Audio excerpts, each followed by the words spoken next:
Did Johan really leave the arc because daddy issues? Was Miles a cover story? And his daddy is like the supreme commander and he wanted his son out of here?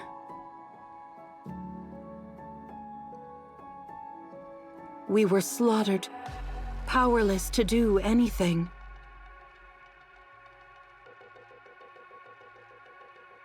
By one person? What kind of disgusting joke is this? He was a monster, disguised as a human. Is that us?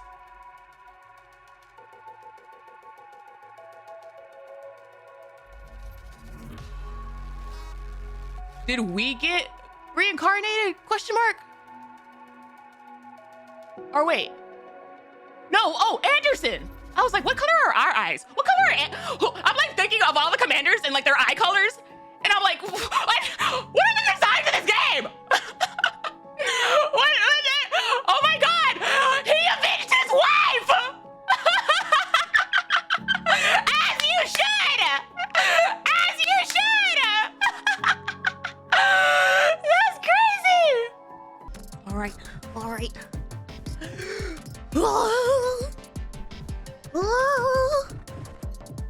I have it, as you can see, it's gray. I haven't even clicked into the map. Oh. Key. Ew.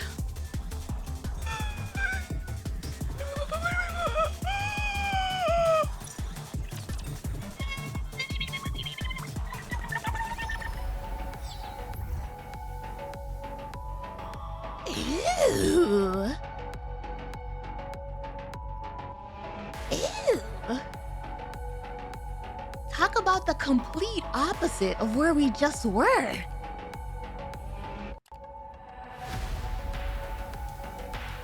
Hey, yo! Oh.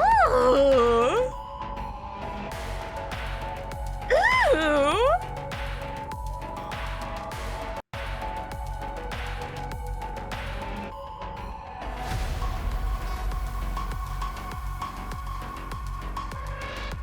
Hey, yo.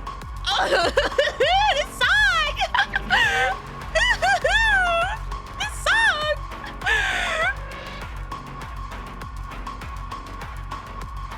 Oh my gosh. Are we like in a literal jump heap? Is this... It's all glitching out. I wonder if this is like a potential lost sector variation, like another arc, or if it's like a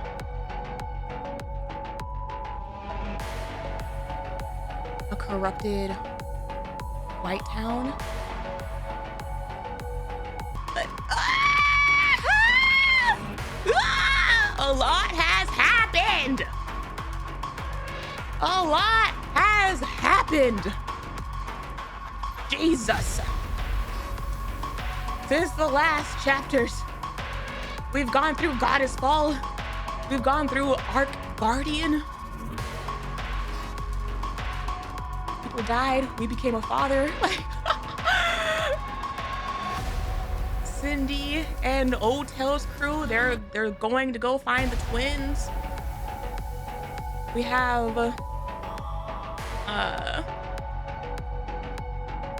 yeah, we do have a daughter. Our daughter's with her beast aunts. Is that a good idea? I don't know. Anise had the magical girl cross like glow up. We've been invited to Eden. We have to go make sure my husband is okay. He's not. He needs a hug. He needs a hug desperately. Congrats on this being your first new story live with the rest of us.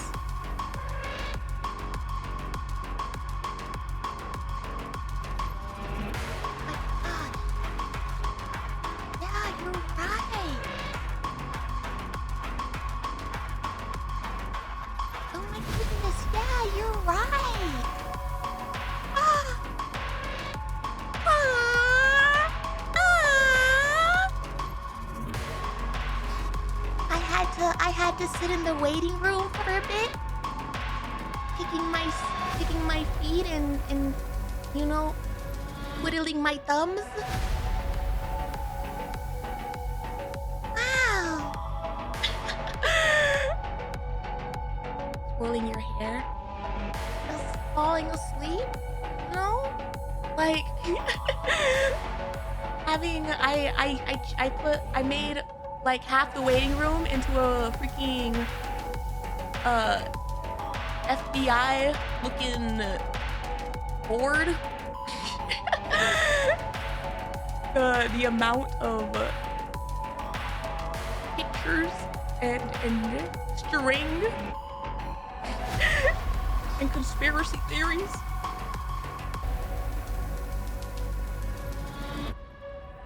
It definitely looks like I'm gonna try not to look around the map too much. It definitely feels like messy arc vibes.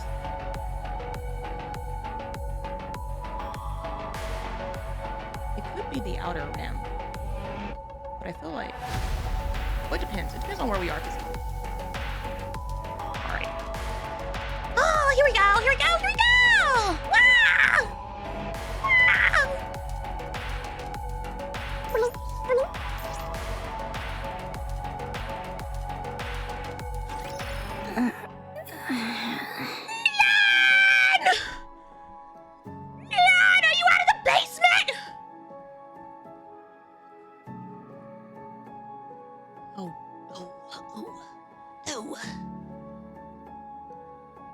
Ooh.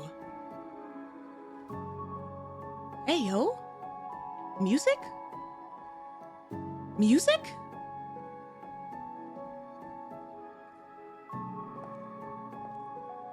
Neon walks forward with a vacant look. Oh no. What did they do to your brain, girlie? Ooh. Ooh.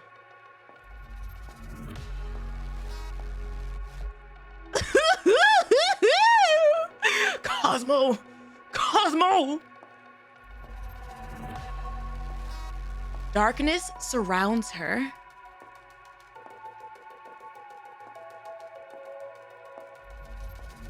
After walking for some time, she sees a cluster of lights come into view. She draws closer. Is this her outside, actually? Or is this inside her head? A red light district unfurls before her. Okay, she might actually be outside. She keeps walking, but finds herself unable to move forward.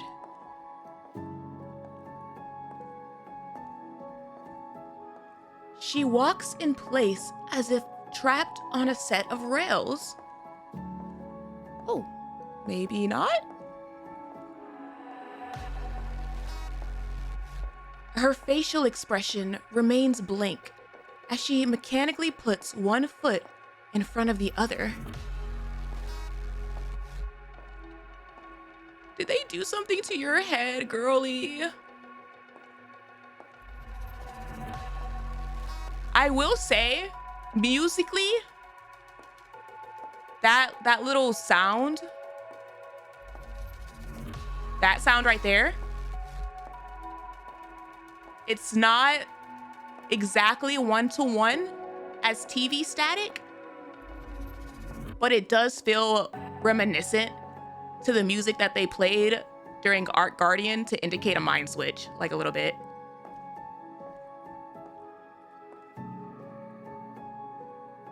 After a long while, there's a safeguard. Oh, are they actually in her brain? You're right. Only Nikke's on the level of protocol or cooking oil would have something like this, though. What's its classification? It's not meant for confidentiality, just for sealing memories. Ooh. Ooh. What kind of secret is important enough for Elysion to install a safeguard? Oh my gosh, is this map inside of her head? And then that static noise really is like a mind switch, like brain symbolism. And then those little like glitches on the map were also like symbolism of just like probably the messed upness inside of her brain right now. Think you can break it? Yes, it's easy, since it's only for sealing memories. Am I gonna get Neon lore as the first thing back? Is that how we're gonna start the next season of Nikke? Go ahead then. Please? You do realize it could damage your brain, right? Of course I do. I thought you were trying to avoid getting tangled up with the commando unit. I would have preferred not to. Jian! Please! But a key delivered itself right onto our doorstep. There's no avoiding this. She might have cooperated if we had tried persuading her. Key. Chapter name. Right. In her brain. We would have run a brain scan on her regardless. Why trouble ourselves with persuading her? Better to do it quickly than to draw out the process. And who knows? Her brain might not even get fried. She literally does not care at all. I care. I've been waiting on Neon, like, info glow up forever. She has to survive it after. That's true. So get on with it.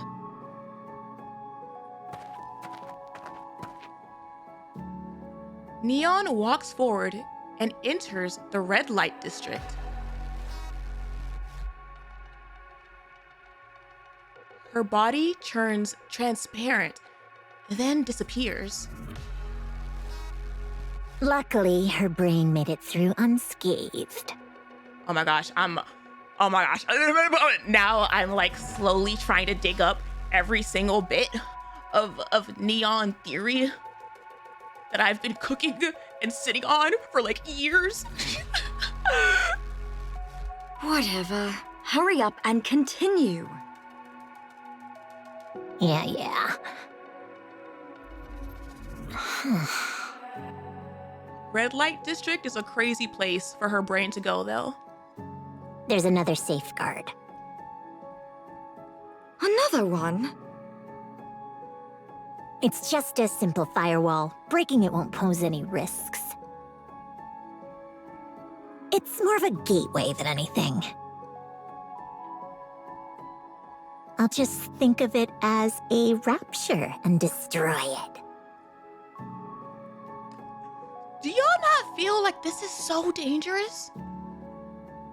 This is so dangerous? Like, hello? All right, just keep going. Like, hello? What do you think would be left? Hello? Just a lore reason to fight raptures? I'm counting on you guys.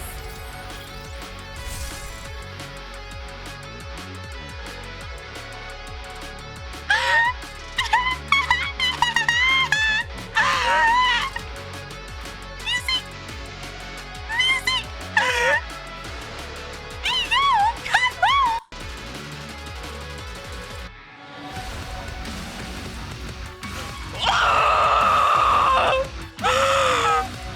Oh, they're gonna go stupid. Oh,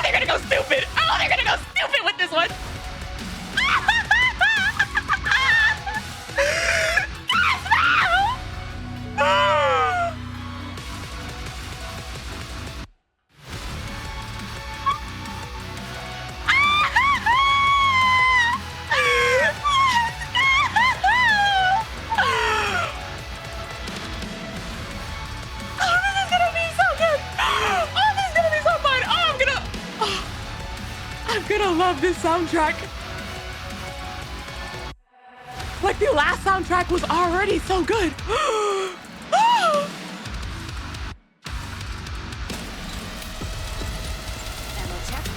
All good. Hello. I started too late. I might have started too late. Behold the strength born of my people's affection. Fire at will!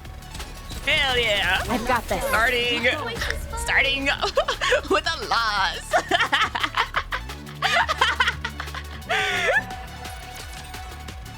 Let's go. That's on brand. Bad Babu mode lost, huzzah. Let's Watch go. over me.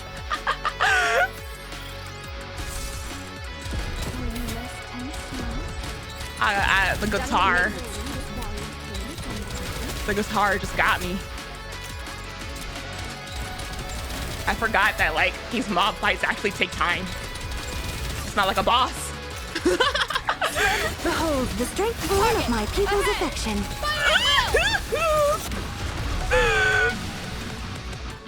Oh, that guitar coming in! See? Told you everything would work out. Oh my god, that guitar coming in is so good. Just like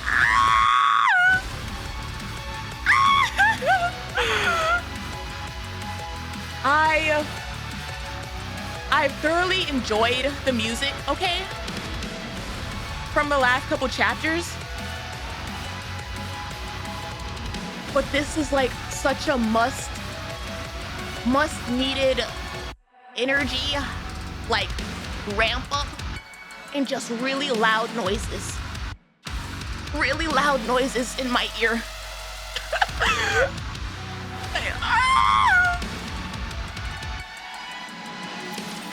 Are you done cleaning, princess?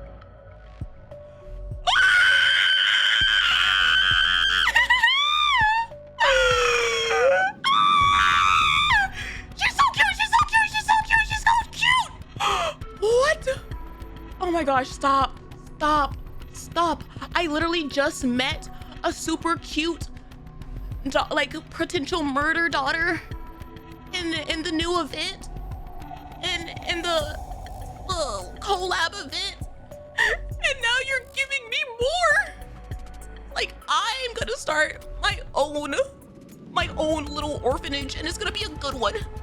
It'll be so much better than any other orphanage that the Ark has. Stop, she's so effing cute, and I see another one right beside her. But also, okay, so we're in the red light district.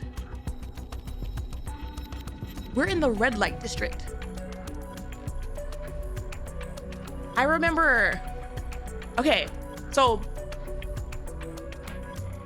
two of my biggest things when it came to Neon and her whole firepower stance, and I feel like I've been saying this about Neon since like the first day I met her, is you're only fixated on firepower that much, or like you're only fixated on like one thing that much if it like involves something potentially traumatic, in my opinion. Like yes, it could go like in a joking sense of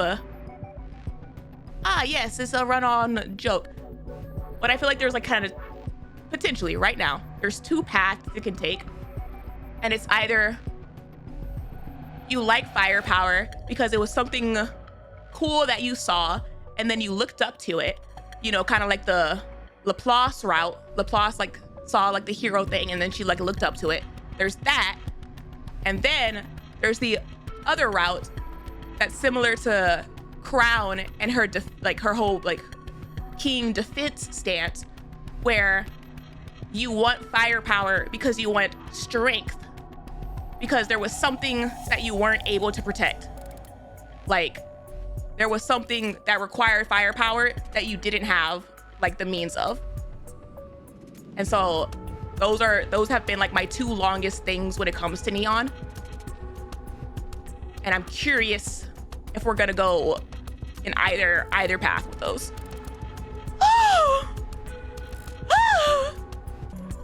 Stall 3. Yes, I am. Princess. Oh, they're both so cute. They're both so cute. They're adorable. They're so cute. They're so cute. They're so cute. I would like to adopt both of them. Oh, they're adorable. They're adorable. My goodness, they give me Princess and the Pauper vibes. Oh, wow. Mind if I do a little inspection? Inspection? The nerve of you. You think you're in any position to judge my cleaning? That's from Deep's design.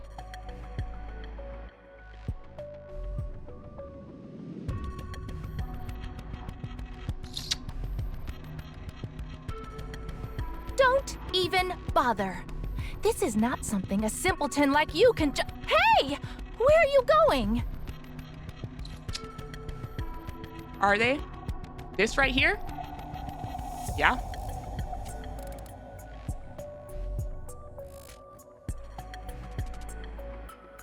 Just checking on your cleaning. Look, you didn't pick up this tissue. Of course not. It's disgusting. Cleaning's all about picking up the nasty stuff. I'm above such menial tasks.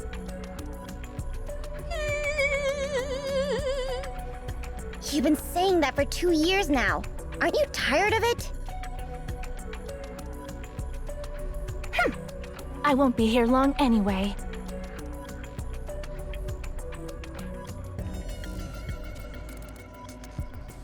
Someone like me would never stay in a place this dark and filthy for long. Another line you've repeated for 2 years running. She sounds like Neon. Is this supposed to be Neon and Deep? Were they like... Silence, you ignorant fool! You have no right to judge the truth of my words. The one on the right, the way she speaks is like Neon. Not just voice, but like... Okay, yeah, let me, real quick. Because I know I have a picture of Deep saved on my computer. That does not involve me having to actually look it up. For those of you who do not immediately recognize it. Stall 3. I wonder if those are names that they gave themselves. Is it Stall 3 because she like came from stall number 3 or something? You just got a picture of Deep ready? Excuse me, thumbnails. I have a lot of people saved. I'll be honest. I'll be point blank. I'll be truthful. My Johan folder has nothing to do with my thumbnails. That's just me. That's just me being a deviant. One of us. She's like, I know y'all have folders. I found her. Lydia, her husband Johan, and their several adopted daughters. That's right. While I'm trying to get this picture up, if this is Deep, then it also reminds me of whenever all those Deeps were crawling on the floor trying to get to Neon. They were talking about wanting to be redeemed or something.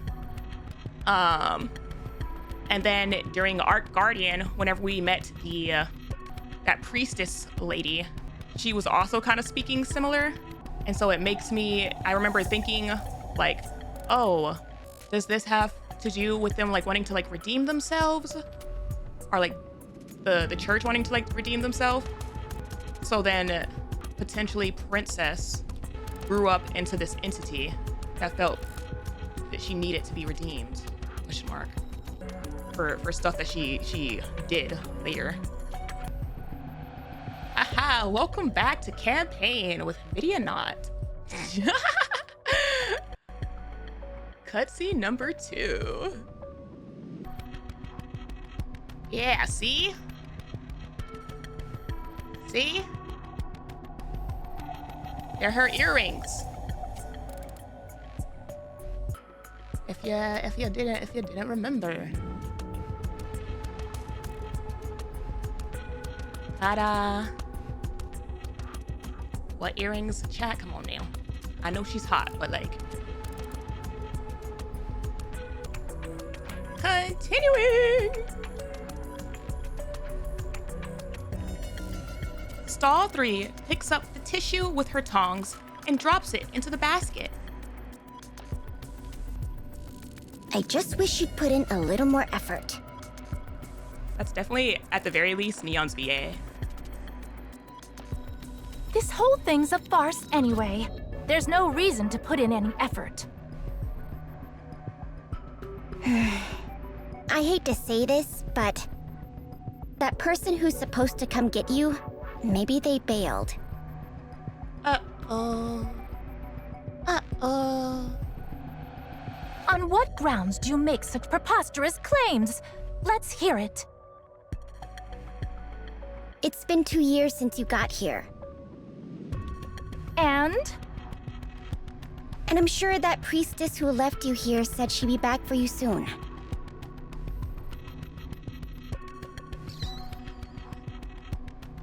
Is it the priestess that we met in Ark Guardian? Princess? Is this potentially the... I know she died. That's why she's like not here. I'm trying to think about who priestess is. Or not priestess, who princess is.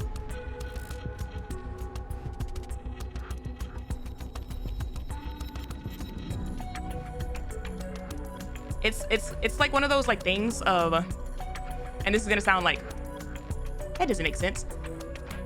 If she's like related to the Pope, like the Pope's daughter or something, someone who like the priestess would want to take care of and hide. But then it's like,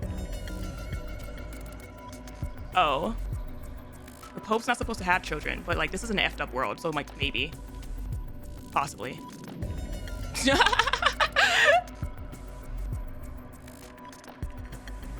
So?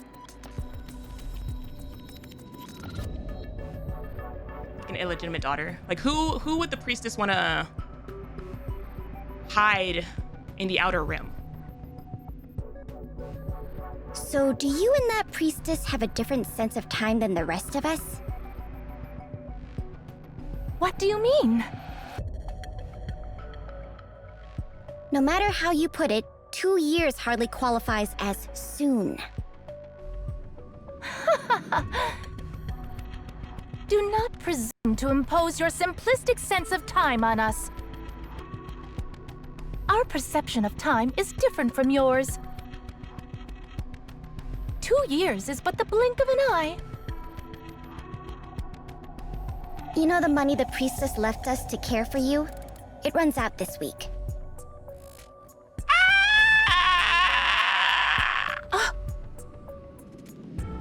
Says who?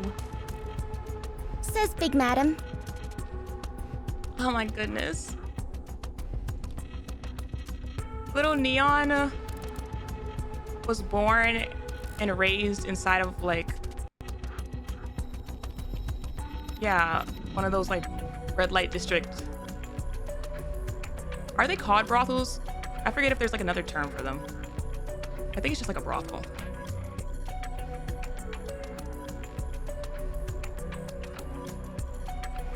You can call them brothels. I'm assuming that like she was born from stall number 3. And then they didn't bother to give her an actual name and just call her stall 3. Raised inside of the brothel. That wasn't an insignificant sum of money. You're right, it was a lot. That's why you've been able to get away with doing nothing while pretending to clean for 2 whole years. I may not know the cost of living in this dump, but blowing through all that money in just 2 years? That's blatant extortion. Question. How many people do you think are here right now? What? You've no idea, right? There are around 20. They've been discreetly watching over you around the clock in case something happens to you. Uh-huh. They're so skilled that you haven't even noticed them in all this time. You're just making things up. How can you tell if there are guards or not? Princess, you know where we are, don't you? She's always been smart. Oh. We're in FELTs, Okay. And it's that club. the most dangerous place in the Outer Rim. A young girl like you doing nothing but strutting around? Flaunting your nasty temper in a place like this? You really think it was just luck that nothing happened to you over the past 2 years? Oh, This can't be Neon since she is smart. That just tells me, that's all the proof I need that you have not been paying attention to Neon for the past 3 years of Nikke. you're spinning lies so you can pocket my money. Big Madam runs the biggest shop in FELTs with the most customers. That's why even a nobody orphan like me can work there. Oh. Oh. She even has like this little blue ribbon in her hair. That feels like it's supposed to tie in to the blue of her modern day like design. And the reason it's gotten so big is simple. Big Madam values business and credibility more than her own life. So don't doubt her. You're all nothing but human peddling scum in a red light district like this. And yet you talk about business and credibility? What a joke.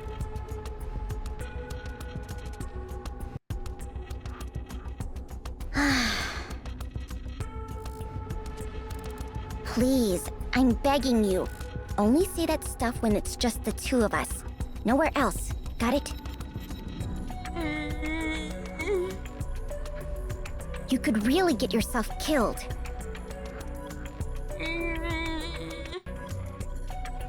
The way she says it so naturally, you know, like she's seeing this, like she's seen this like multiple times, and she knows like stuff like this like multiple times. It definitely makes you wonder like how often has she seen it, but then also like, I don't know, like potentially like the 3 in her name. If she's not the first one to be named Stall, like has she seen like multiple, I don't know. Enough. Be silent. So what are you going to do from now on? That is no concern of yours. Maybe it's a family mate. Shut up. Know your place and get back to your cleaning.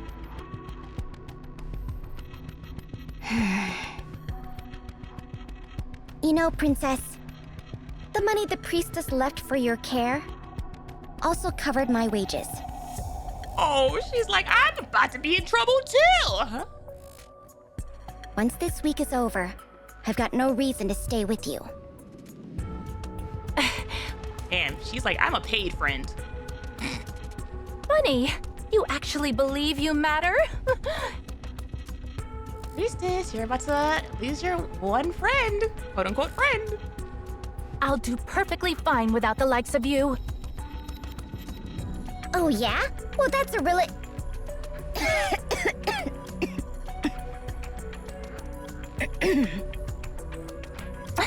At least turn your head. Little Neon! It's no wonder you caught a disease working in this filthy sewer.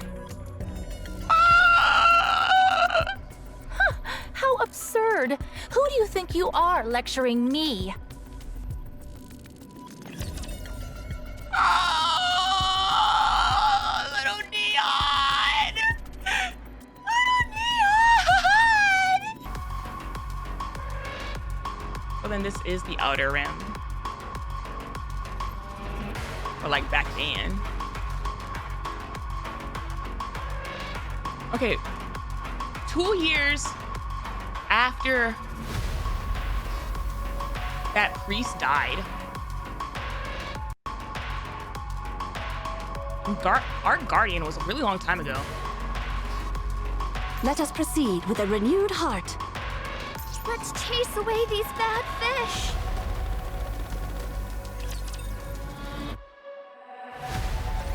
Big Madam. Yes? Any news on Princess? Well, this is a surprise. You went a whole month without asking that. I thought waiting on her around the clock had sapped all the affection right out of you. That's not entirely wrong. I just suddenly got curious about how she's doing.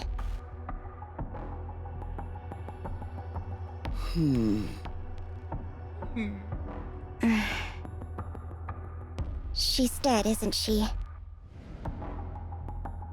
No, she's alive. But probably not for long. Princess? Does she act like that outside too? Mm-hmm. That temper of hers isn't going anywhere. I take it the priestess who came by before never came back? She never did, after all that big talk. I see. Hey, third. Just putting this out there, but don't go getting any bright ideas. You know better than anyone what a piece of work that girl is. It's a miracle she hasn't already died on the streets. Involving yourself with her won't get you anything. You'll be lucky if you don't end up paying for it instead. It's like I told you time and time again, everything comes with a price. Oh, she's so cute. She was so cute. I mean, she's still cute today, but like, oh, she was such a cute kid. That's not true, and you know it. Oh, are you doubting me now? Even after the money the priestess gave you ran out, you still looked after Princess for another month. Oh.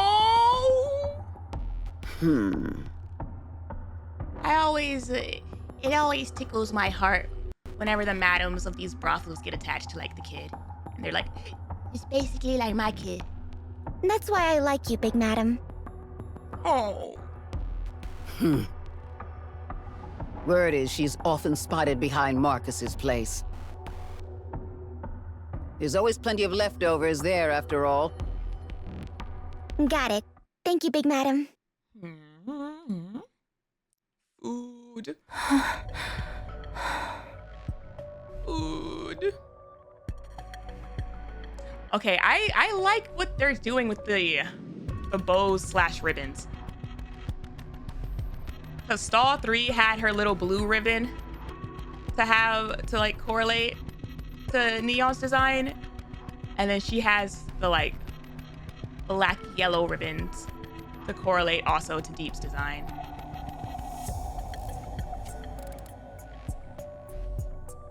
Princess stands in front of the trash can with a contorted expression and trembling hands. She lifts the lid. A a jumble of food waste comes into view, and a rancid smell wafts out. Beneath the stench, the lingering smell of food makes Princess's stomach churn. She's gonna go trash diving. Damn it!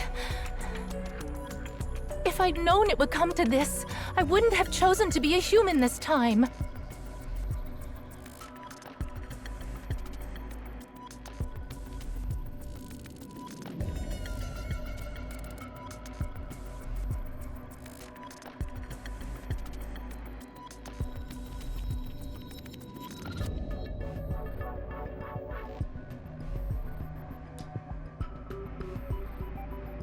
The Pope doesn't have to be a male because Rapunzel was a potential candidate for the Pope. And in that same cutscene, they said, oh, did the Pope die? Ha! Like, and then Anderson like laughed it off. And then she like, the priestess herself died. So then does the Pope essentially have the ability to come back like in like multiple lives like herself? I don't know like the process of which, but then because that would be someone if they died maybe. No, because no, she died in that same cutscene maybe.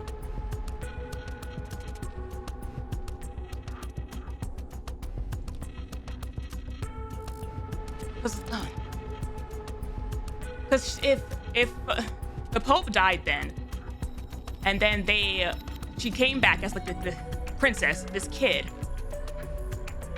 then they hid her over here to like hide her, but then they were never able to come back and get her because they died.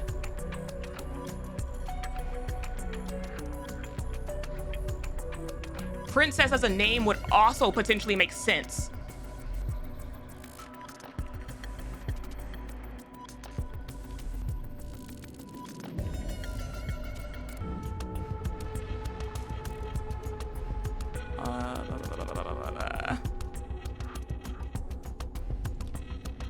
Princess and the Pauper would be...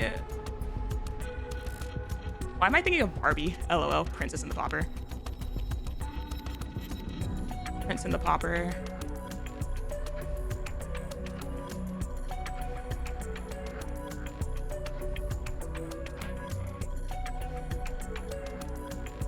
I enjoyed the Barbie version. Sorry.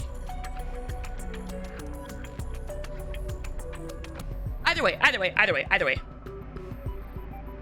That was a very long little derail of checking. But in case you got lost of where the theory is right now, I feel like this is potentially the Pope. Like, come back. Like the leader of the church come back. And then she was hidden in the Outer Rim, but then they died, and then the structure collapsed, and then no one could come back and pick her up. And then potentially also had, like, she's for sure deep. So then deep became, or the Pope became deep. Which kind of would make sense. Because the priestess said, I'm starting to wonder who the real monster is. And then Nayuta has called Deep straight up an evil organization. So then if Deep was like the ex-Pope and then their leader. Princess reaches out. Children in ragged clothes rush out from beyond the alley. So to summarize, VTC and Deep are connected, is what you're saying? I feel like we've said that for a while. Hey, beggar princess. Free rat, damn. What are you doing? You kids again? Scram! I wouldn't deign to speak with someone beneath me. You ain't digging through the trash, are ya? I said get out of here! Who the heck is this VA? I know this VA, too. Why are you doing that? You so hungry that you'd even eat scraps? I warned you before. Show me disrespect again, and I'll make you regret it.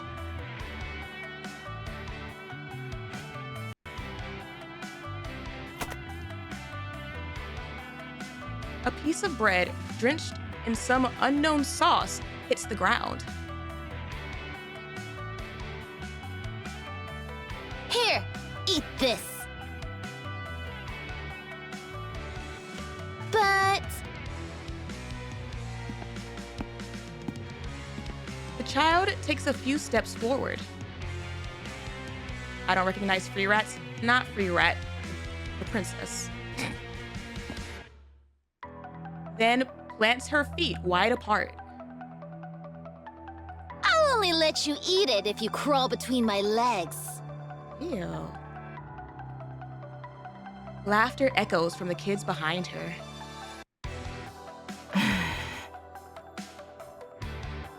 You're starving, right? Get on your hands and knees, and you'll get to eat. It's no big deal. Just close your eyes and crawl. Princess glares at the group of children. They all gaze at her with expectant eyes.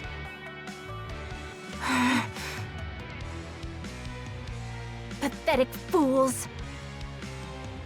What? You were born to grovel on the ground. It's no wonder you're so obsessed with crawling.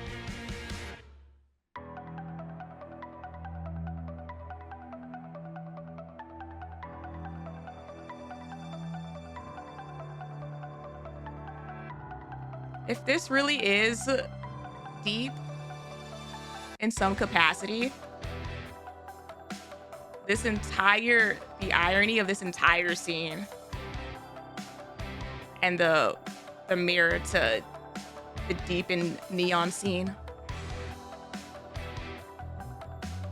To think that those who crawl find pleasure in seeing others crawl, how utterly hilarious.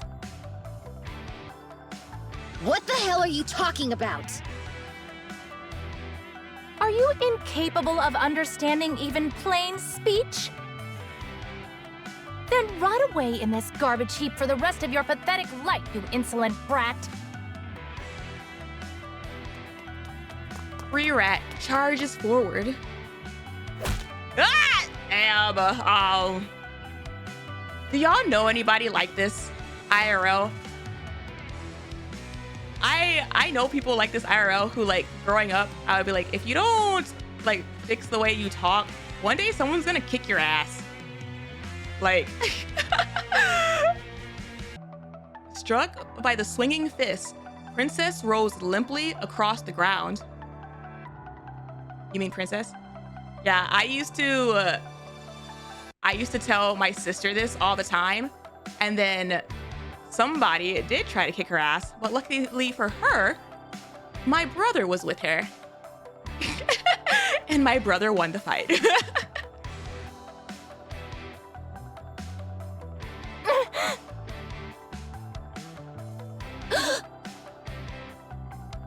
Did she learn her lesson? No. She is better about when she speaks now. The child flinches, glancing around with a tense expression. Good on your brother for defending her. They had such a volatile relationship. They used to get into fights all the time that it was like one of those moments of like, oh my God, look at you two. Like, my brother really said, only I can F her up. That's my privilege on this earth.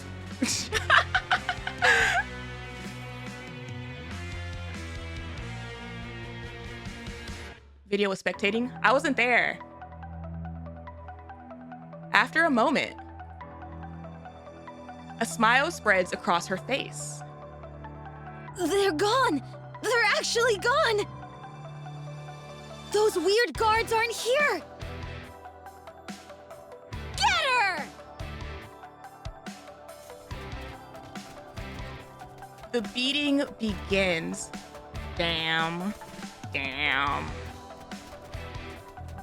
Princess instinctively curls up, enduring the barrage of kicks. I've hated you from the start!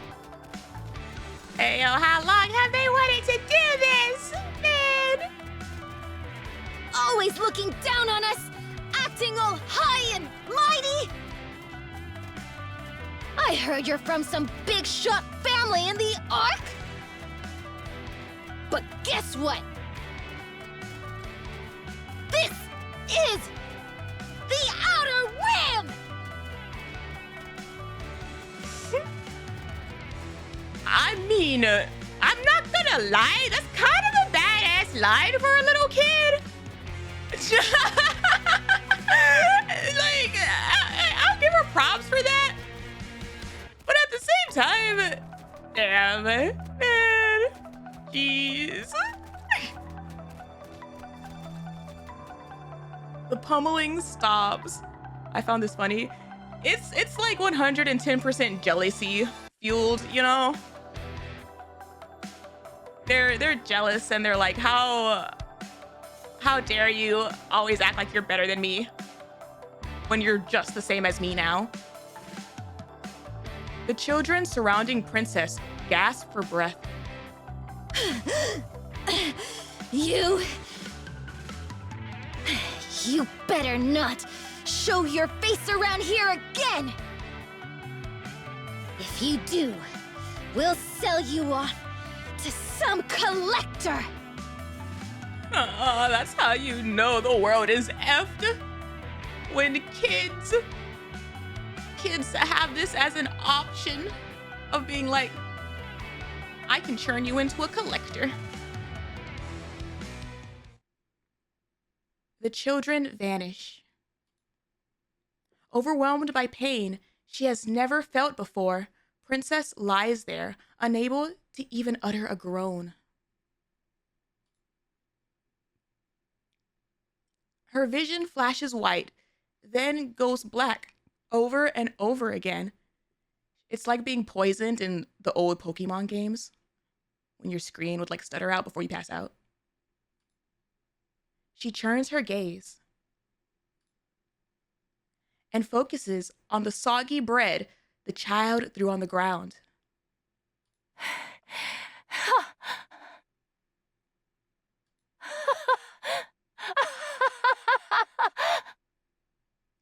She won? Question mark. She got the food. And then she's gonna start crying. Doesn't look like you got hit in the head. I won't ask if you're okay since you clearly aren't. Oh. Here. Still lying on the ground, Princess feels a piece of bread placed on her forehead. That's my forehead. Oh, sorry. I couldn't tell. Oh, that's so cute. Yeah, her face probably looks effed up right now. She probably looks like the Animal Crossing villagers after getting stung by like 3 bees. Princess feels the bread brought to her mouth.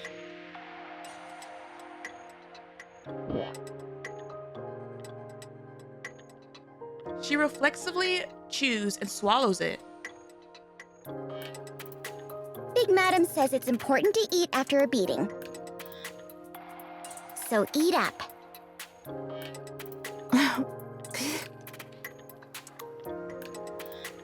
The taste is vile. If this is what you call bread, I almost pity you. Sounds like you need another beating. Man. Oh no. Sounds like you need another beating.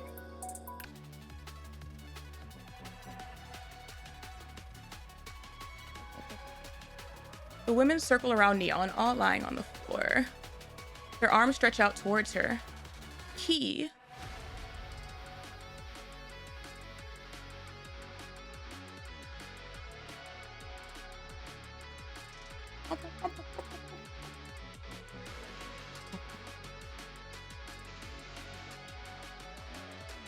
Not fair. We did it for humanity. Give us the chance to atone. Grant us the glory once more. The light. I'm sorry.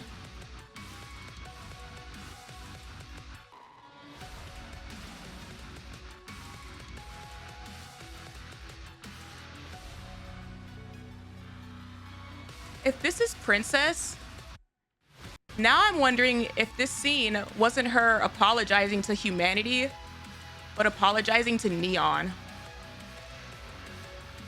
Like she did something. We're not guilty. Key, glory, light.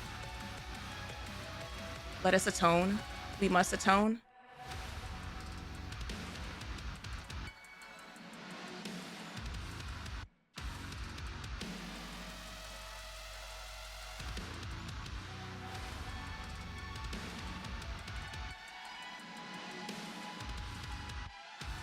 And then they said, Jean and them, I believe, said later on that the key was in her glasses. Which, like, this whole scene, her glasses are, like, really bright. Like, they were definitely, like, the focus. Pulls out the flare she received.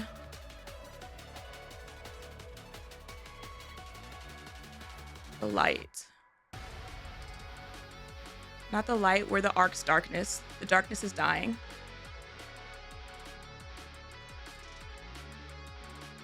The darkness as in... Ooh. I feel like that could be like a duo thing too. We're the Ark's darkness as in like... Not only is it we're the Ark's darkness because of like what she did, but also we're the Ark's darkness because of like the whole Outer Rim being like having no light,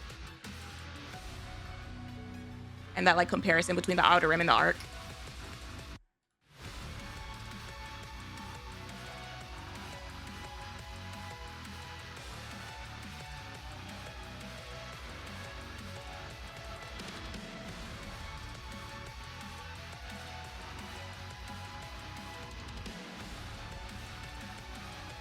Like 2 cutscenes in, my apologies, but like also at the same time, nothing.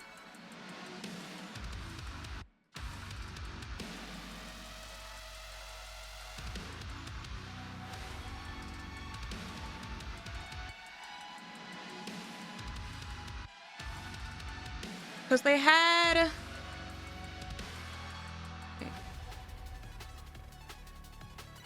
Yeah, that's an interesting...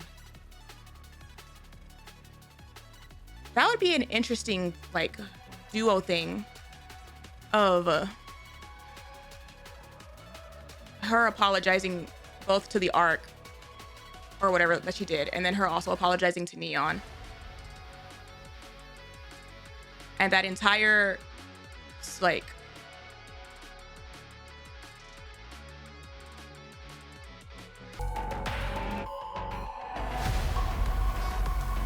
I'm about to be so annoying this chapter. Sorry, not sorry.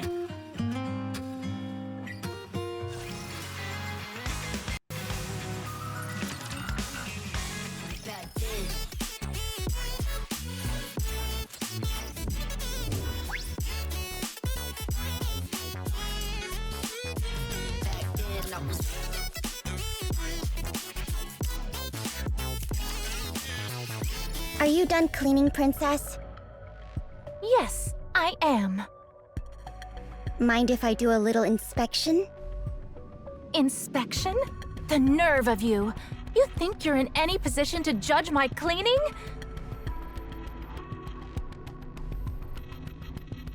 Don't even bother. This is not something a simpleton like you can Hey! Where are you going? Just checking on your cleaning. Look, you didn't pick up this tissue. Of course not. It's disgusting. Cleaning's all about picking up the nasty stuff. I'm above such menial tasks. You've been saying that for 2 years now. Aren't you tired of it? I won't be here long anyway.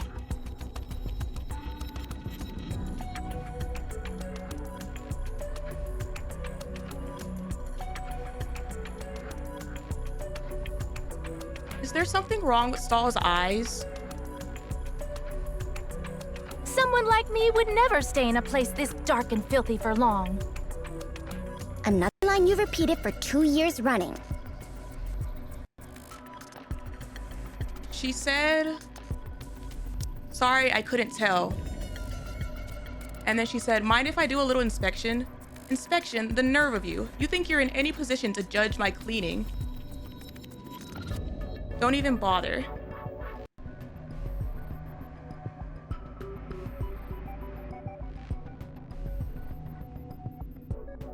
And if this is like little Neon, not wearing glasses,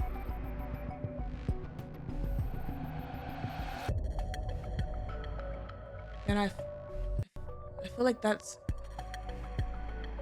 because I'm thinking about the freaking guy. I'm thinking about Adler.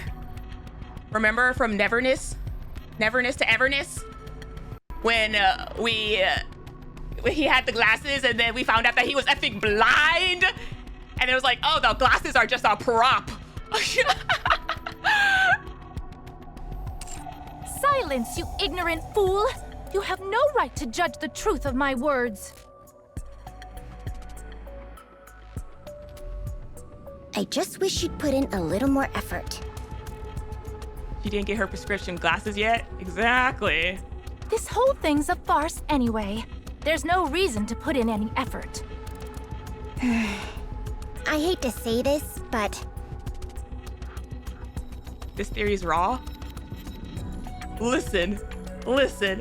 I feel like every time I consume a new piece of media, the timing's always crazy. All right? So Princess is just blind and the glasses don't help at all? No, I'm saying there might be something wrong with Stahl's eyes.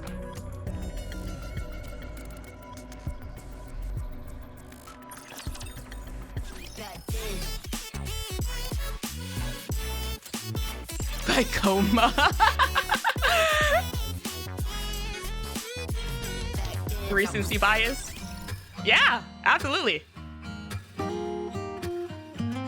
You call it recency bias, I call it fate. Fate aligning, stars and planets aligning to give me knowledge. Proceeding to target. Because she said that there's something wrong, or she said, sorry, I couldn't tell.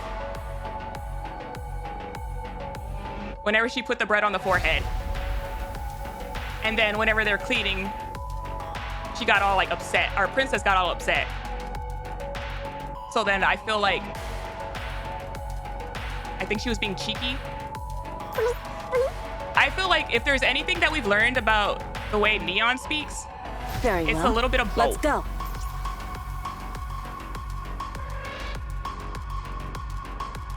Where am I? Let us proceed with a renewed heart. She doesn't like third judging her work. I think Princess, I'm about to bite my tongue saying this. Princess is a little bit of a tsundere. And she's saying that she's annoyed and all that, but then she's also effing Proceeding to target. watching out for her in her own little effing tsundere way. Being like, it's pointless for you to look at my work. Let us proceed with a renewed heart. Very well. Let's That go. sounds about right. I'm like, her name is literally Princess. Like, come on now. All right then. She's not gonna Let's say go. like, oh, you don't have to. You have like your vision's not well. Like, no, she's not gonna say that. Also, she even has the effing the twin drill tails. The effing wow. She has so many. Very Let's well. chase away these bad It's a fish. huge flag. Like.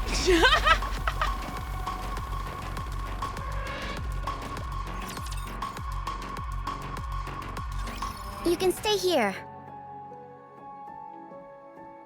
Where? Right here.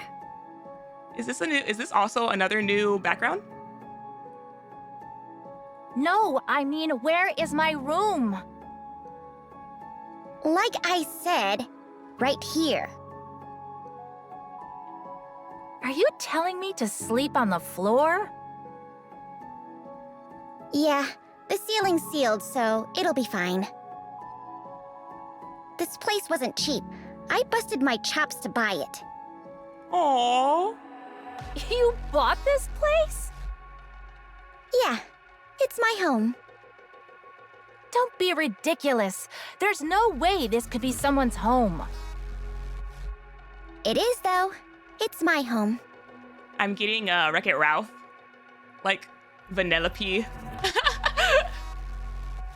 Fine. We'll call it that for now. This trash is my home. So you bought this entire place? Wow, you really don't know anything, do you? You literally just sat around doing nothing for 2 whole years, huh? Explain. See this yellow line? Yes. Everything inside this yellow line is my home. What are you talking about? Most of the Outer Rim doesn't belong to anyone, so the concept of having a house doesn't really exist. Damn, she said the real estate in the Outer Rim is designated by like chalk squares. This is my square. But you can buy a marked off area like this. As long as the owner's inside it, they're guaranteed absolute safety. Absolute safety? How? The organization that manages this area keeps it safe. You pay them and rent the space from them. Ew, I wonder which organization it is. See that guy over there? The one by the pillar? Like if it's one of the queens. Princess looks towards the pillar. A large man is leaning against it, glancing around with a bored expression. Right now, that guy's in charge of this area. Think of him as a security guard. If something happens, he either handles it himself or reports it to his superiors. Mm-hmm. Just so you know, Big Madam's organization runs this place. Ah, not the queens. You sound like a bunch of children playing house. The way she talks, it's like, you really don't know what life is like out here, man. It's tough out here. It's a basic safety net, more or less. Without it, this place would be filled with people at each other's throats all the time. In fact, that's apparently how it used to be. Sounds like one of Moran's guys. I'm like the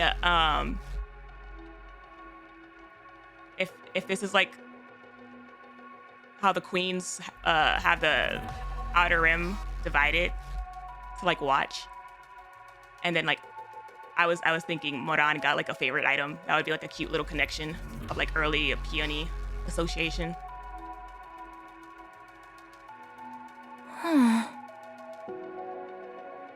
Has the priestess contacted you?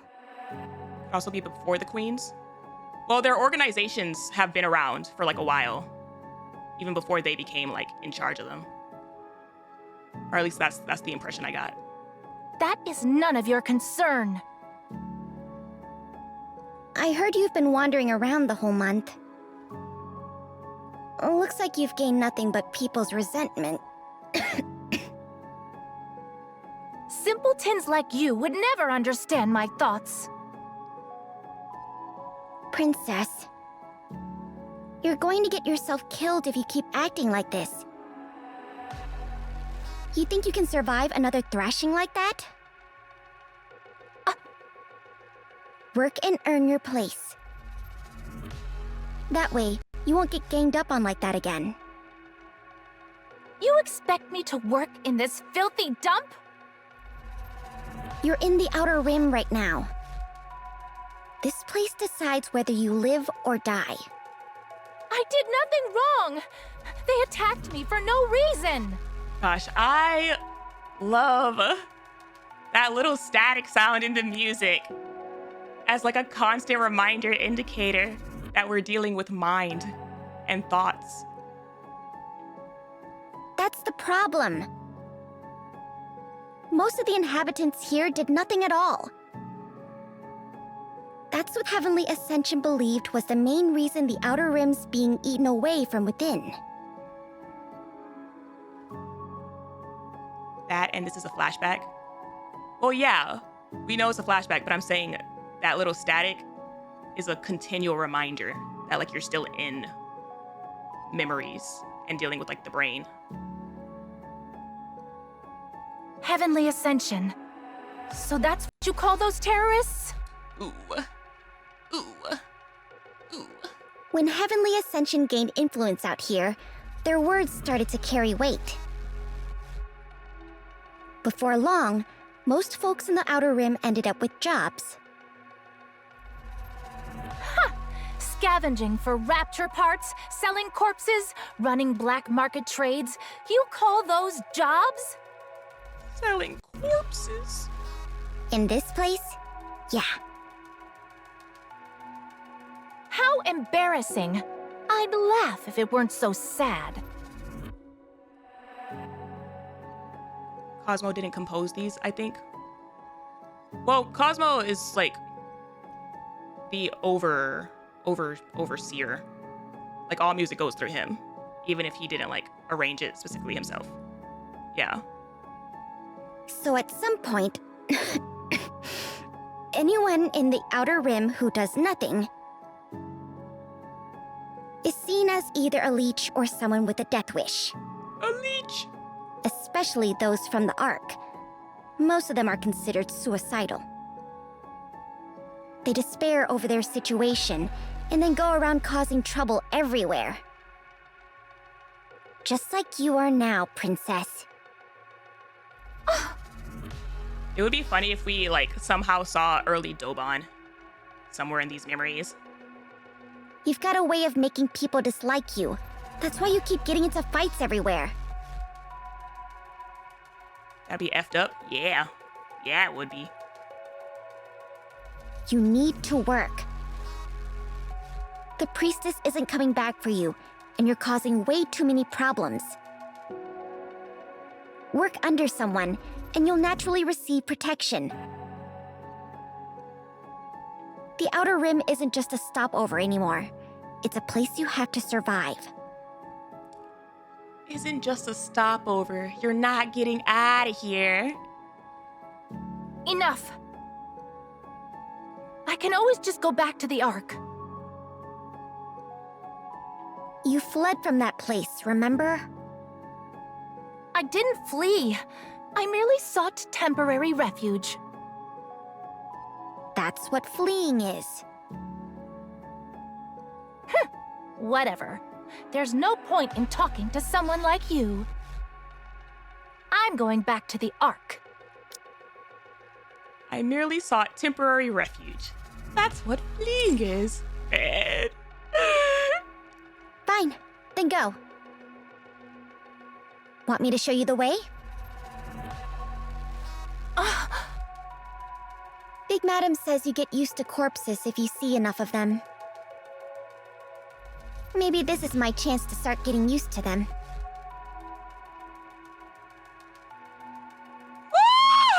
That's a wild line! Stop! She's like, you're dead. What are you waiting for? Let's go. Oh my gosh, she's a little badass. And then like the way they insert her little coughs. Like, I might be sick and feeble, but I still have a mouth on me.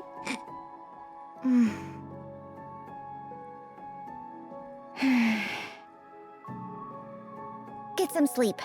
Apply the ointment I got from Big Madam. Tomorrow, we'll go see her together. And we can get you a job. Stall 3 lies on the floor with nothing but a thin strip of cloth underneath her. Princess remains awake, unable to fall asleep. Her body aches, and her pride in tatters. Noise fills the air. Laughter, crying, and all kinds of sounds reach her ears. She tosses and churns. Beside her, Stall 3's ragged coughing continues.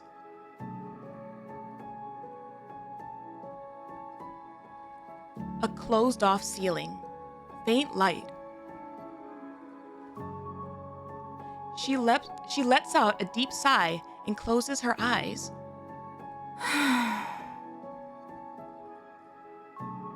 As sleep eludes her, she opens her eyes again. You up? What? Come on, let's go job hunting. What are you talking about? I've only been lying down for 5 minutes. What are you... What are you talking about? You slept like a log. She's a mini Red Hood? Question mark? Huh? It's been 30 years. She pulled a video. She did pull a video. For some reason, Princess's body feels unusually light. I did? Yeah, you were snoring like crazy. The neighbors even made a big fuss about it. Like, been there. Get up, let's get going. No, wait. I didn't sleep at all. I wonder if this was also potentially one of her first experiences being somewhere, quote unquote, like safe enough to actually hit that like deep sleep for like the first time in a while. I wasn't asleep. I merely closed my eyes for a moment. Oh. Oh. Been there, girly. Ugh. Free rat, you're back.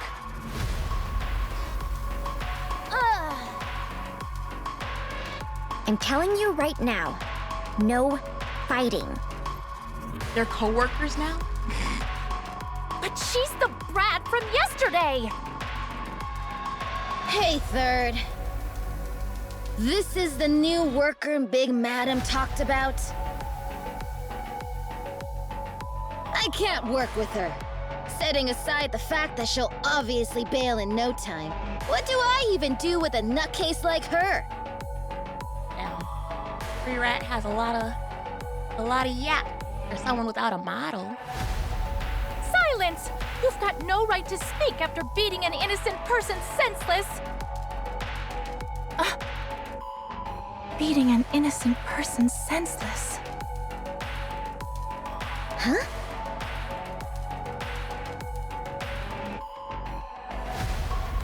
Commander? Commander in the church? See?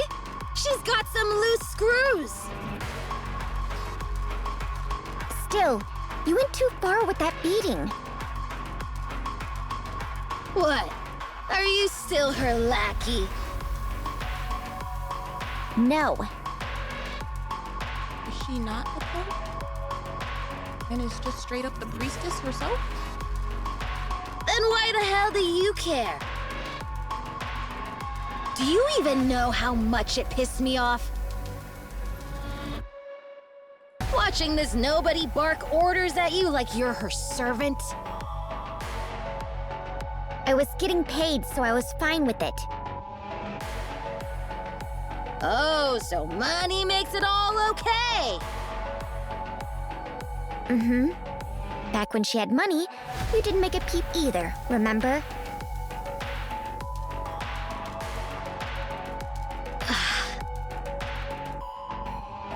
So yeah, with enough money, anything goes.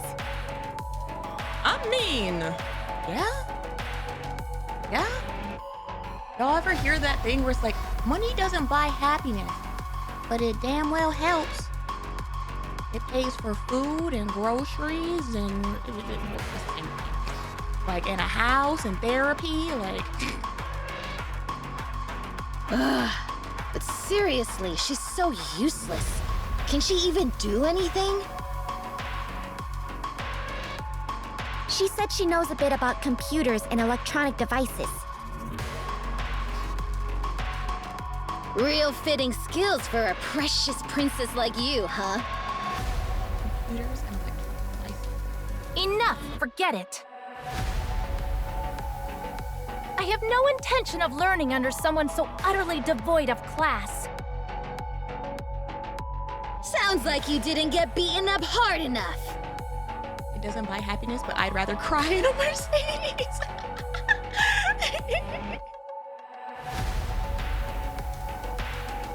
Make you happy or miserable? I'm not saying that it'll make you happy, like by itself. I'm saying it can help, because it'll take some pressure off of, you know, survival. Wanna go one-on-one? Huh? With someone as young and vulgar as you, I would never stoop so low. Yeah? How old are you anyway? I've lived far longer than your tiny mind could ever comprehend. You wouldn't believe me even if I told you, so I won't. One more word, and I'm shoving a grenade down your throat. Got it? Jesus! Hello?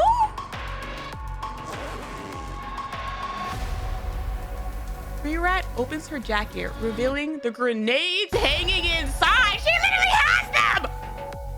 She just hangs out with them! Hey, yo, is she cooked? Are these grenades gonna, like, accidentally go off later? Is that why she doesn't have a model? They were like, she's about to be gone soon. Why do you even carry those around?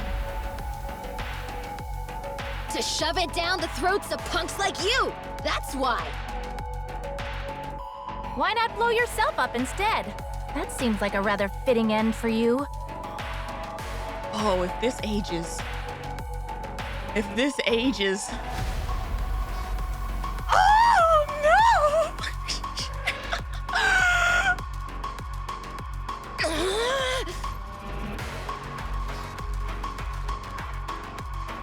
He potentially maybe Crow? I doubt it.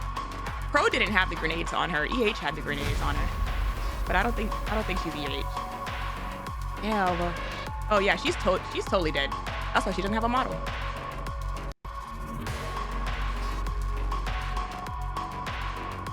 Okay, that's enough. Third. Fine. I'll admit there are things about her that are a bit off. But there aren't exactly many sane people around here either.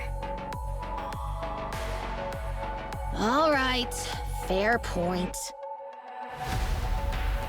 Just give her a chance. If it really doesn't work out, you can take it up with me. This is driving me nuts. Princess,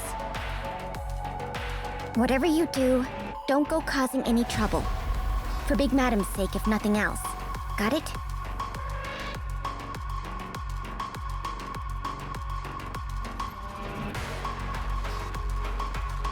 Now, I'm wondering if she's not the Pope, but the priestess in the cutscene resurrected? Or like brought back some way? Because of the whole like beating up an innocent person. Like she beat up like the commander in the church, but then also the whole like, the one who got her neck snapped, possibly. But then like also she's like good with like technology and whatnot. And how I'm remembering staring when we were, when I was staring at her boobs in the church. And I was like, is that a screen? And she played like boom on it. Like, has she always been tech savvy? You know?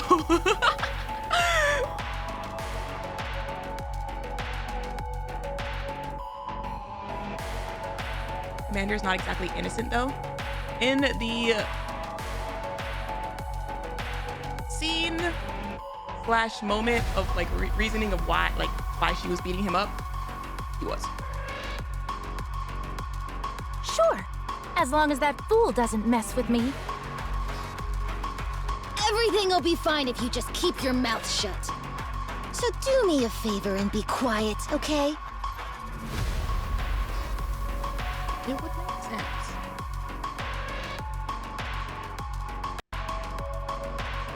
Because I remember when we were like listening to her talk,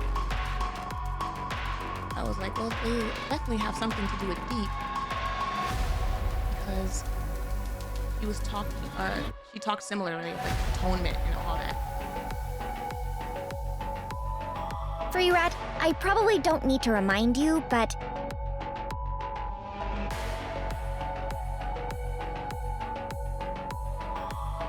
Gotta remember, BTC wasn't really a religion at first. It was a research center. It was both. It was both. It just had research at the forefront. Princess works for Big Madam now. You know what'll happen if you mess with her. Yeah. You, come with me. Are you not coming? No, I only handle the cleaning. They're the computer people. See you at home tonight. There was for sure still some religion. The platoon leader was baptized and said he was a faithful, devout. I mean, like, even Rapunzel. Like, the base of it was still a church. The corruption, you know, that manifested. Huh? Hey, wait! Stall 3 walks off in the opposite direction. Not so confident without your protector now, huh? Be quiet. Don't talk to me. Don't talk to me. Ugh, I swear. Be nice to Third, you hear me? She managed to buy a house at her age, even in such a frail state. That house isn't something you can just buy with money alone. You need solid credit and a powerful guarantor to... You call that hovel a house? Seriously? You better do a good job today. If not, I'll throw you out on the spot. You slept in that hovel, ma'am. Does that girl have any siblings? Jeez, you're not listening to me at all, huh? You called her Third. It's not my story to share. You'll have to hear it from her. Let's go. Move it.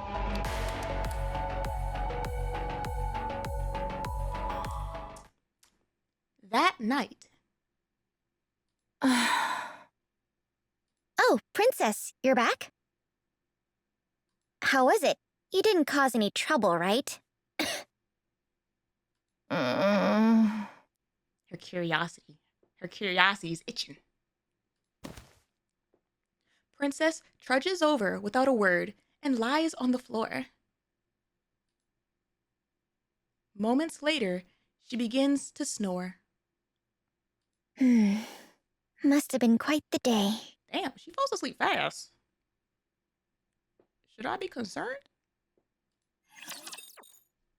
Like, technically it was her first day of work. You know, that can be taxing, but it was a part of VTC.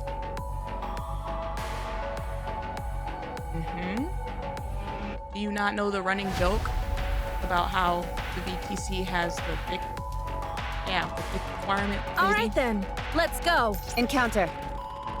There's a reason for that.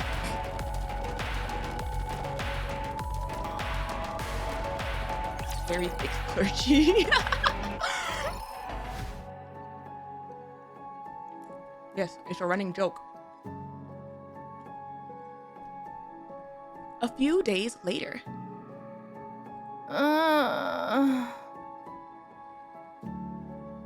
Looks like you were hard at work today, too. Did you have fun? Did you have fun?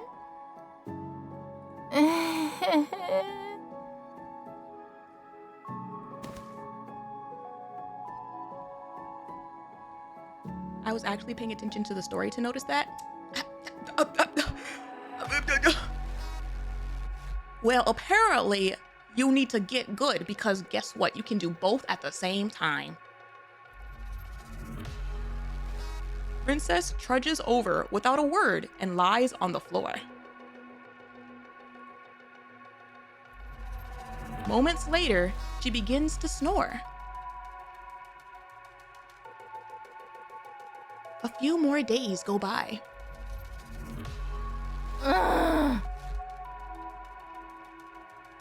Did you eat? Not hungry. Not hungry? She needs a girl dinner. How is she gonna survive these work days? Princess trudges over without a word and lies on the floor. Moments later, she begins to snore.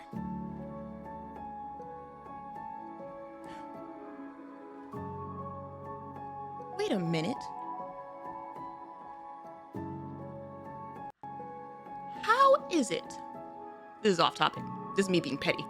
How is it that you are saying I was actually paying attention to the story to not notice the very thick clergy, and yet you are asking if Red Shoes is a part of VTC, in which case, guess who knew the answer?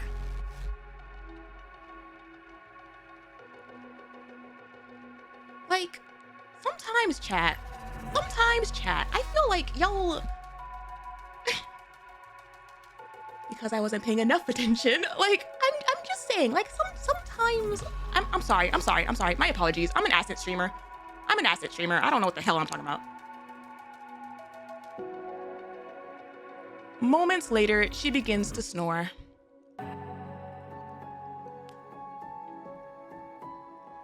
A few more days go by. At this rate, I'm going to die. Uh-oh.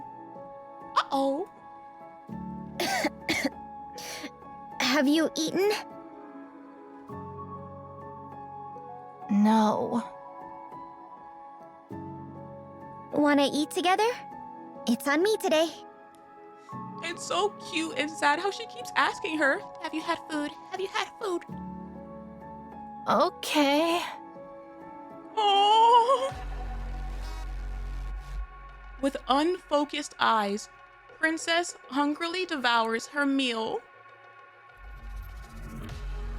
Then she lies down on the floor and promptly falls asleep, snoring. Oh. A few more days go by. This is exhausting.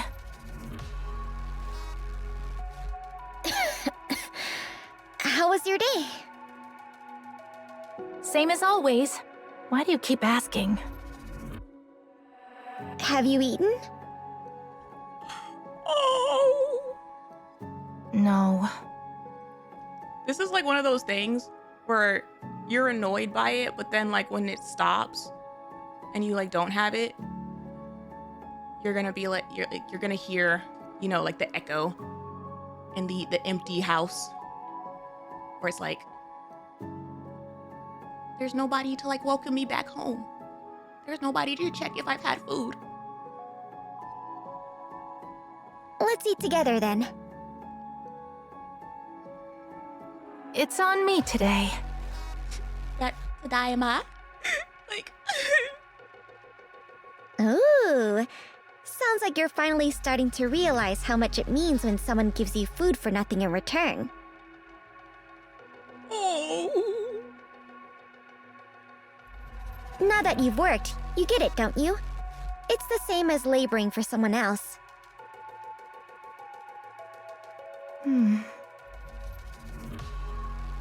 I think I'm starting to understand a little. After a simple meal, the two lie down side by side and fall asleep. They're gonna absolutely rip my heart out later. Oh.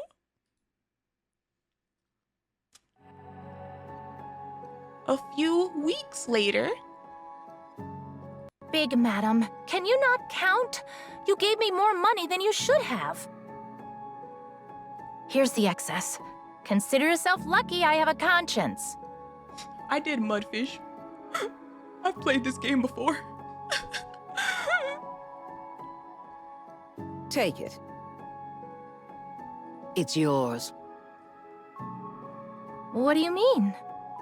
And she's making sure that she's like, don't overpay me. You've earned yourself a raise. Raise! Promotion! Well, not promotion per se, but raise! You've been working hard without cutting corners. When it comes to hacking or electronics, you're better than most adults.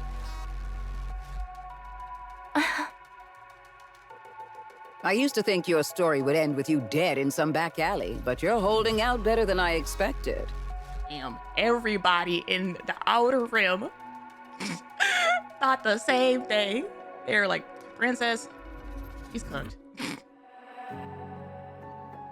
How's life treating you? Good? Okay, I guess. Did anyone contact me? No. Then I'd like to reach out to them. Very funny. One wrong message to the Ark and bodies will start dropping. Mostly them, but us as well.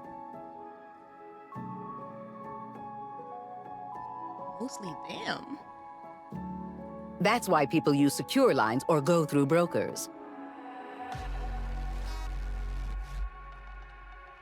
Unfortunately, Heavenly Ascension's been getting too aggressive lately, making even that difficult. Security's tighter than ever. I find this like background development of Heavenly Ascension fascinating. Still, if you want to contact her on your own, I won't stop you. But you're going to need both the tech to do so, and money, a lot of it. Isn't it about time you accept reality? You've been abandoned. The timing of the music slowing down to like that little second cut was so good. That's not possible. Don't deny it. It happens all the time out here. The Outer Rim itself was abandoned, which is why all those who've been discarded gather here. Oh. Any hope of ever going back is nothing more than a joke. I'm going back, no matter what. Sure you are.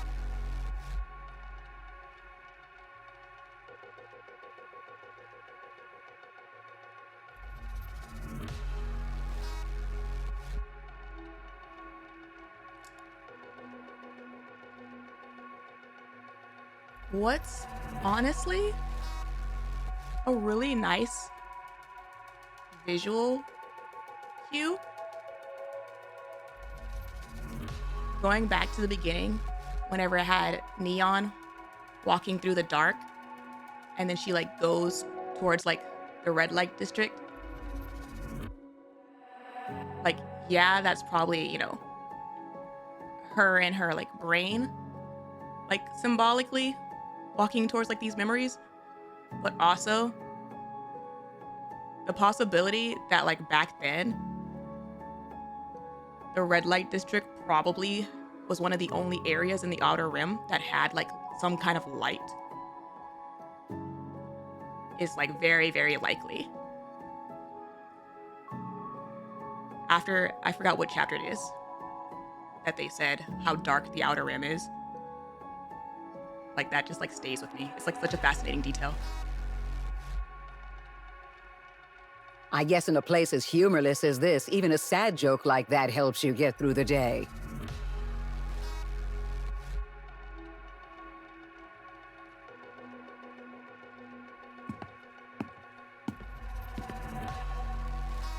Princess trudges through the underground tunnel, glancing around as she walks. 2.5 years have passed since she arrived at the Outer Rim. Okay, it's only been half a year. Well, 6 months. She spent the first 2 years living relatively comfortably at Big Madam's shop. But the last 6 months have been unlike anything she's ever experienced in her life. I'm back. Princess is taken aback by her own words. She's saying it! There's the other half of the call and response! Ah! How easily things change in just half a year. I don't know if I ever, like, told y'all this. I think I mentioned it, like, once, like, a long time ago.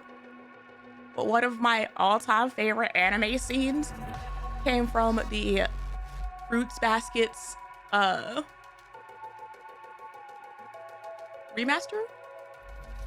Like, the newer one that they did. And there's, like, a scene in, like, the epilogue of, like, sorts, where the main girl and the guy that she ends up with, they meet, like, in the middle of the street. Like, they're both, like, on their way home, but then, like, they, like, see each other in the middle of the street. And then they say that, like, welcome home, like, I'm back. And it's because, like, their home is each other, like, not the physical location of home. And it was like, oh, like screaming, zombie, throwing up, puking blood. So every time I see that, that's what I think of.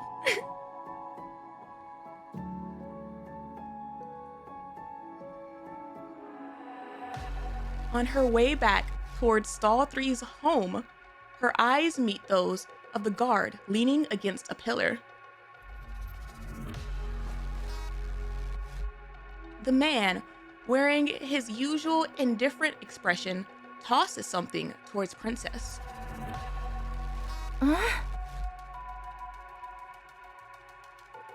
It is a chocolate-flavored Splendamin.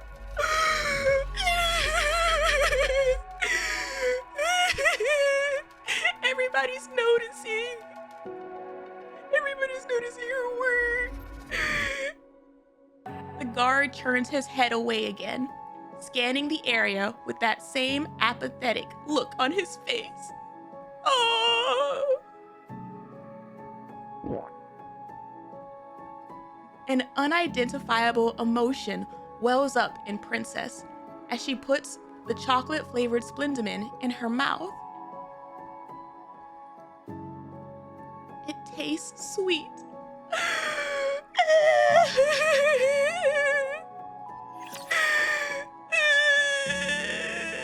I really do wonder if she's gonna end up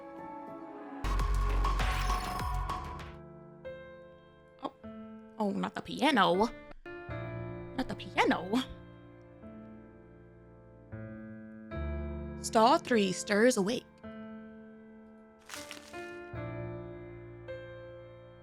After glancing at Princess snoring beside her, she takes a plain Splendiman bar from her bag and places it near Princess's head.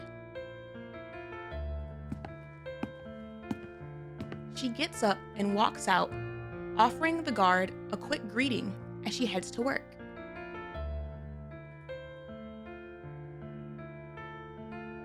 Stall 3's job is cleaning the red light district.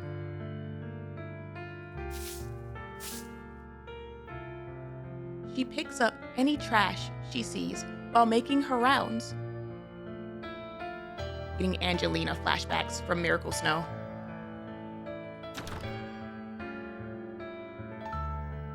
She opens the first door and walks in.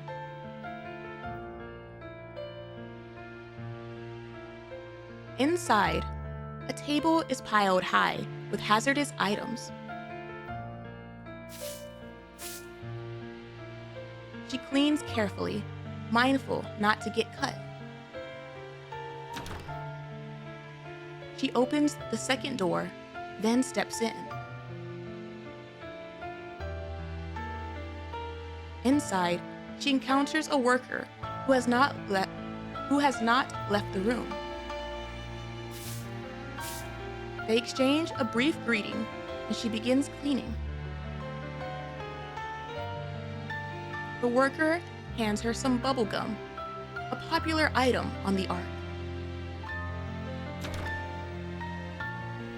She opens the third door and goes in. Her eyes sting, and her breath catches in her throat. Her cough grows more severe. She rubs her eyes roughly and finishes cleaning.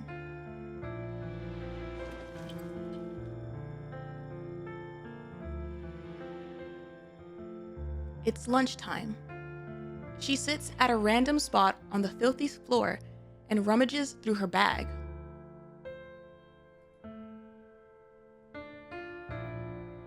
She spots the bubblegum, but puts it away and eats a plain Splendiman bar instead. Oh, the little shocked face! An emaciated rat darts across her vision. She jumps up and runs after it.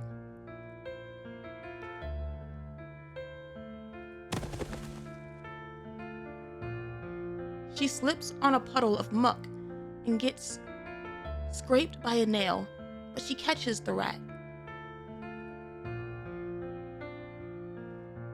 Okay, I feel like the sudden exertion aggravates her cough, and her vision blurs.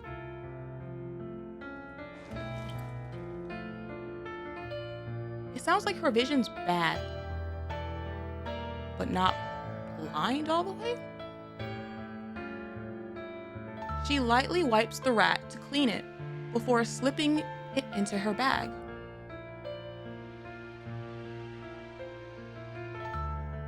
Her afternoon shift begins.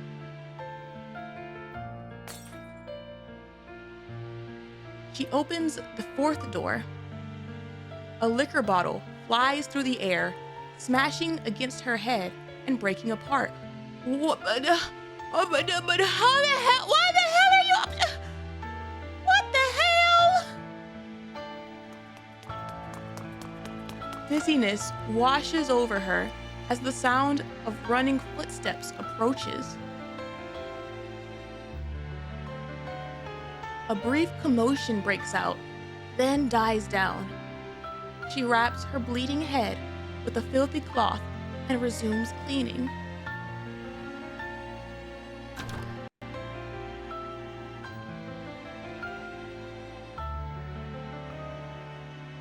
It sounds like there was like a drunk in there with with somebody else in the other house, and they were like throwing it.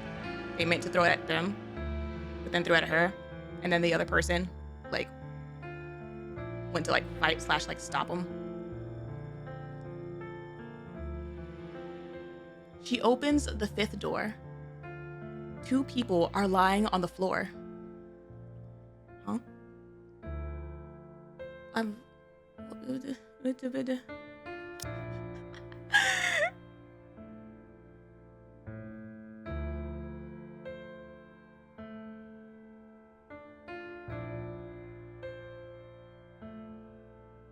Oh, the comment above my... Oh, not me. Are they dead? After she calls for Big Madam, they are dragged away, mumbling incoherently.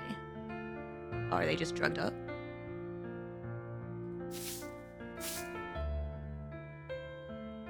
She cleans the trashed floor and finds a leftover sausage, something she's only ever heard about.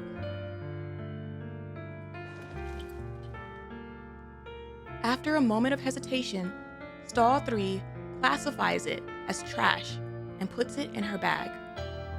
Classifies it. The remaining rooms are in relatively good condition. She cleans them thoroughly, then heads to see Big Madam.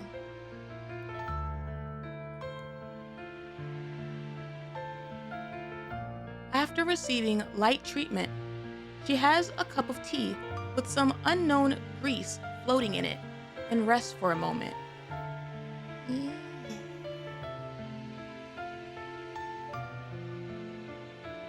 Lights begin to come on throughout the red light district. Stall 3 stares at the site vacantly.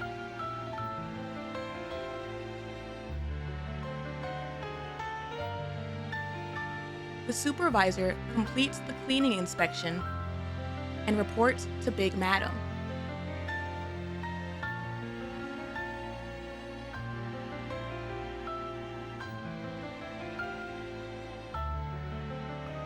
I don't know the degrees of blindness on how that works. Because she's definitely some level of it. She has to like do all of her cleaning while it's still dark out before the lights go on.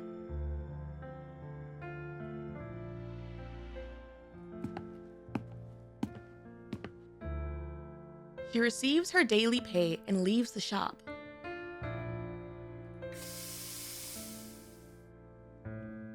She stops by the bathroom and washes up briefly.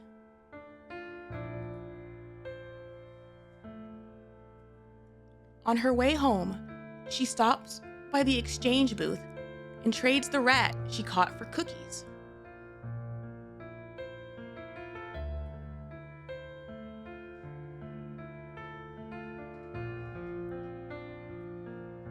I'm legally blind without my glasses. Everything's just a blur.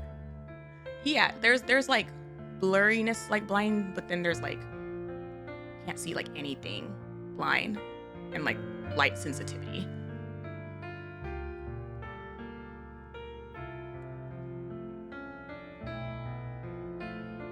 She arrives home and gives the guard a quick greeting.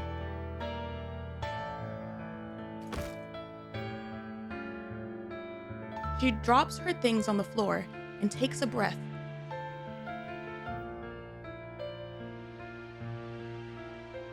Gazing blankly at the flickering light.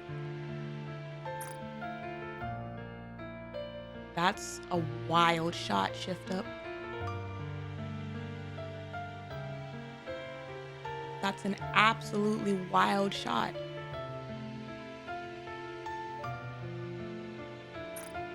Gazing blankly at all the lights. She blinks, trying to take in as much light as possible.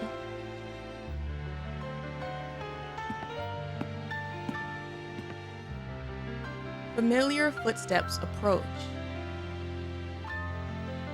She turns her head.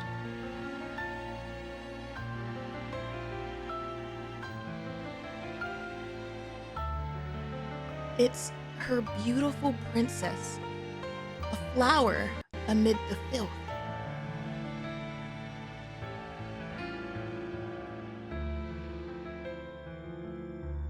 Stall 3 glances at the floor, checking for her cookies and bubblegum. I knew it. I knew it. Then, taking in the sight that had somehow become part of her everyday life, she offers a quiet greeting. Welcome back, Princess. Have you eaten yet? Neon!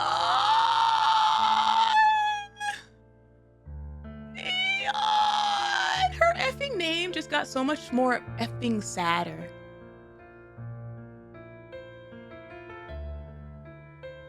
I'm getting freaking Alistar flashbacks after like finding out Alistar's background and being like, her effing name. I'm going through it again. Neon. Neon. Neon! It's so good. That bright light.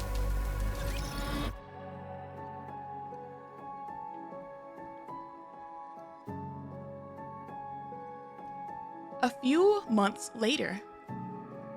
I'm telling you, she's insanely good. She's got zero physical strength, but she's a beast when it comes to hacking and data manipulation. She's got zero physical strength. Better than even some of those big shot adults out there. Hey, yo, look at Free Rat. Gassing her up. The recognition. Wow, really? Yeah, her going rate has skyrocketed. Everyone's tripping over themselves trying to recruit her. That's amazing. I'm proud of you, Princess.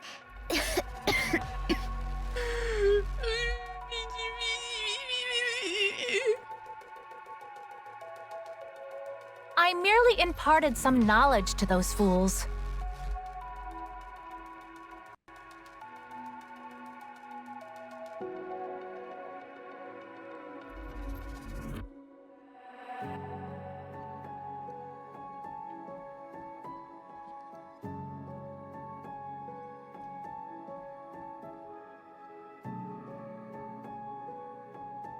I'm seeing a potential third branch now for Neon's whole fixation with firepower. Because firepower, boom, lights, brightness.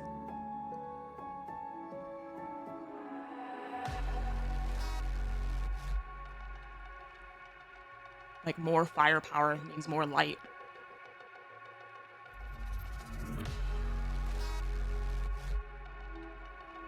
It's too bad, really. If she'd just shut her mouth, she'd be perfect. I guess whatever God created us really does have a sense of humor. Behold light. Like literally she's saying let there be light every time she says mother effing firepower, baby.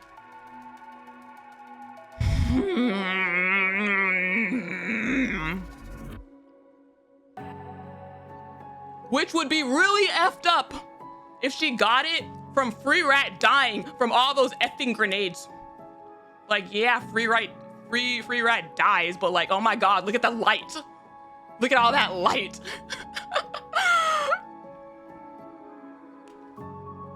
Don't speak so lightly of a deity.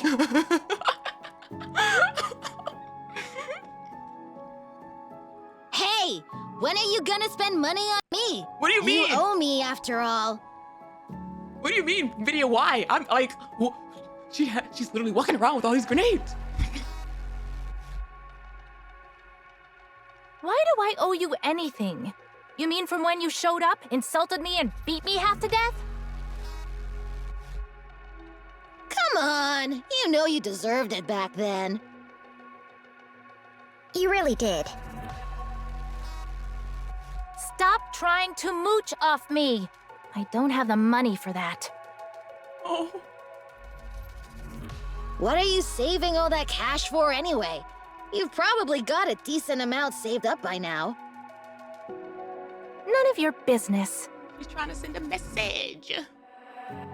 What a cheapskate. Fine then, enjoy your riches. Are you at least keeping it all somewhere safe? One little slip and you could get cleaned out. I'm about to. If that's actually what happens, I'm gonna effing crash out. I'm gonna crash out. Like I had a spidey sense that like the origin of firepower was gonna be messed up. Like whatever it ended up being. But if it ended up being that, like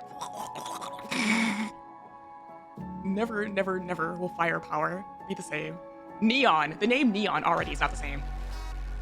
Big Madam is holding on to it, so it shouldn't be an issue. Oh!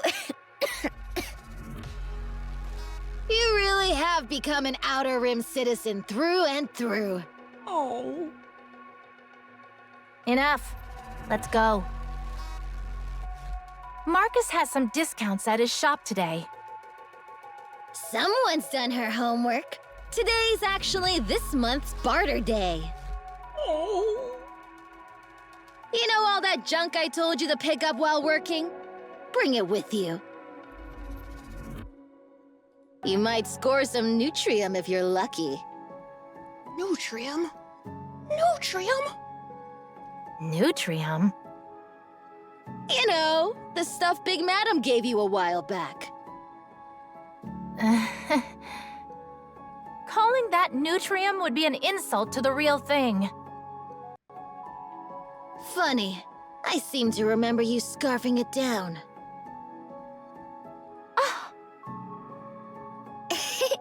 Let's go. If we're late, there'll be nothing left. Oh. I've been saving up bullets just for today. I've been meaning to ask you about that. Why are you so obsessed with bullets? When they go off, the flash lets you see everything around you. That's why I like them.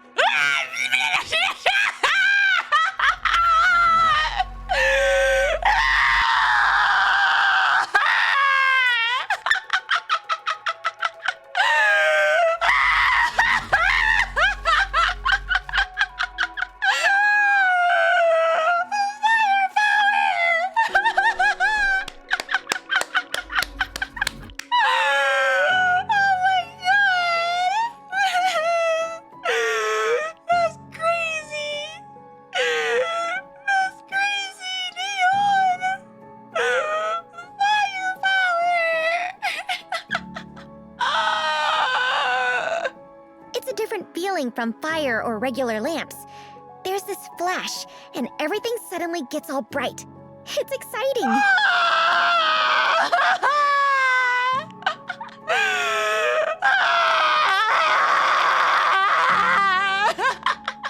amazing! That's amazing! I love that! I love that so much! Firepower. Riding the firepower fanatic seeks the light. I'm just like, gosh dang. This is why we have to gaslight you in a different direction. Finding it out in the same scene, literally a couple lines later.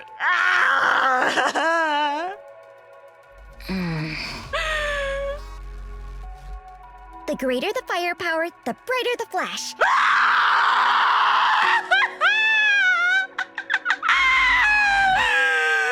And in that moment, it's like the whole world lights up. It's the best. This is the neon lore I was waiting for! This is the neon lore I was waiting for! There it is! Wow, wow, wow, wow, wow! Video cooking up a theory and having it confirmed 30 seconds later is pure comedy. Ah! I love it when the darkness transforms into light. It just keeps going!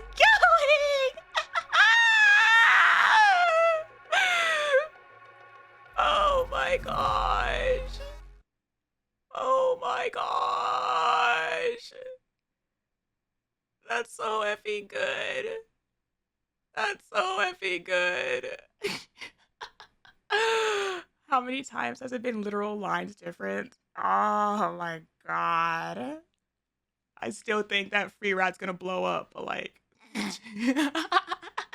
those grenades are gonna go off. But oh my god. Oh man. Firepower. Firepower.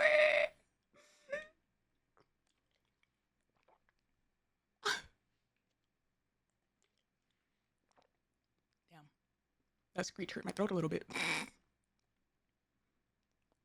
A few months later. Ugh, people make mistakes. She doesn't have to keep nagging me all day. Hmm? Is that you, Princess? You're back early. Huh? Yeah, didn't you see me? How was your day? Ow. Ow. Oh no. Oh, it's getting worse. Even more miserable than usual. Free Rat talks a lot for someone with no skill. But what about...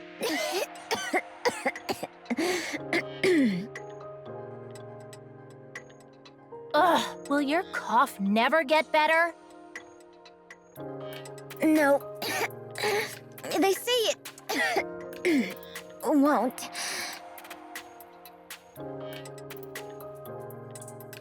Sudden twist, stall 3 is actually fiery.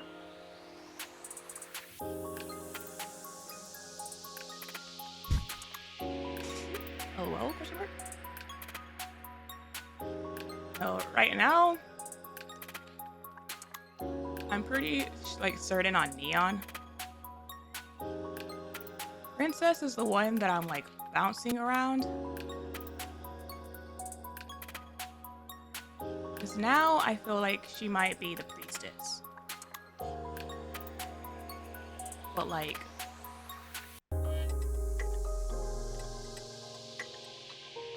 honestly, she can't be both. At least I doubt. I don't think she can be both. Like she's most likely the priestess or something. But I think it would be interesting if again, I doubt she can be both. But I think it would be interesting if some way, somehow, they could finagle it to where Princess is SHIIIIIF. Because she has the background of being like really good with tech. And when I first saw like SHIIIIIF's name, there was that whole like theory on SHIIIIIF as a name is like a representation of like slaves. And like that's why like whenever people say like, oh, Jean is like SHIIIIIF, like I don't think SHIIIIIIF would be somebody like affluent, because I feel like SHIIIIIIF is somebody who like represents someone from like lesser means. And honestly, it could like work if it was someone who was an ARC citizen and then became like someone for like the Outer Rim.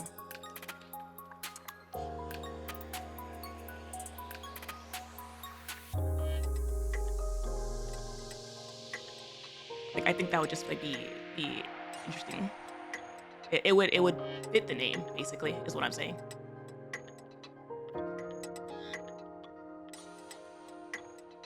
an alias. 6-0 the name? Kinda, sorta. It's like how back then slaves would put like X as like their last name because they didn't have like a family name. 6-0 also was like a similar use for that, where it was like a representation of a group of them.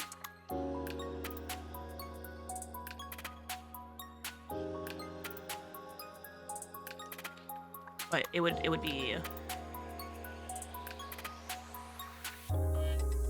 interesting. Because right now, like, there's really nobody that we've met that really fit who I think 6-0 could be.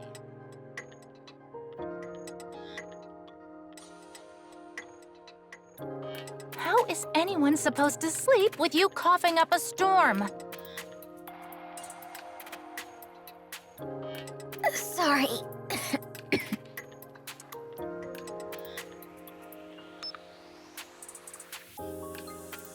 One of the weirder things I've noticed is 6-0's name is usually formatted as, which is the hex code for black.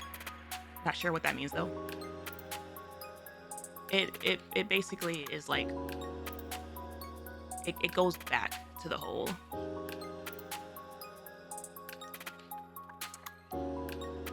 I feel like she's a representation of people who live in the shadows, not really people who live in the light. Which, I mean, Deep was scared of the light.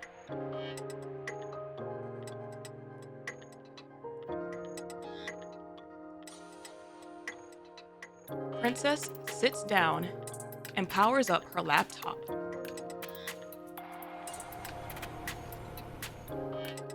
A small generator rattles loudly.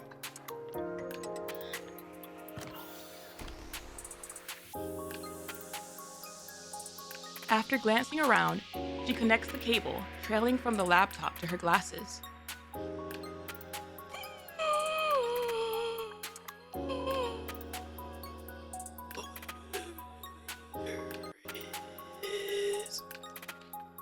Her gaze locks on the screen as if drawn into it. You've been obsessed with that thing ever since you bought it. What are you even doing? Mind your own business. It's a hobby. A hobby. With the money you spent on that, you could have bought a way better home than what we've got now. Big Madam would have stood as a guarantor for you, too. This is worth far more than a house, you fool. But like, pillows. Well, have you eaten? I have. Pathetic a meal as it was. Me too. I ate before coming home today. There are some snacks in my bag that Free Rat left for me, but they don't suit my palate. You can have them. What? Why are you staring at me like that? Care. She care you. It just hit me how much things have changed.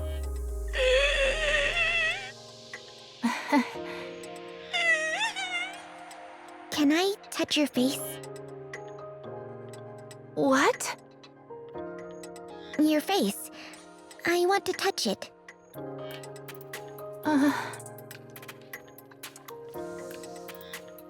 Stall 3 reaches out and touches Princess's face.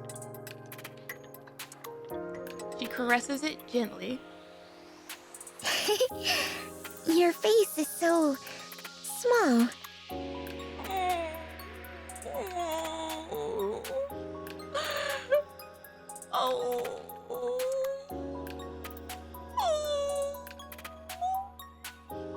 What do you think you're doing? Stop that. Princess bats Stall 3's hand away. Did I catch you off guard?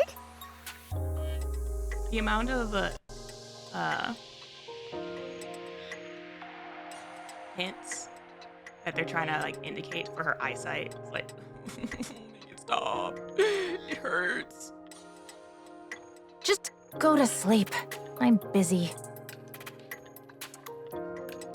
Okay. Just don't stay up too late.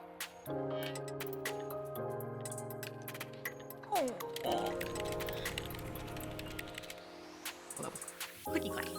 Clicky clacky. The hum of the generator and the soft tapping of keys echo through the underground tunnel. Keys. After a while.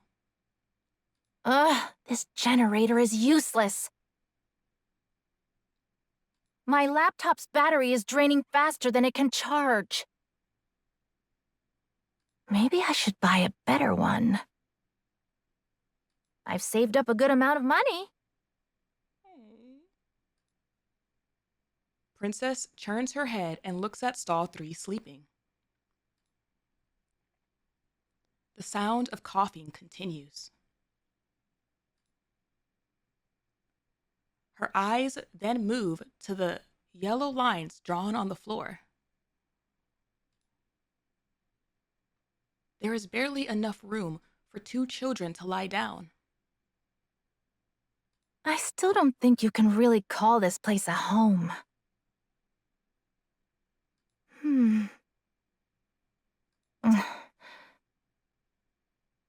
Well, I have all the time in the world.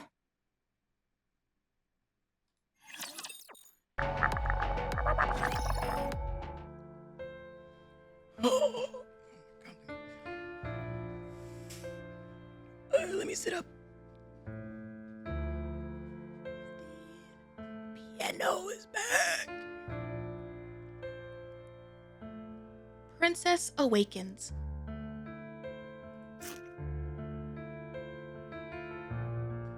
She picks up the plain Splendiman bar left near her head and eats it.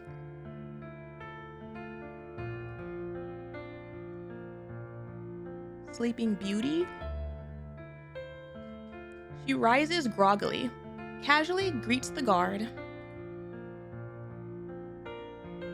and heads to work, shaking off the last of her sleep.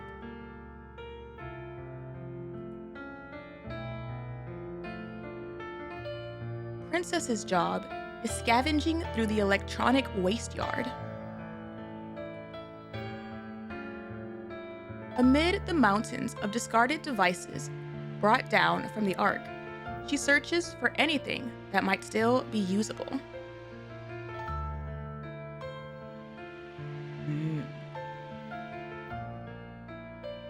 It's heavy labor, and something she isn't particularly good at.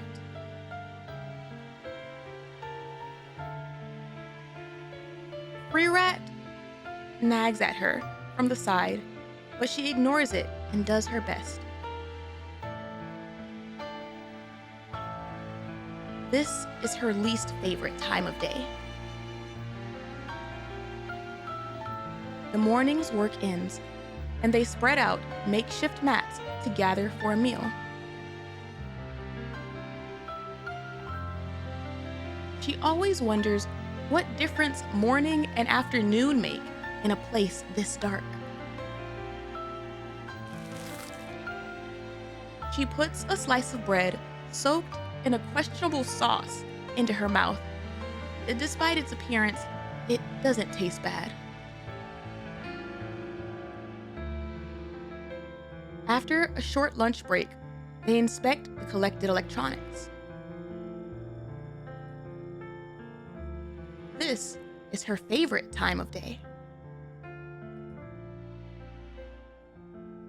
She hacks the data left on the devices and sells any valuable information she finds.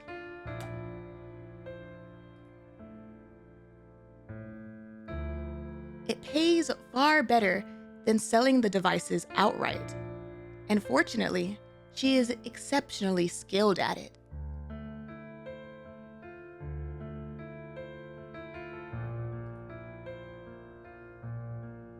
Thanks to that, the workload is relatively easy, and her pay is quite decent.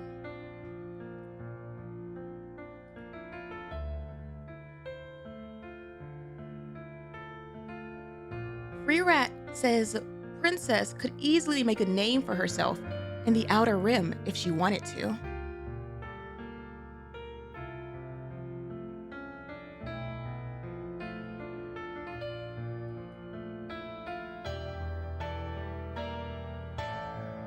The compliment lifts her spirits for a moment, but once she looks around, her heart turns cold once more.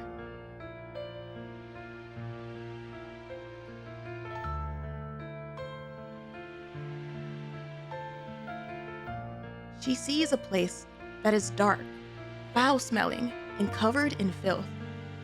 Above all, it is a place without hope. Hope found in the gutter may seem utterly insignificant to those on the outside.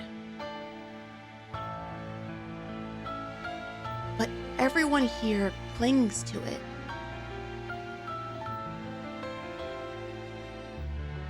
Princess reaffirms to herself her decision not to try and find hope here. Her hope lies in the Ark, not in the Outer Rim. She is certain that the moment she allows herself to find hope here, she'll be done for.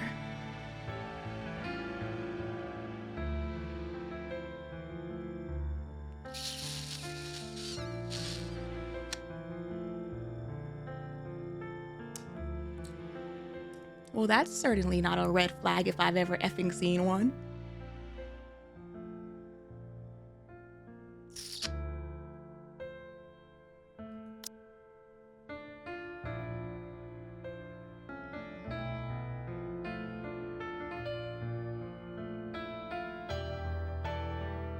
Maybe.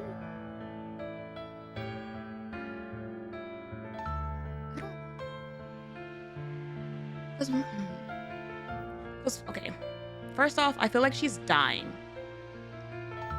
And my thing now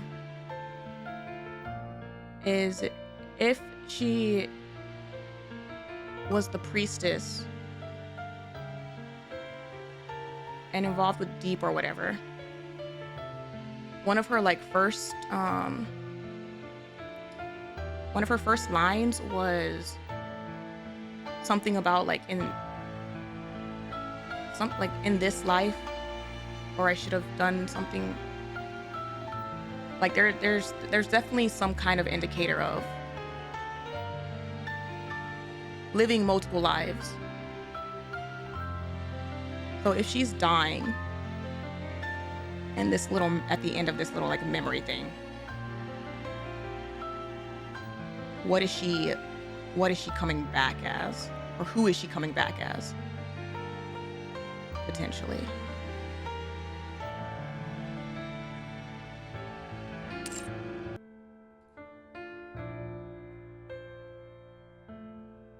The workday comes to an end.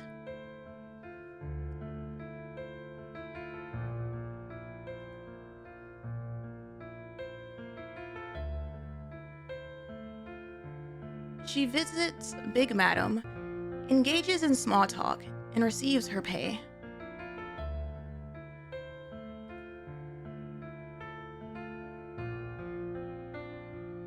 She returns home.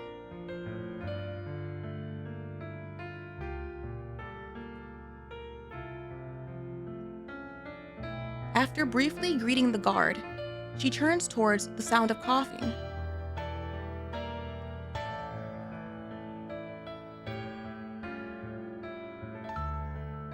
She sees a goofy smile, filthy clothes, and a poor child. Oh, this is so good. This is so effing good. And I love the way they have it to where she's facing the direction looking down versus when she was on the ground, yeah, looking up. Oh.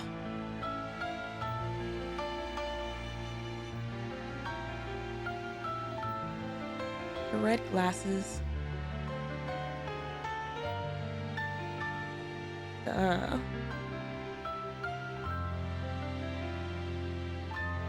highlight on the earring again. I also do wonder if they're like intentionally meant to be designed so similarly. Like, is that intentional with the freaking hair color and eye color? Are they effing long lost siblings or something? Princess's heart wavers. She suddenly finds herself wanting to hold onto hope here, if only for this child.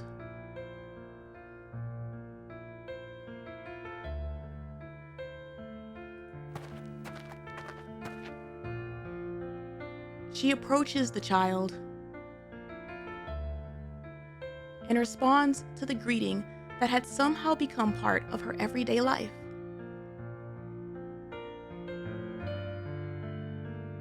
No, I haven't eaten yet.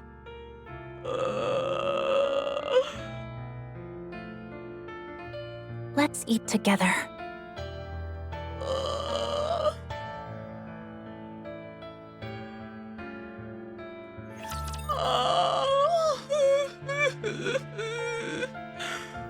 Oh my. Just gonna hide in the guitar.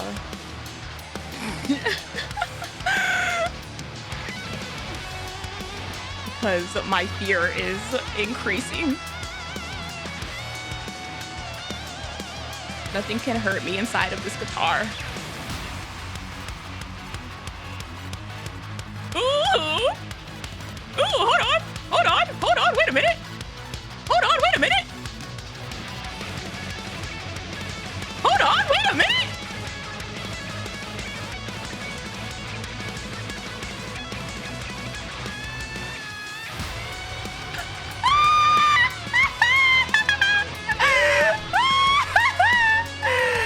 I was literally wondering to myself, like, I feel it's about time for like the music to ramp up in the battles. Let me stay here for a little bit. Oh my god!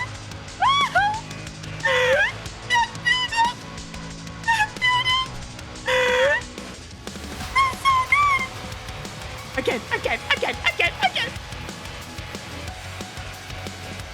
Oh my god!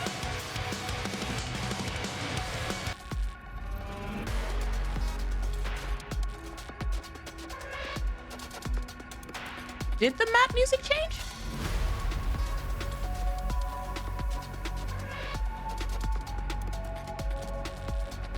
Oh my gosh. I feel like faster. Okay. When I don't have like the mobs in between the cutscenes to marinate longer on the music, it's a little bit harder for me to like catch when it shifts. Oh, something's gonna happen. Something's happening soon. Very well. Let's chase away these bad fish.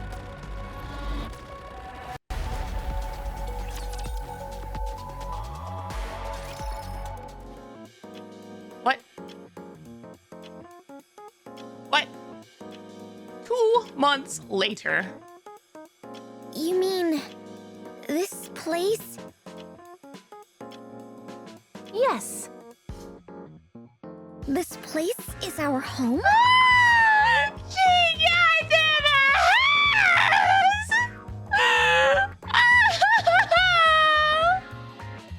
No, let me make this clear. This is my home. Oh my god, this is my happiness tax! Oh my god, he's making me pay happiness tax, isn't he?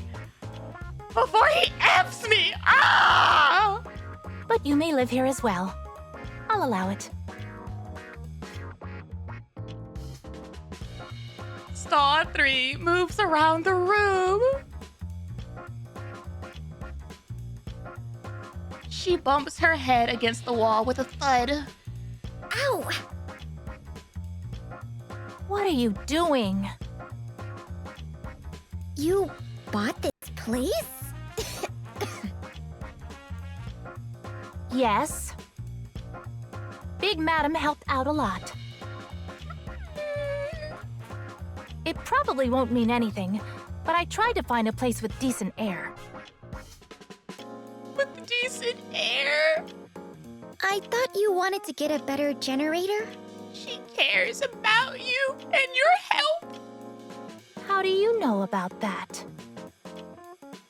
You mutter about it every night. Why wouldn't I know?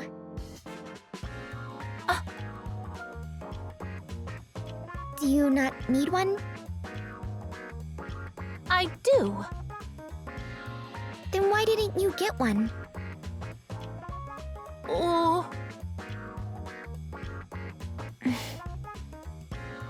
Thank you, Princess.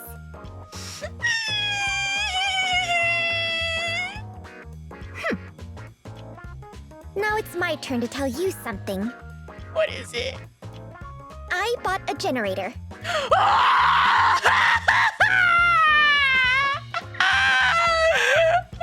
God!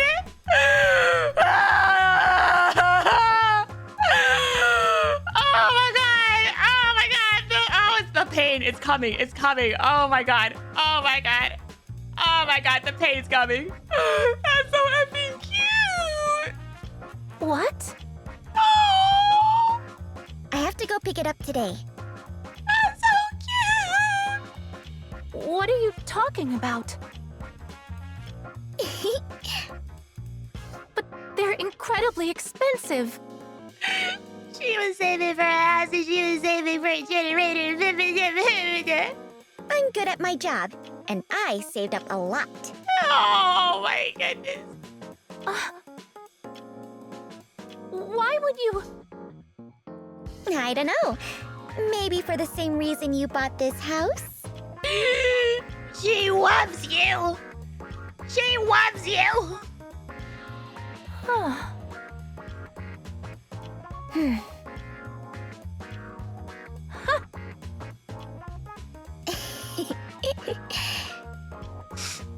so cute.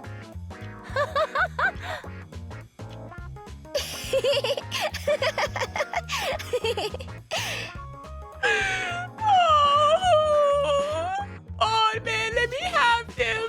Let me have them. I'll take care of them. Oh my God. Oh Jesus. That night.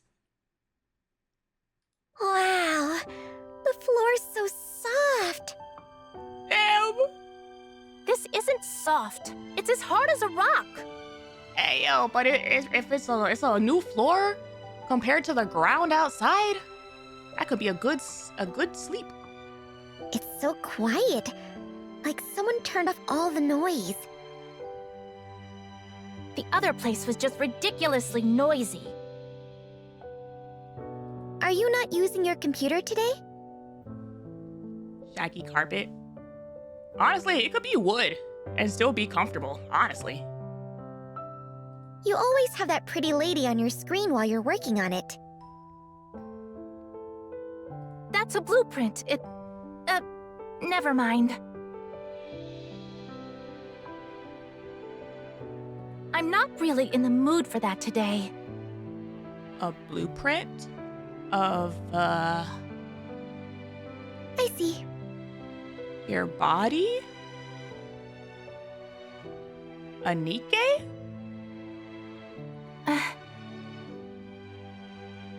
Hey, why does everyone call you Third? Do you have siblings? No. There's this public restroom in Ephialtes.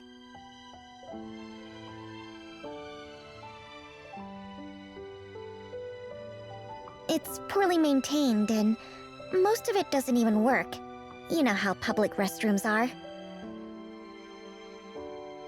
Well, the very last stall is used for storing all sorts of junk. And they say that's where I was found. Jesus. What? Jesus. That is. Yep, I was born there. Jesus.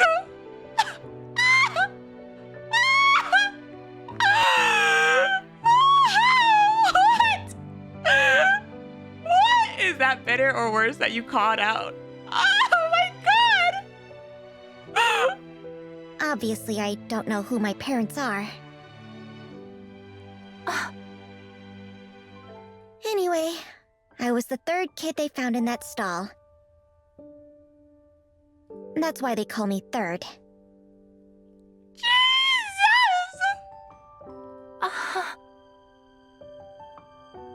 They even call that stall the maternity ward.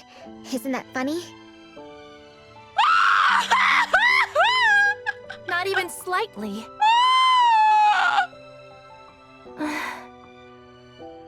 Do you plan on living here forever? The Outer Rim, I mean. The maternity ward! Yeah, probably. Have you ever thought about going to the Ark? But it was the third stall, not the third kid. Only half rewatched. It's not like I can go there just because I want to.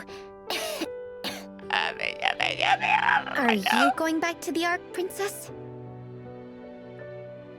Yes. There's something I have to do. When will you go? As soon as possible. I've almost got everything lined up.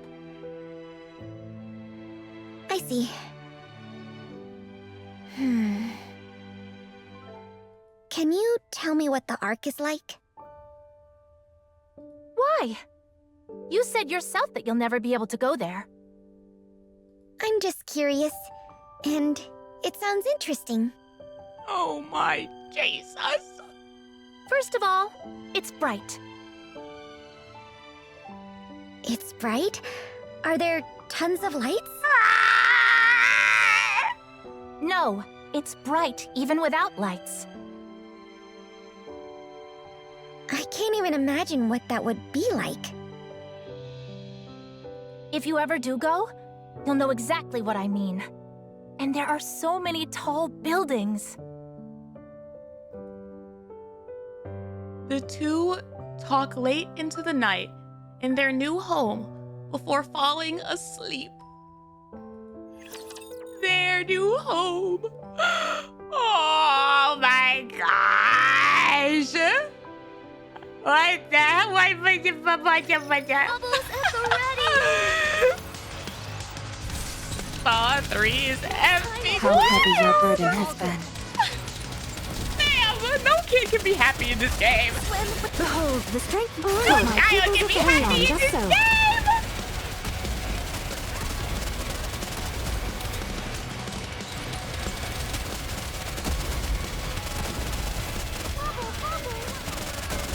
Princess's new home, shake my head narrator. Shut up. Ah, What do you think? God. Can you now feel the dignity befitting a king? Oh.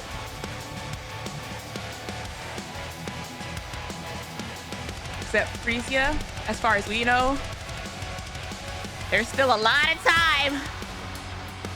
There's still a lot of time in Frisia's timeline that we don't know about.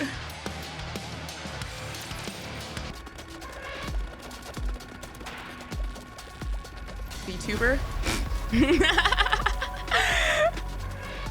Her previous body, her new body, after this life, if she dies. A VTuber. Oh, not a VTuber. Y'all are in my brain. A Nikke. A Nikke, some sort of Nikke. Freaking.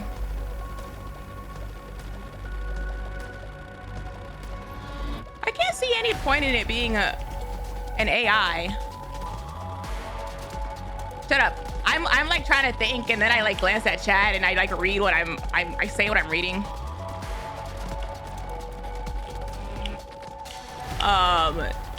But some kind of Nikke. Which Nikke? I don't know. I can't see it being an AI. Because I feel like Enoch and Ink, whatever her name is, were there since like the inception of the arc.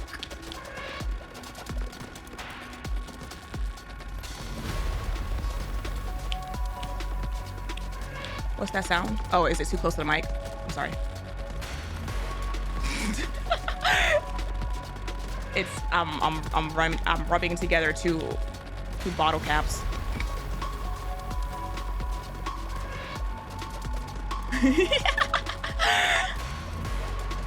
I'm fidgeting with my hands and thinking. I told you I have like a whole. My little trash can is full of water bottles.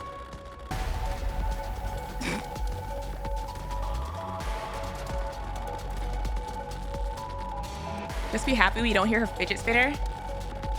It wasn't even like that close to the mic. Damn. I'm surprised y'all caught it.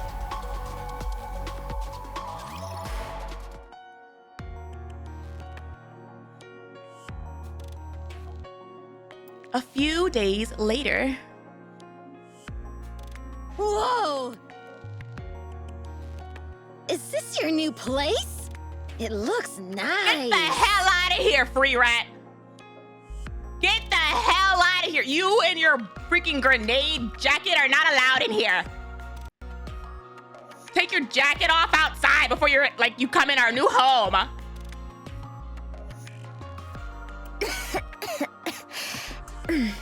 Yeah, it's great.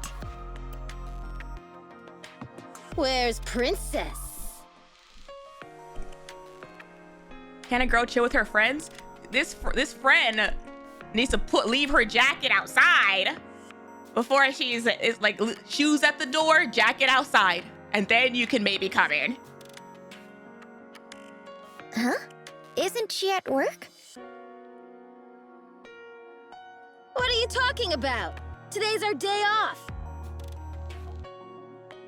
That's why I came by to hang out. Then where'd she go? She took off first thing after waking up. You know, she's been sneaking off to this one place by herself lately. She just stands there for a while, then comes back. You know anything about it? You just follow her? Keeping tabs on her? No.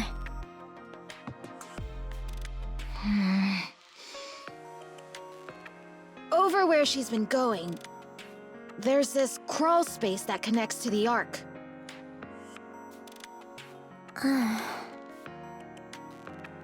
Didn't she keep saying she wanted to go back to the Ark? Maybe she's going there. I mean, they call it a crawl space, but really it's just a passage you can bribe your way through. Uh-huh. She planning to escape the city like you say did. But I doubt Big Madam would let her do that. Think she's trying to escape? No way. Right? There's no way. She's been around the Outer Rim long enough. She wouldn't be that stupid. Unless she's looking to get herself killed.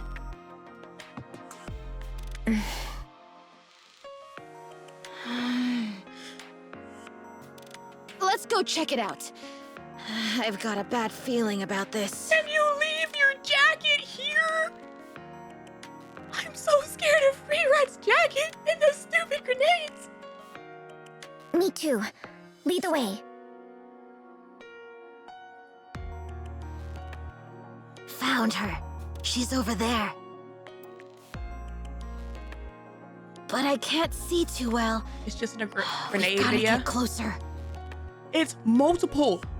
It's a jacket full of them. It's not just one. What are you gonna do if we get caught? How do you think I got my name? Sneaking around like an alley rat is in my nature. Oh my gosh.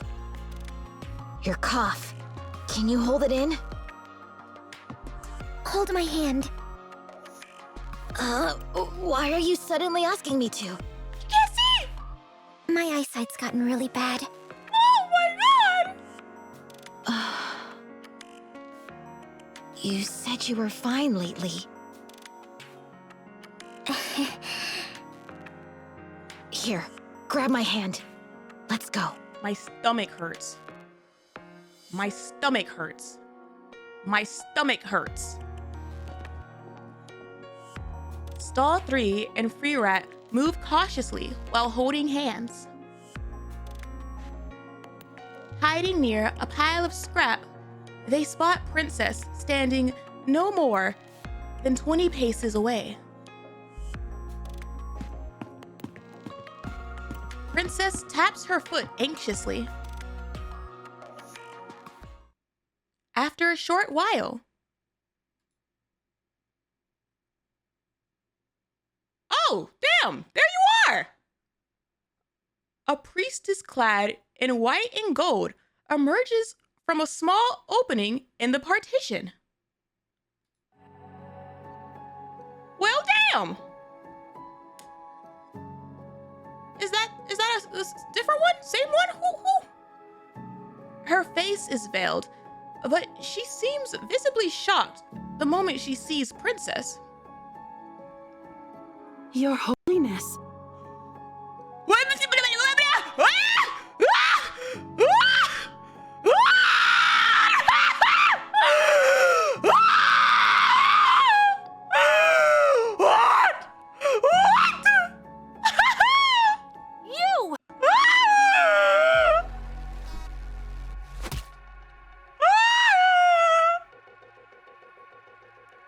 Princess kicks the priestess in the leg.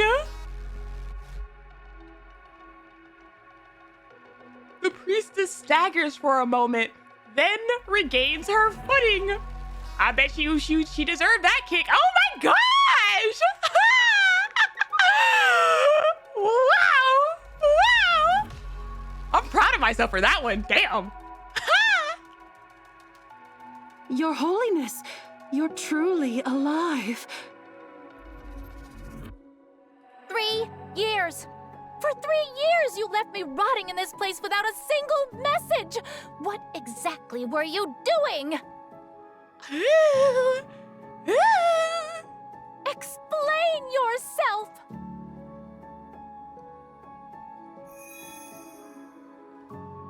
Princess's necklace shimmers with a golden light.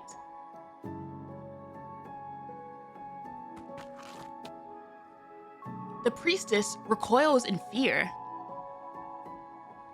Please, please allow me to explain everything.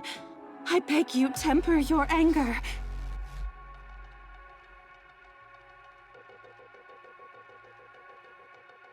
Three years. 3 years. Speak! Now! Okay.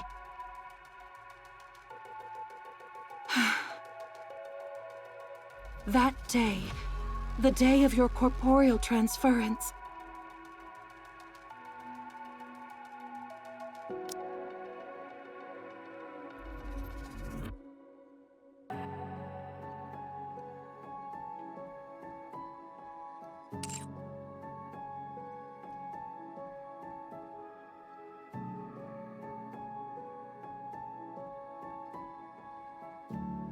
while you were resting after the ritual had concluded.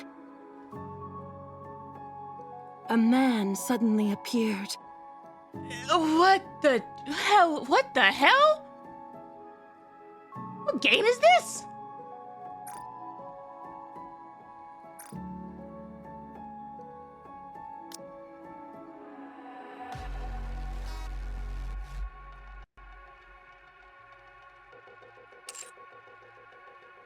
VTC was annihilated, quite literally, by that single intruder. What the hell?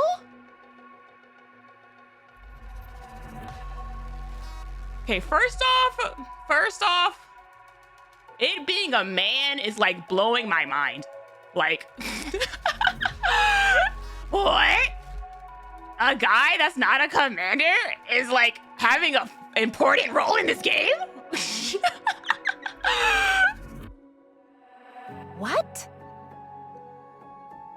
Once the transference ritual was over, you withdrew to rest, while the remaining members enjoyed the celebrations.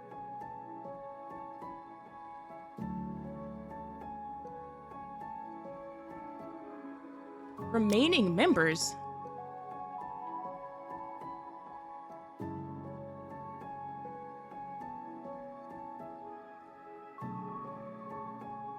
Remaining members?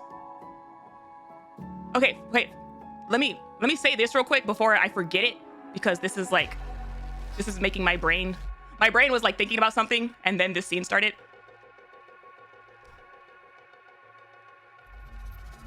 I am very curious as to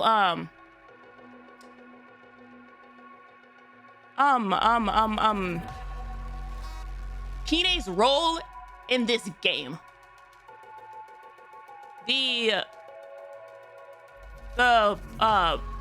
princess's necklace shimmers with a golden light, and then having the priestess have a similar necklace to the one that Doro got from Pine. Like, design-wise, it looks similar. And for, you know, a mass-produced, like, the way she has like appeared multiple times, and again, like the fact that like her necklace continued on like with Doro, kind of makes me wonder if like it's some sort of like VTC like thing. Some people get little crosses. Like,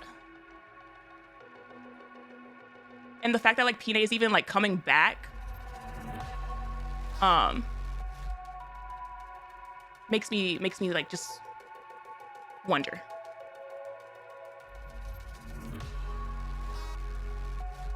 That day, the day of your corporal transference, while you were resting after the ritual had concluded, a man suddenly appeared. VTC was annihilated, quite literally, by that single intruder.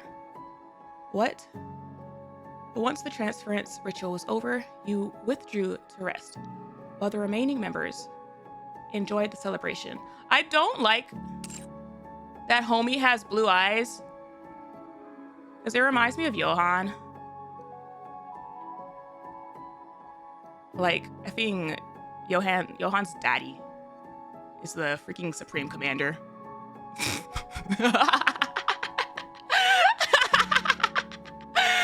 That's the real reason he left the Ark. Daddy issues. That man entered the hall quietly. He wore a commander's uniform, held a pistol in one hand, and carried a large backpack. It was a joke! It was a joke! He stood there, staring at us. And then he attacked. What? What? Neither the deployed Nikkes nor the robots were of any use. What? Hey, yo. Hey, yo. That's crazy. That's so effing fascinating. Did Johan really leave the arc because daddy issues? Was Miles a cover story? And his daddy is like the supreme commander and he wanted his son out of here?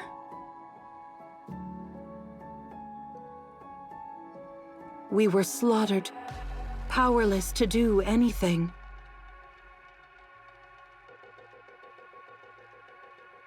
By one person? What kind of disgusting joke is this?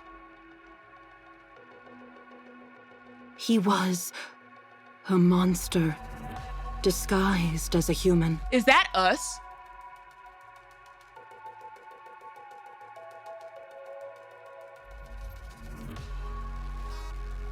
Did we get reincarnated? Question mark?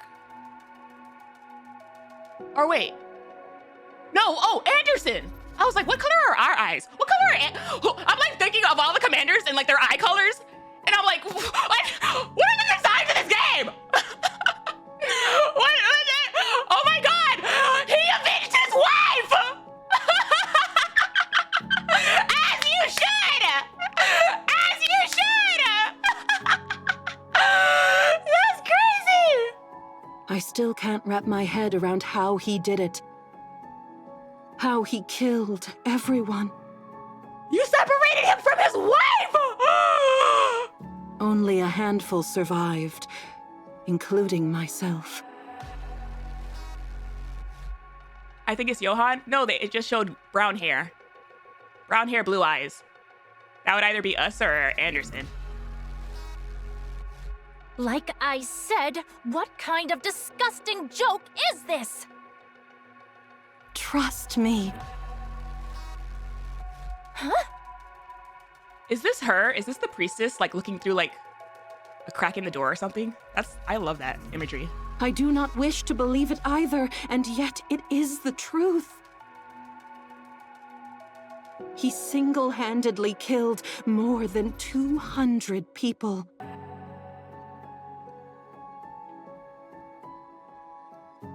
Oh, and then wait, it's like it's standing on the eye.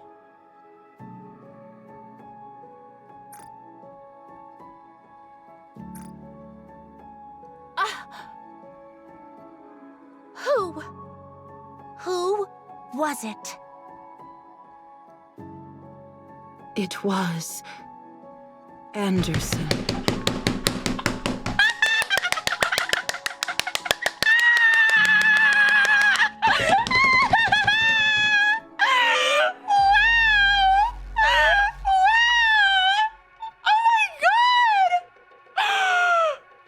I love this for him. Oh my God, I love this for him. Oh my God, I love this for him. And then the art. The art. The mother effing art. Anderson came home to Ithaca and killed all the...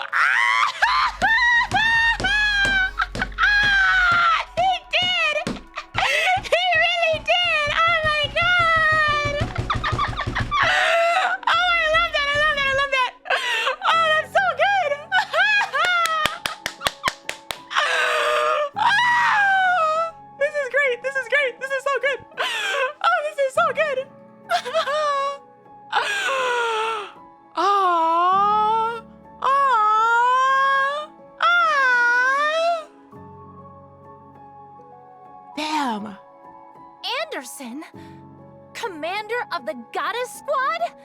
Damn! How? He was supposed to be in a coma. Oh, and he woke up. He woke up crazy. Did you get revenge?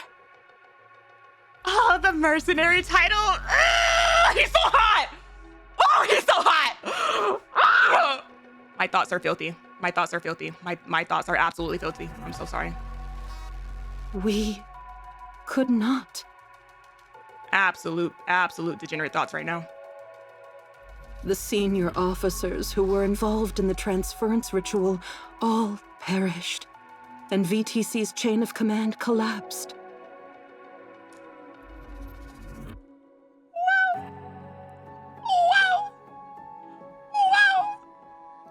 The central government then elevated that man to the position of deputy chief, placing him entirely beyond our reach.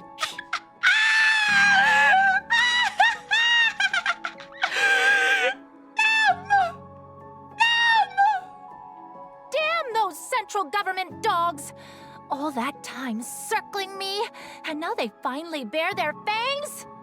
Oh my gosh, it's also fascinating to see that they are opposing sides. Like that they didn't seem to like each other. The moment VTC's power waned, the central government descended upon us with unrestrained fury. I guess that would explain why the MMR is like in hiding. It was a purge. Absolute degenerate thoughts. Very few devotees remain within the Ark. How many? More or less 2%. Sheesh! Sheesh!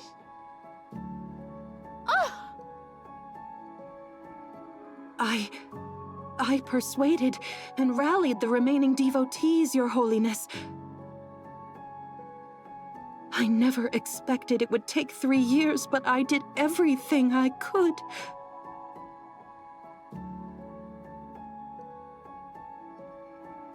This is the necklace that I was talking about, by the way. Given all that, why did you not come back for me?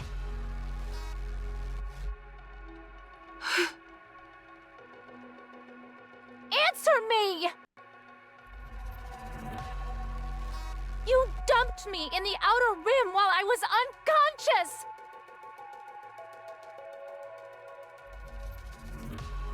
I spent 3 years crawling through the sewer! Well, there was an Anderson out there. Like, I mean, he was a little angry. Why was I not contacted even once? We had no funds.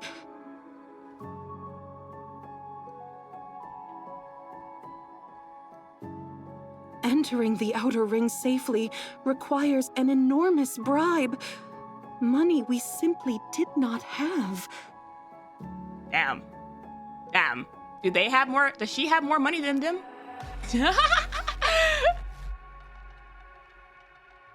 What did you say?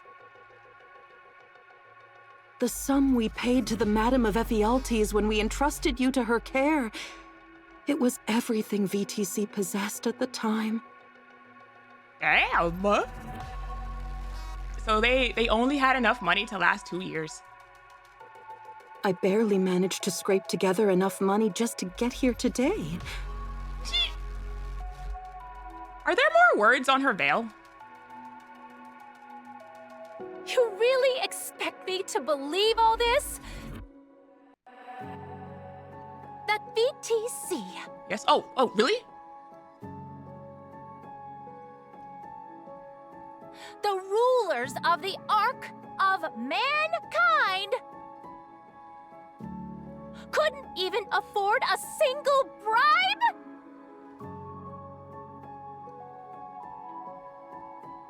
They changed her womb words as well? Wait, what? Did it not always say VTC?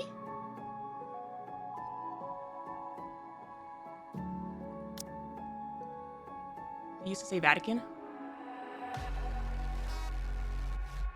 The VTC, the rulers of the Ark of Mankind.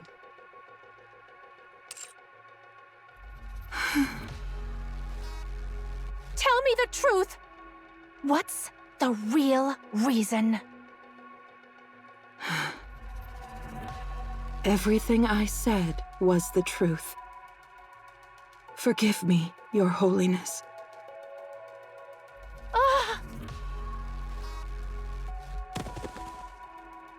Princess sinks to the floor.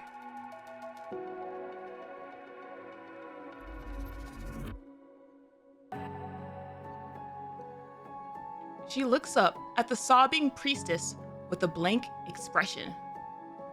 Ooh. The mirror to Neon's pose. When Neon stares blankly into the light. You really expect me to believe such a terrible joke?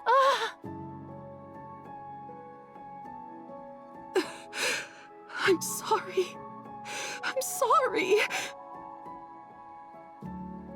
That's probably exactly what that's supposed to be. The way Neon stared blankly into the light in that one piece of art, and like that's her hope. And this entire time, Princess has been like, her hope's in the Ark, not the Outer Rim. And this priestess is that representation of that, and she's staring blankly at it. Ooh. You idiots! Just how unbelievably stupid did you have to be to let things end up like this? I mean, you can't... It was a man on a mission. It was a man who lost his wife, like... Morons! Incompetent swine!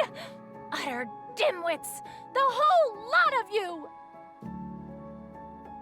Your Holiness, please calm down. Lost his wife and his kids? Like, could argue he lost his home too? Because the wings of victory went down? Like... Shut up! You shut your mouth, you useless simpleton! Everything I built up had been solid, and you let it all crumble in an instant!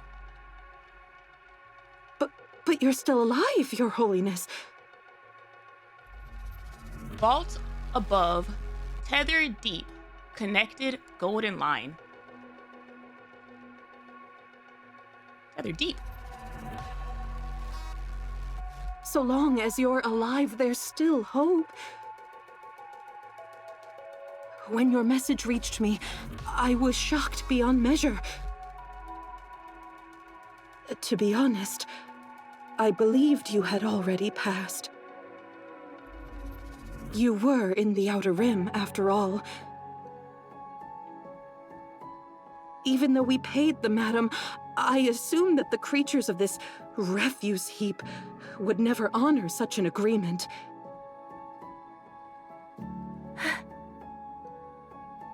There was nowhere safe for us to hide at the time, so we made the only choice we could, knowing full well it could end badly. Yet here you stand, alive. And since you're alive, we can regroup. We can rebuild VTC. Our devotees in the Ark have lost not just their wealth, but their symbol.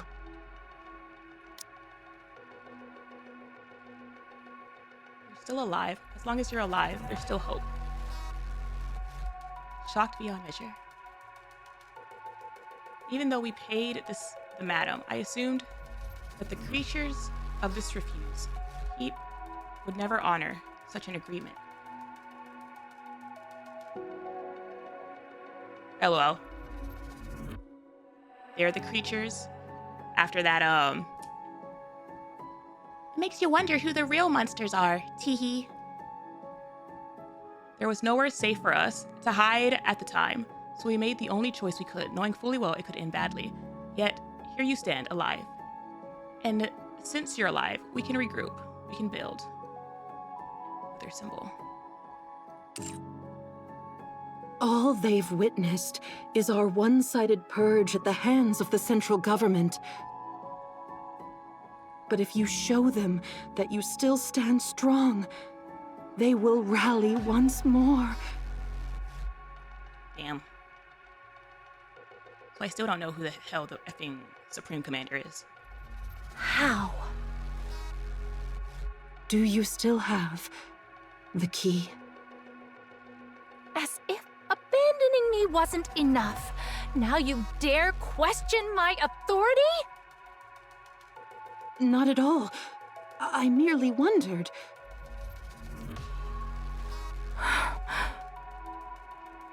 I have it. It's still in one piece. Oh, then...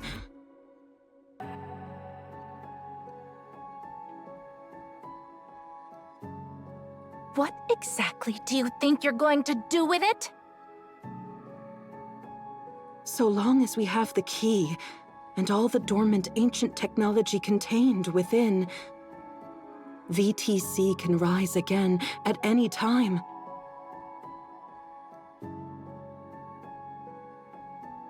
The Pact prevented us from using the key's power, but as things stand, there is no longer any reason to uphold it. Hear me out. Hear me out.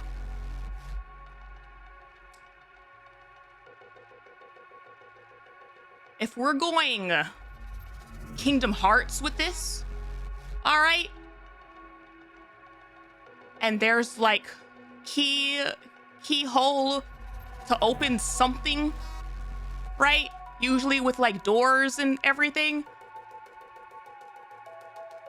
There were 3 phases of Arc Guardian to close the Arc, to shut the Arc down.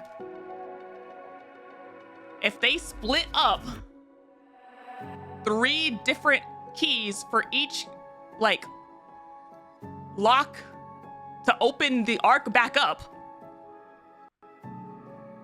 and that's, you know, like a way to disperse control so that not one person has all the control to, like, open the Arc back up or whatever.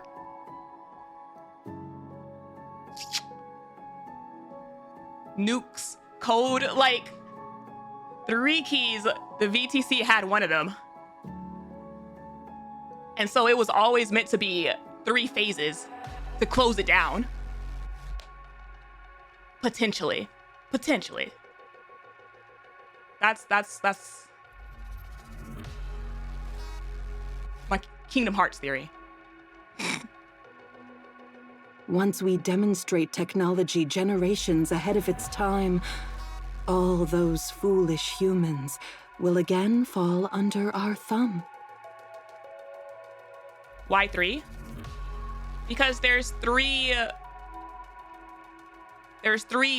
like door things that they had to shut to close down to close down the Arc in Arc Guardian. But then also, like, the Supreme Command, Anderson saying, like, oh, they had 3 phases of people entering. Where are you getting the doors? Because they said that every time that it shut, it made a really big sound. And that's what brought the Raptures over for them to fight. So from my understanding, it felt like that's what the 3 phases were for.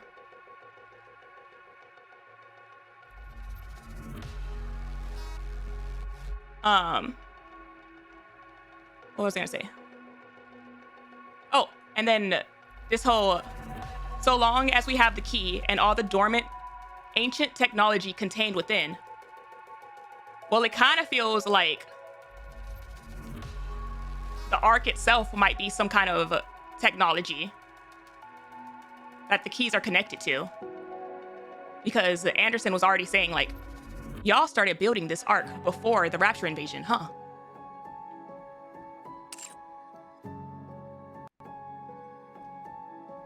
But yeah, that's the noise attracted Raptures, and that's why they needed the Goddess Squad to And guard. 3 keys, 3 phases, 3 manufacturer companies.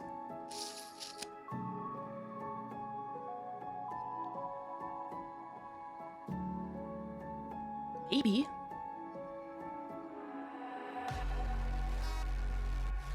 Maybe they split it amongst the 3 manufacturers.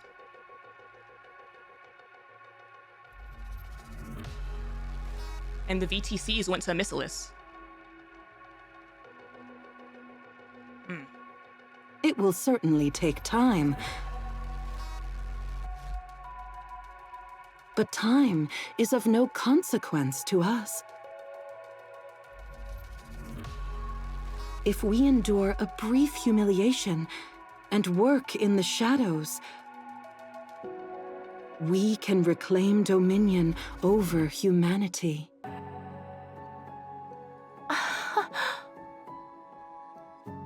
Do you have it on your person now? Do you really believe I'd walk around carrying something that important? But your body was the only thing transported to the Outer Rim. So?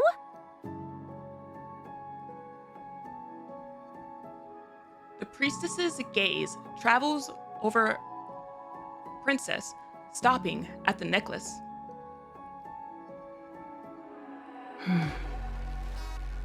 Tell me, do you really think having the key alone will make you fit for the title of Her Holiness? I would never. Don't be ridiculous. She's really gonna try to steal candy from a kid. I'll consider your proposal. There is nothing to consider. We must act immediately. Remember very clearly whose presence you're in when you voice your insignificant opinions. Damn. Damn. Teenage necklace, 3 segments. I don't know. No, I think that might be more of a VTC thing. If they had all 3 keys, then there would be no point in a pact. That would imply that there's other keys that other people have. Possibly. My deepest apologies, Your Holiness. Await further instructions.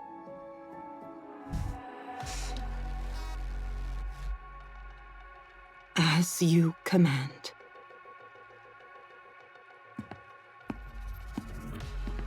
Princess turns sharply and walks away.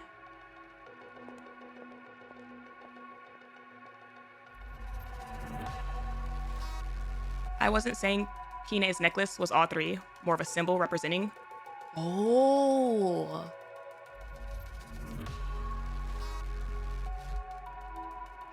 Actually. After watching her for a long moment, the priestess heads back towards the partition.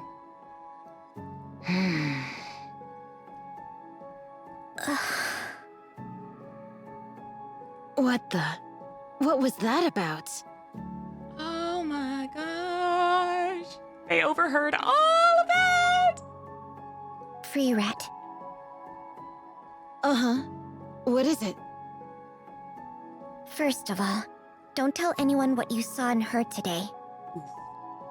Oof. I didn't even understand a single thing they said. Still, not a word to anyone, especially not to Big Madam.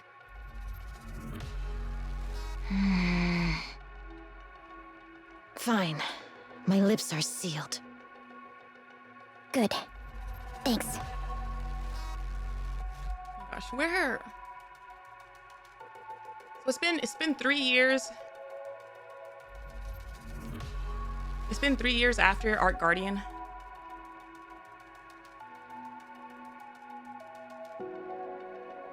I don't remember.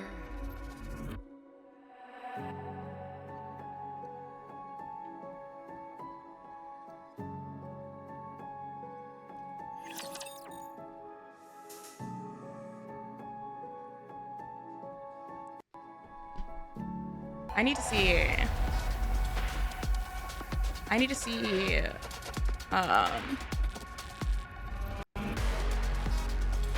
a little bit more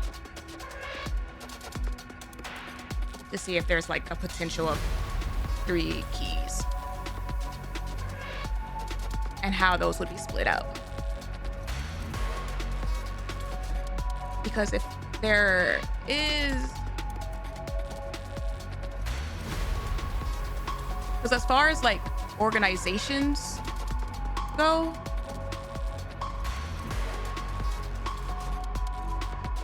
it could be like the VTC had one, maybe the CG had one, but then that would be like who had the third. Or if a little bit later on they were split up between the manufacturers, the VTC's key would go to MMR/Missilis.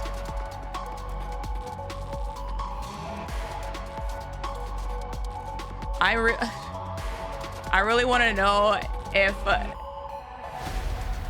Miss April Fool's first CEO of Elysian having one of the keys,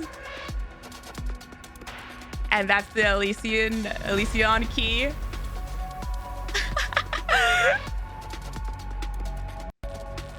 You are quite the troublemaker. Like I need to know if that joke was actually a joke or not.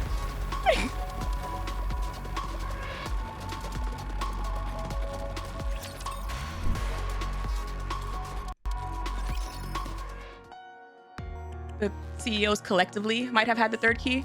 That's also true. It could be split up between the CEOs.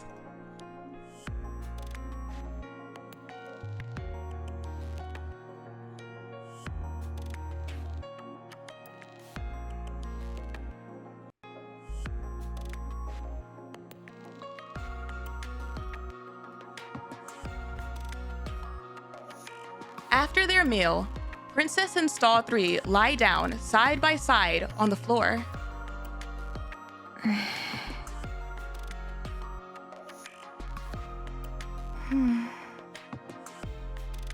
Are you asleep? No, my body isn't tired enough to fall asleep. You've turned into a proper worker. Yeah, she's having this conversation after overhearing her earlier conversation, like, ah! So, you're going back to the Ark?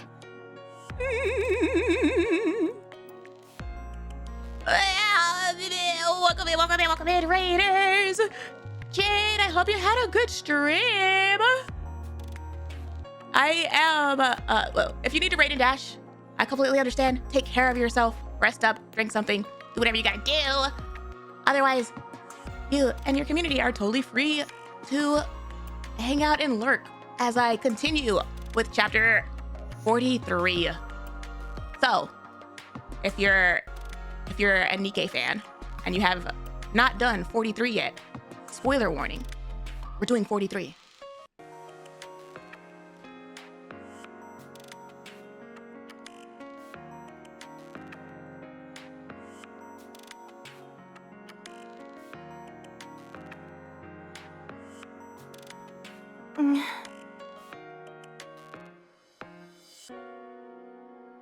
Thank you, Jade. Thank you for trusting me with your community. You heard. Yes. Free rat too?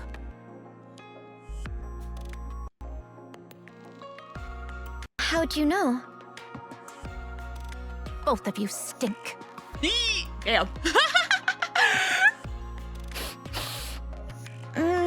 No, I don't. No.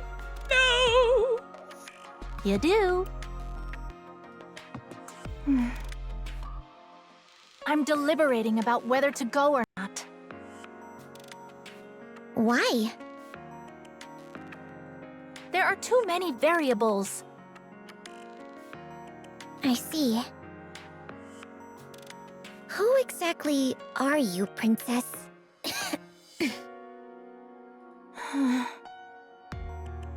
I am the highest authority in the VTC.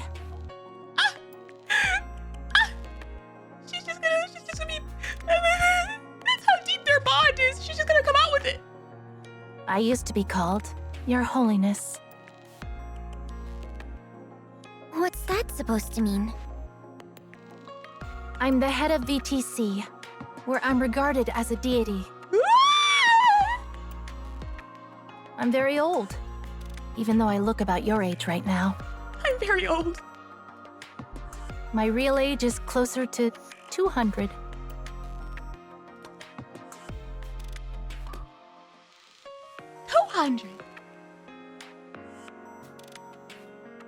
Okay, that's a really effing long time.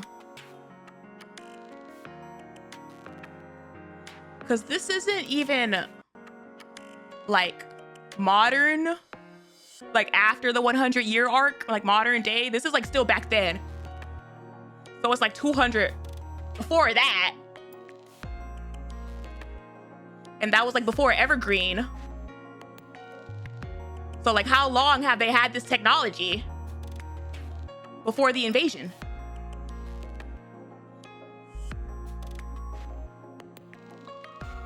No one can live that long. Sure they can. Theoretically, if you get injected with Evergreen, you could live into your mid-200s. But that doesn't really explain you, Em. Well, no, I guess Evergreen would have to come from somewhere. So they just had it first. And then maybe they started distributing it later. But I never got Evergreen. Okay, I survived this long by transferring my brain to different bodies. I'm gonna shut the hell up. I would take a young, sturdy body and live in it until it reaches its mid-20s, and then I'd transfer my brain to a new body over and over. Uh-huh. Uh-huh. So you became a Nikke? No. I despise those scrap metal bodies, which is why I moved into human bodies. Scrap metal? Who else calls people scrap metal? Yeah. I feel like if anything that the VTC going like the MMR under Missilis, then like Sewin and Jian possibly had rust buckets, not scrap metal. She's definitely used both terms before. She's used multiple terms to refer to them. But no, like even if there's not like a for sure connection, then at the very least, it like puts that credibility of the VTC went like MMR under Missilis, and there's possible like higher authorities that like Jian and Sewin like grew up around to develop this mentality.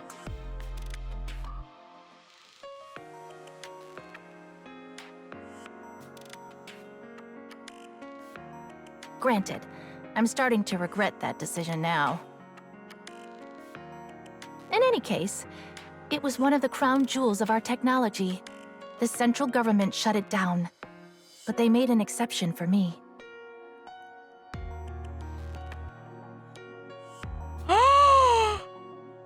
You're so right. You're so right. It does put a different perspective on Rapunzel being next in line. They were gonna take her body.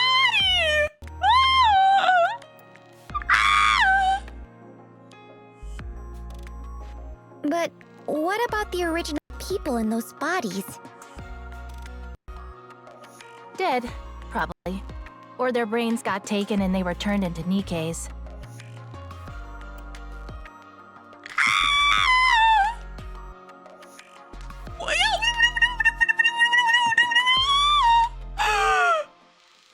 So they probably did take her effing body.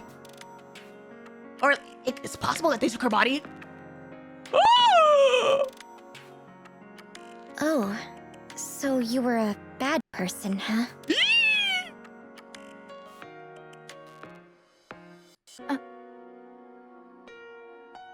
Yes. I killed a lot of people for power. Looking back on it all now,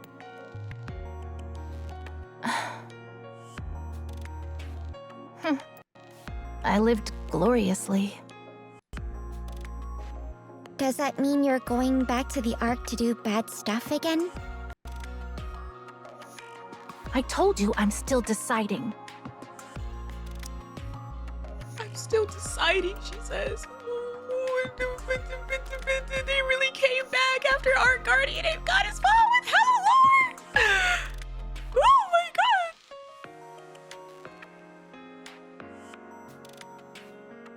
Young, sturdy body and live in it until it reached mid-20s.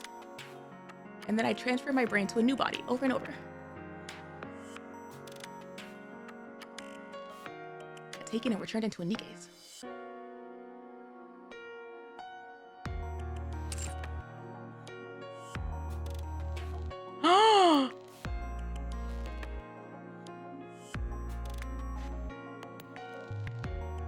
Rapunzel.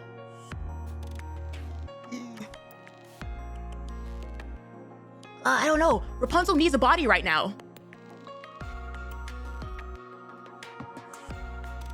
She's...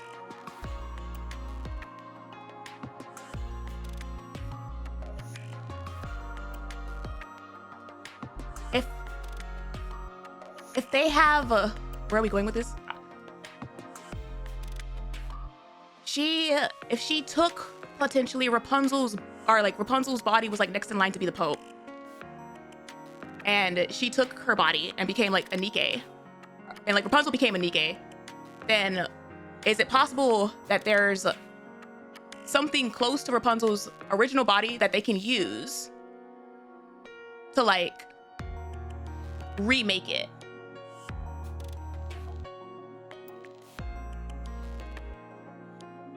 It depends on how long they have like these bodies stored. I'm thinking about like alts, potential like alts on what like, because we have like the Scarlet Rose body theory going on. Like sure, Rapunzel can like just get a new body. Rapunzel's body, yes, chat. I didn't say directly body. I'm saying it would be kind of cool if her new body is built a little bit based on like the data or something of the body that the BTC had, essentially. Like, I'm just thinking about like how they could potentially revamp Rapunzel's design.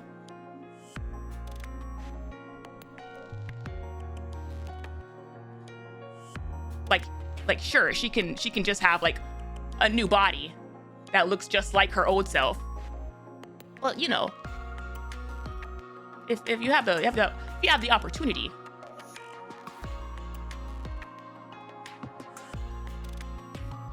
Use her old body as a building block. Yeah.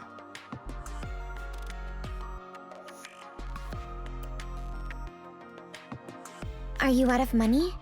Should I give you some? Forget it. You keep it.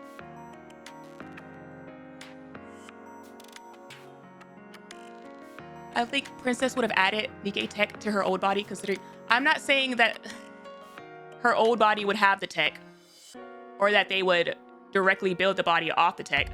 I'm saying if they had to keep the body in some way, capacity, shape, or form, then that data would be somewhere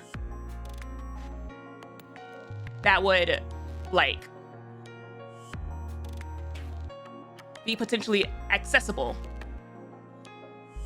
for them to build, like, a new body from.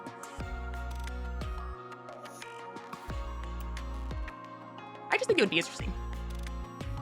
The same way a new Scarlet could come from Rose.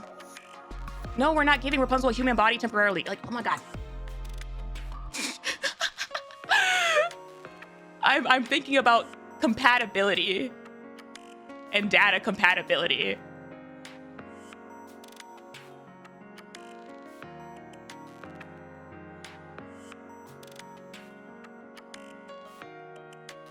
It's not like I can use it anyway.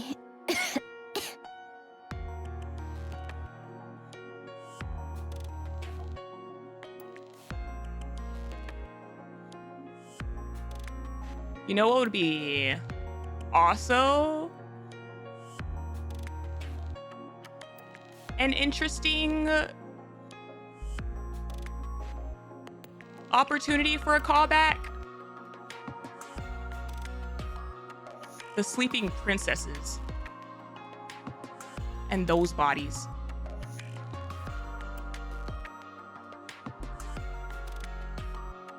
Spend it on treatment. No, they already told me they can't cure me here. Like right now, I can't really see how those play into the plot whatsoever. This would be like an interesting opportunity for it. If she can body hop. Ever the dump this place. People born in the Outer Rim usually don't live past their 30s.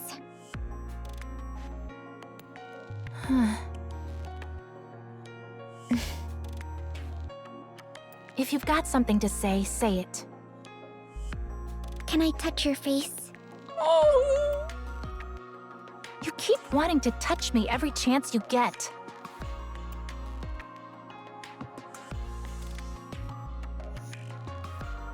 Star 3 reaches out and traces Princess's face. Princess quietly looks at Star 3.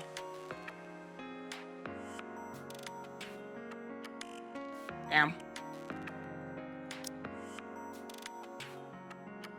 Don't live past their 30s. Hello, Macross Delta. Her eyes don't seem to be looking at anything at all. Looks like your vision is almost gone. I figured you knew. How could I not? You always slam into walls and trip over things. Born in the muck, never once tasting a proper life. I feel sad for you. Born in the muck. It's okay. I was happy, and I still am. Will you come with me? Yeah, I'd like to. Good. As it happens, I needed a human shield in case of emergencies.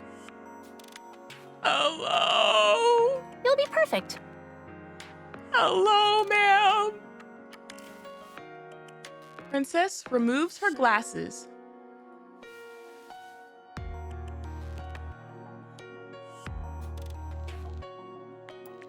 And places them on Star 3's face.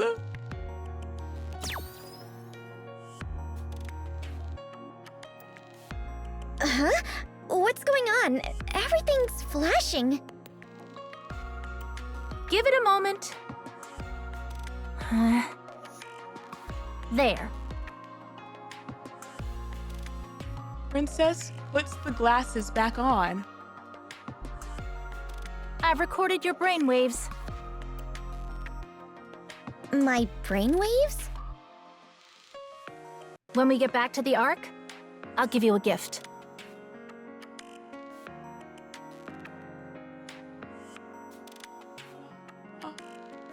This is preparation for that. Brain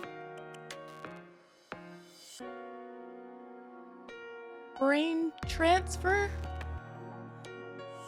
I don't really get it, but okay.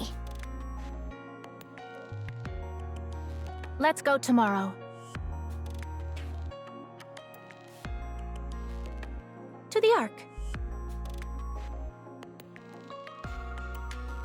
Okay.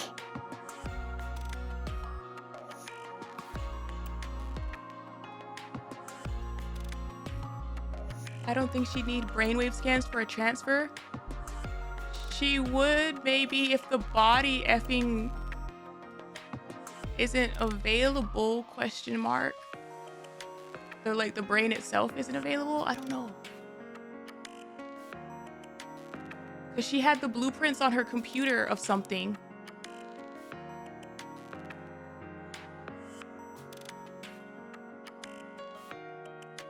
And if that's like a potential body for her. Or like Nikke or like... That's how Neon gets her body, question mark? Good night, Princess. Go ahead and sleep. I still have things to finish up. Like, if they both lose their body, if something happens and they both lose their body, and then they like find the glasses with the intention of like bringing back Princess, but then it has Neon's brainwaves on it, then that could be how Neon got her body, maybe.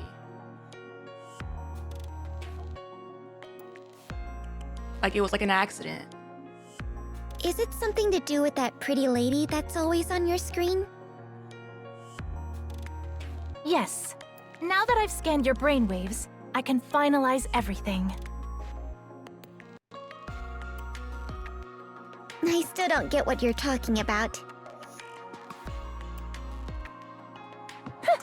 A fool like you wouldn't understand anyway. That would imply the original died. We'd be with a copy, still our Neon. Well, like, Neon doesn't have any memories of her past.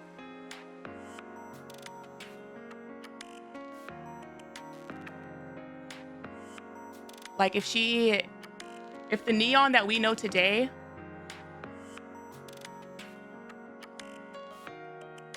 is like used from Stall 3's brainwaves, like by accident,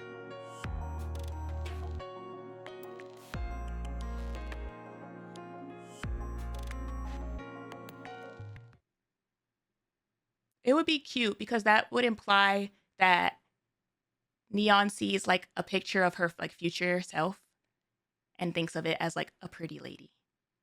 Neon is pretty. She's very pretty. The next day,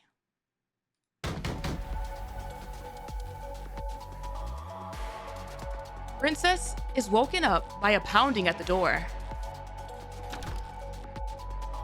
She rubs her eyes and opens the door. What is it? This is bad! Really bad! What happened? What are you doing? What happened? Why are you pounding on my door so early in the morning? There's a manhunt out for you across the entire Outer Rim! Why? For me?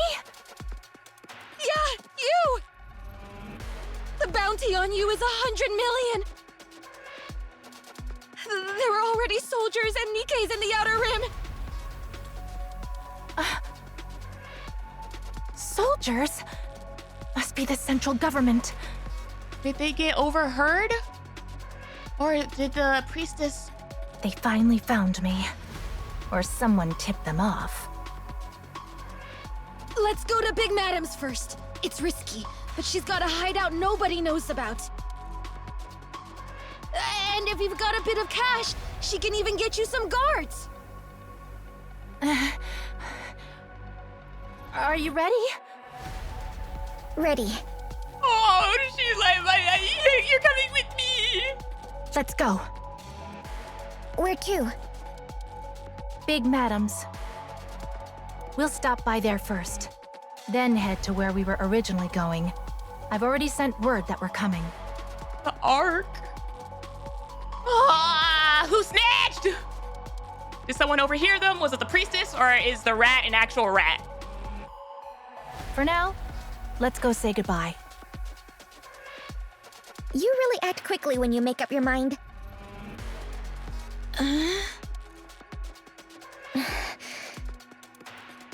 Okay, let's go. We have to be quick. What on earth did you do to make the central government come after you?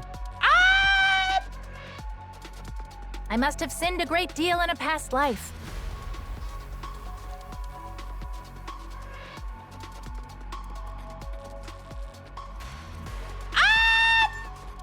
I've got a safe place you can stay hidden for now. Technically true. I don't think that was a joke. I think that was like, she was answering the question, like, factually. It's still a little dangerous, but it shouldn't be a problem for you. No, I'm only here to say farewell.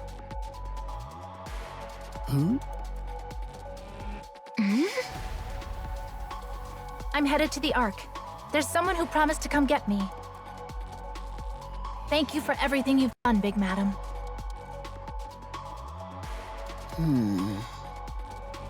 I see. So that's what you decided? Yes. What? What are you talking about? I'm leaving. I really do owe you one. Big Madam, Yes? I've got a lot saved up, don't I? The music! Yeah, it's certainly not a little. Could you... Could you use it to assign Princess a guard? Stop it! Just until she reaches the Ark. Huh? What are you talking about? We're both going.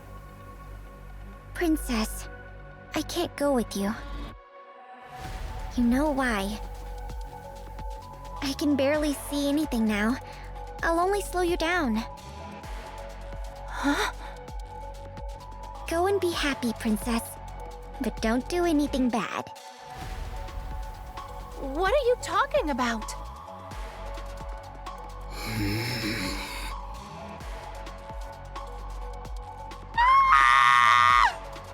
The door breaks apart with a loud bang. Mass-produced Nikkes emerge through the thick smoke. Target sighted. Moving in to secure. Oh, here's the CG. I swear, I told you to wait just a little longer. Big Madam? And I also said not to do it here. It'll scare off the customers. They did say... She did say... Don't let anybody find out. Even Big Madam. So then did the rat go and tell Big Madam? Thinking that she would help, and then she effing... reported her instead? You sold me out. That's not a very nice way to put it, Princess. We'd be as good as dead if we refused to cooperate with the central government. I am sorry. I hope you'll forgive me. Oh. Free rat? You too? I didn't do anything! I swear I didn't! Oh. Big Madam, you said you were gonna help her, Yep. right? Yep, there.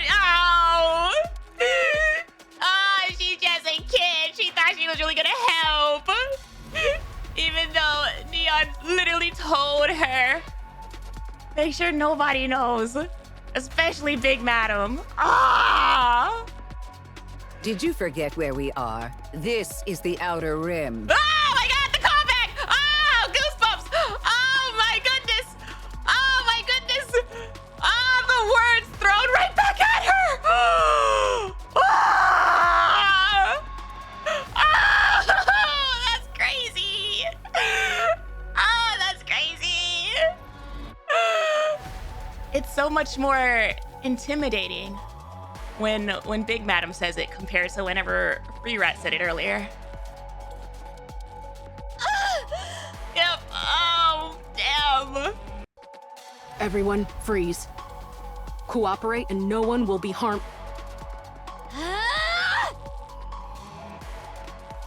Free Rat charges at the mass-produced Nikke's. Ah! Run! Ah! Wait, ceasefire. Oh no, the grenades! Free Rat collapses with blood spewing everywhere. Free Rat? Oh my god, they went crazy with that character 180. We have a civilian casualty. I repeat, we have a civilian casualty. She really did like her in the end. It wasn't me. Oh no! I didn't betray. Free Rat, you were a real one! You were a real one, Free Rat! Free Rat stops moving. Roger that. We will no longer worry about casualties among Outer Rim humans. Damn. Damn. You're not civilians? Proceeding to secure the target. The mass-produced Nikke looks at the hand of the fallen Free Rat. Something hangs from her finger. Free Rat! A safety pin? You were a real one, Free Rat! Grenade! Oh my god! Princess grabs Stall 3's hand and runs. There it is! There it is! Damn! Damn! Oh, I'm upset! I actually liked her in the end! Damn!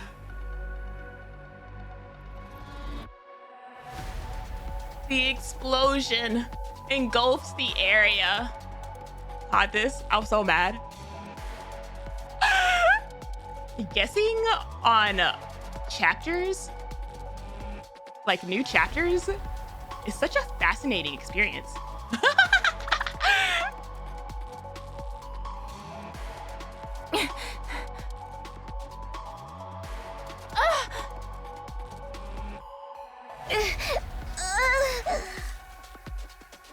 Let's go.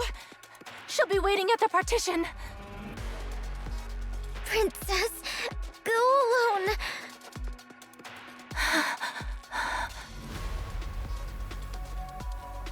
Princess takes Stall 3's hand. Let's go. Oh my gosh! We're going to the Ark together. We'll go cure your illness and fix everything.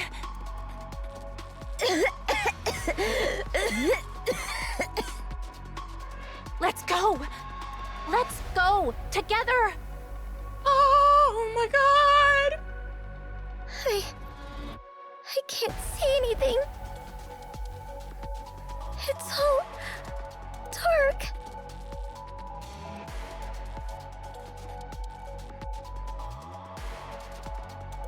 It's okay.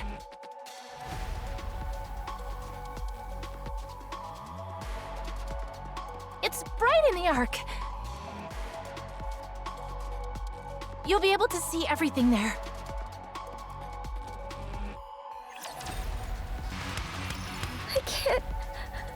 I can't see anything. Oh no. Oh no. You don't need to be able to see. I'll be your eyes. I'm scared. It's okay. I'm here. Trust me. Just go. Don't order me around, you fool! Princess and Stall 3 hobble forward together.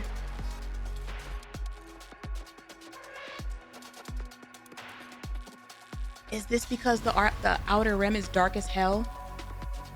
And since they're outside of the red light district, this is literally what it looks like.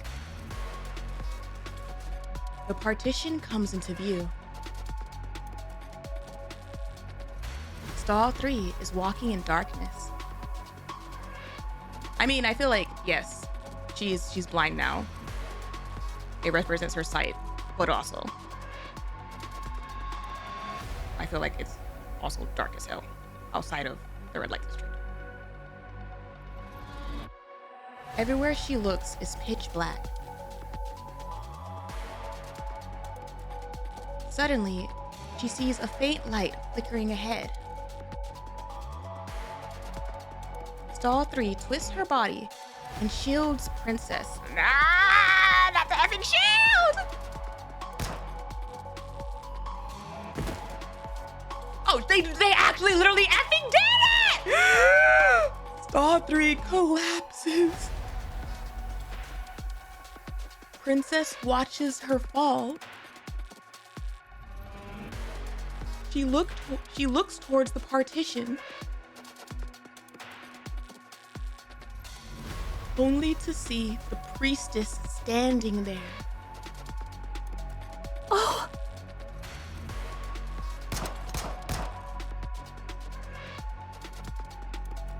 What was that? What was that? About calling people creatures? What? What? She just point blanked 2 kids? Well, 1 kid at least. Princess falls to the ground. Lying there, she lifts her head to look forward.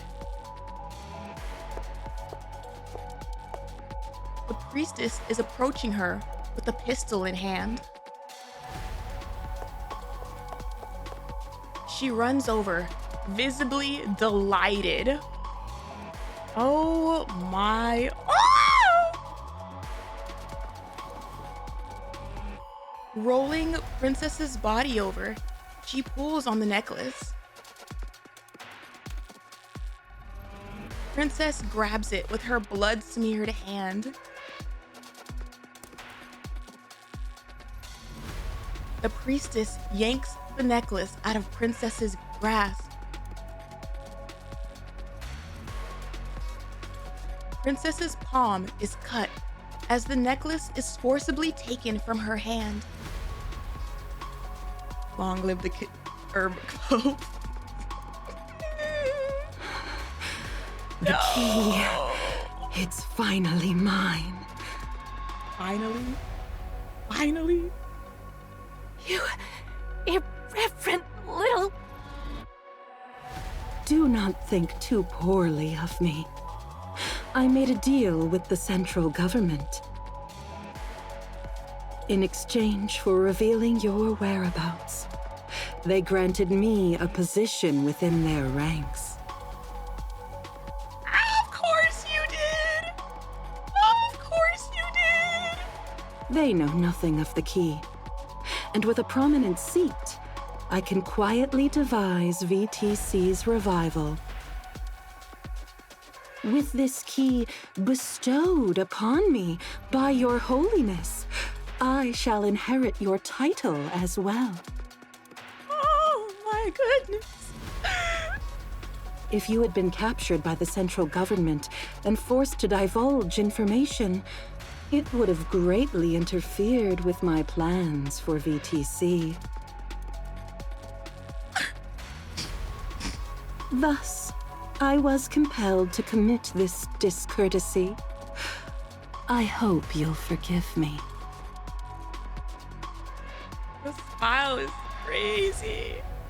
The smile is crazy. You've been played. No, not at all. I'm not so naive. Doubt? Now, Your Holiness, I shall take my leave. The priestess runs forward, unable to contain her joy. The necklace in her hand shimmers with a golden light. The priestess stops in her tracks and looks down at the necklace in her hand.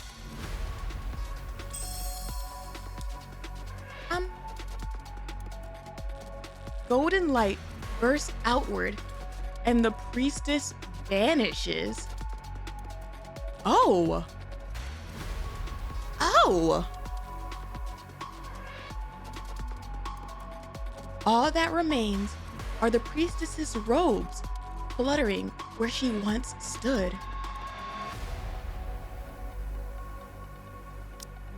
Damn! Is that what she meant by "you've been played"? Is it one of those things that, like, only she physically can hold it?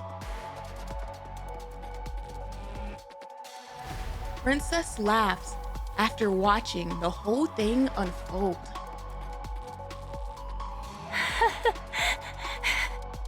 Serves her right. Jesus. A teleporter and not a vaporizer?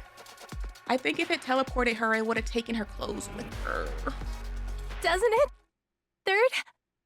Hey! Oh. Oh. Oh. Ah! She turns to Stall 3, who is lying beside her. Ah! This is really how you're gonna... We finally get a picture of them together! We finally get a picture of them together! This is such a deal! Her eyes are slightly open, but unfocused. Oh my gosh! The crown being off her head. Oh my gosh.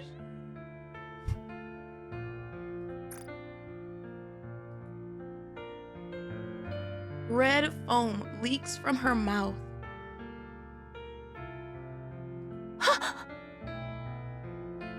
Hey! They're gonna hit me with all the art right now. Oh my gosh! Oh, it's so pretty. It's so effed up, but it's so pretty. Oh my god! Are you dead? She doesn't hear anything.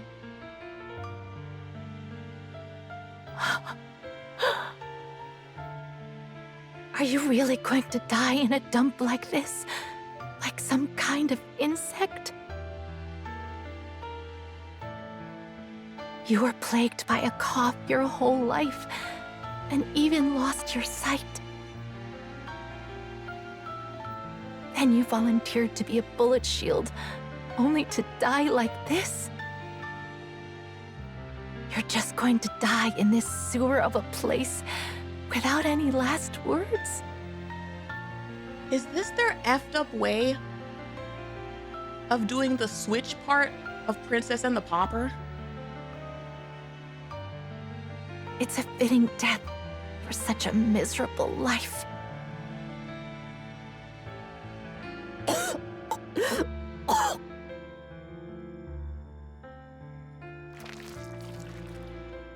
Princess suddenly coughs up blood.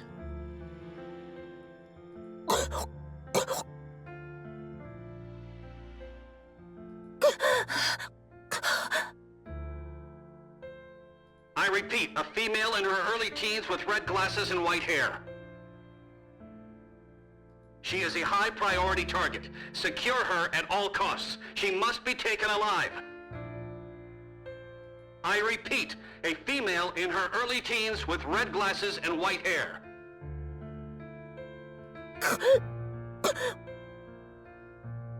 Oh, they are! Oh, they are! Glasses, you say? That's all you need is red glasses and white hair? Got you. Is this really how you want to die? Are you okay with the life you've lived? Yeah, you'd probably say you are. I always wondered why you treated me so kindly when we never even met before. Do it. Do it, shift up. Hurt me. Hurt me. Switch it up in the art. I thought about asking you hundreds of times, but I never did.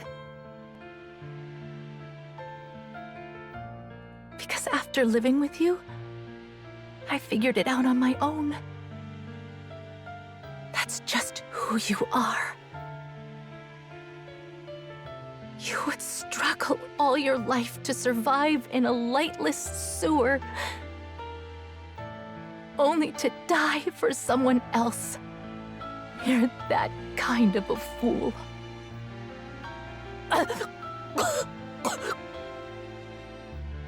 I repeat, a female in her early teens with red glasses and white hair. Do it. Do it. Make the switch. You poor thing. You've never seen the Ark, have you? Or even tasted good food. You've never seen what a bright place looks like, huh? Or worn clean clothes, or bathed in warm water. That's so effing crazy.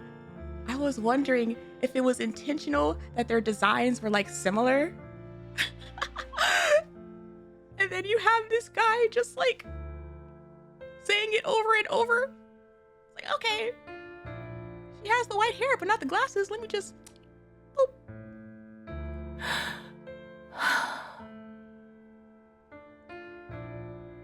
I've done all of that for far too long.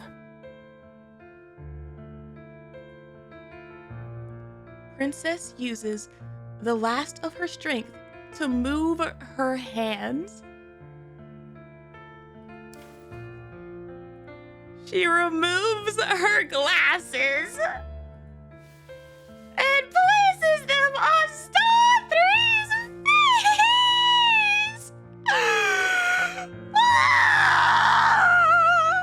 I hope you get to live that life. Her eyes are so pretty! To see the light with those eyes. To go wherever you want. To live happily and joyfully. And also to never have to deal with that wretched cough again.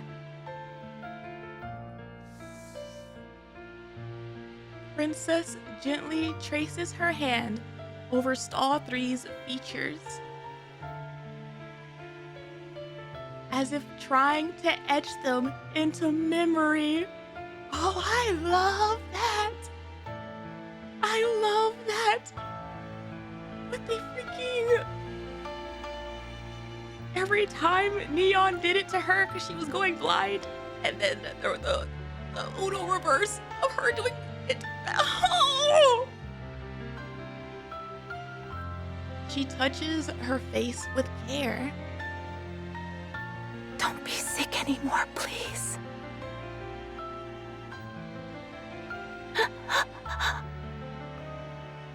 Thank you for treating me with kindness.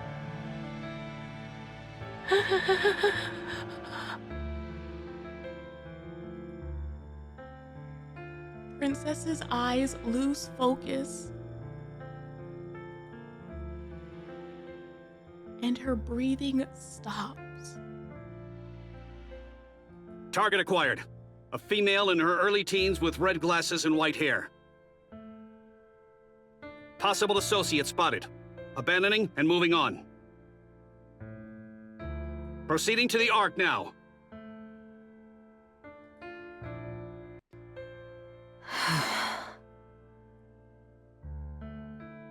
It's me. Don't hang up. I'm not trying to make things difficult for you. The central government caused a huge commotion in the Outer Rim. Looks like the VTC is involved as well. Yeah, they're all dead.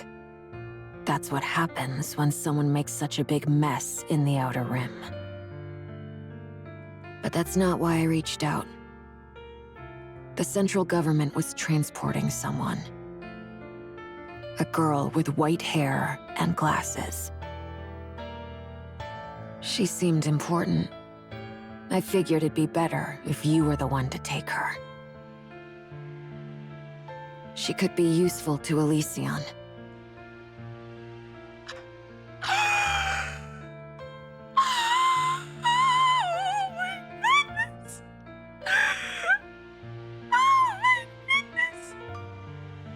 Okay, so not the first CEO. That was actually a for real joke, but it would have been funny.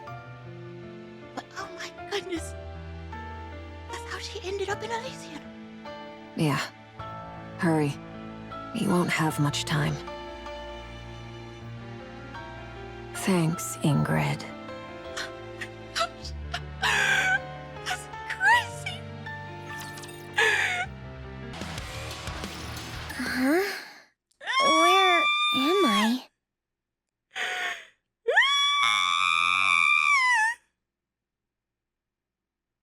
I love that. I love that this little brief question mark. That's such a good touch. You're awake. This is Elysion's repair center. I'm Ingrid, the CEO of Elysion. You can call me Instructor. Oh. So I've become a Nikke. Yeah, you almost didn't make it. Do you remember anything? Fire power.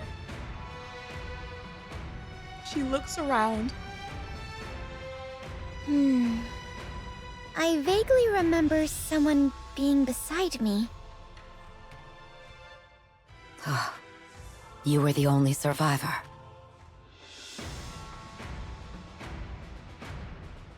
She touches her own face. Damn. Her effing bow.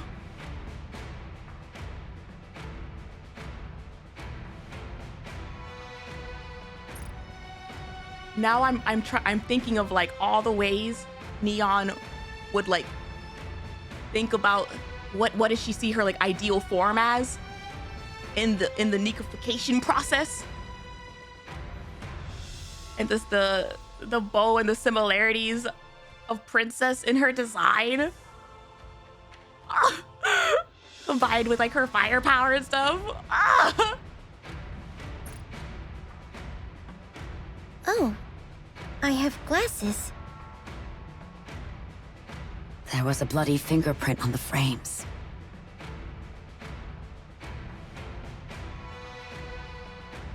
Those glasses look important, so I didn't touch them.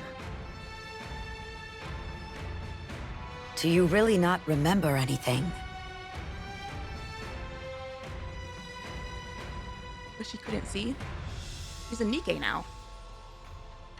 Her human body couldn't see.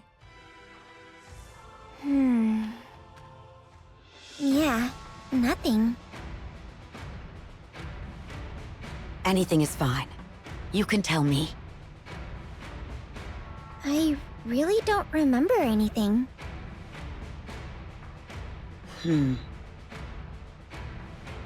Understood. It's common to lose your memory when becoming a Nikke. Don't stress over it. Some memories return with time.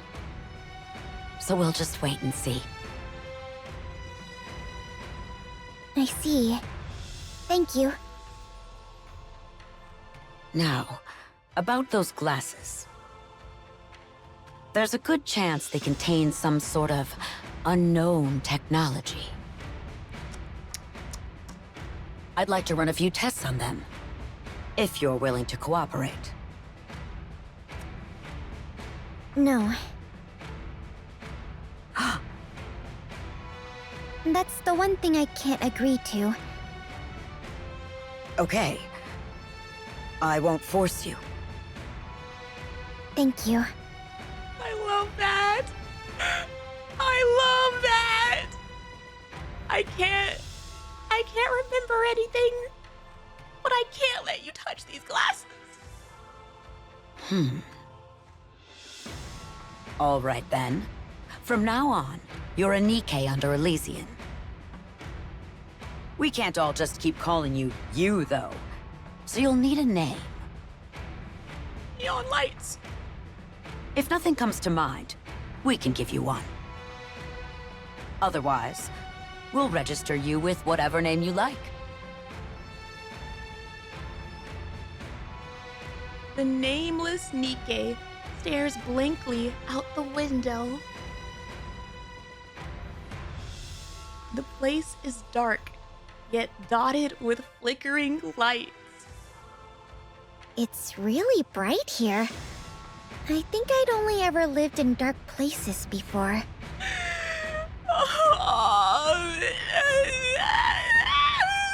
Bright? It's nighttime.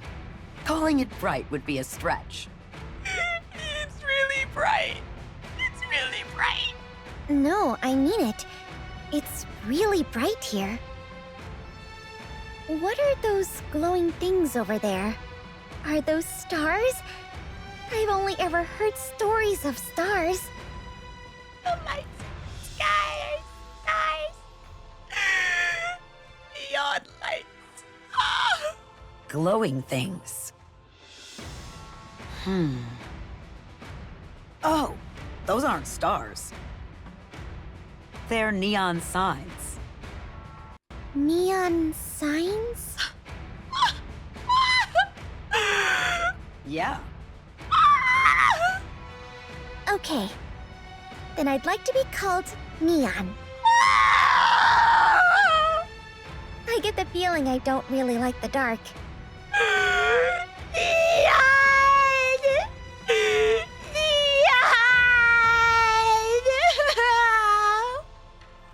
Very well, Neon. Welcome to Elysian.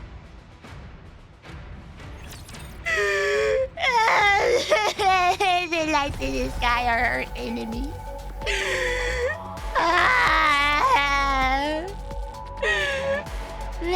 Very well. Let's go. Encounter.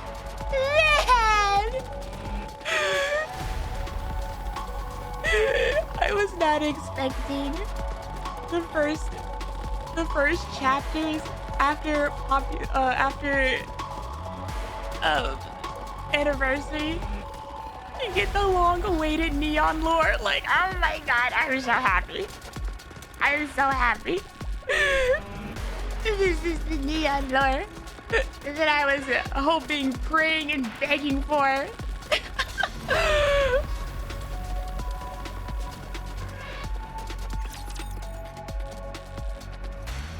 I knew you'd love it. I'm so effing happy right now. Like, she could have been a goober. She could have had goober lore, but like...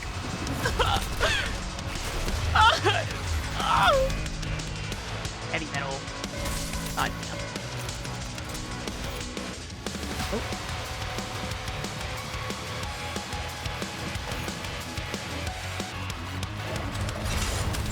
Ammo check. All good. Ed Anderson lore. Ed Anderson lore. Whenever I think about Lily Wise lore, I think about Anderson lore. Told you everything would work out. They're like tight together.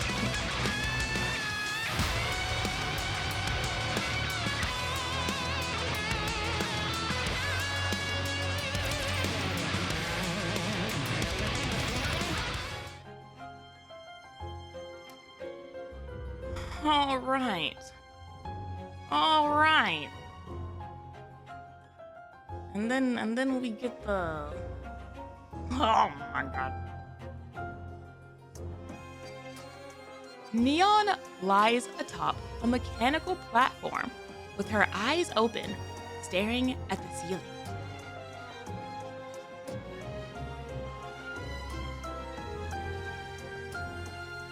Tears are running down her cheeks.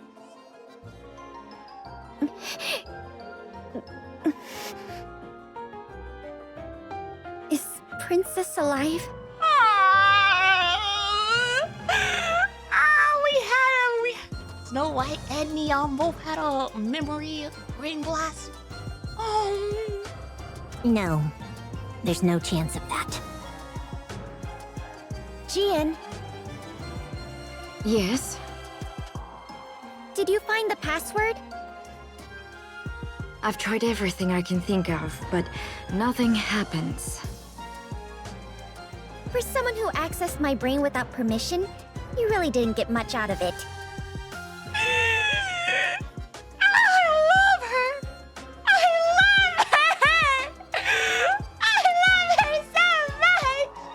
Hey, at least you remember your past now.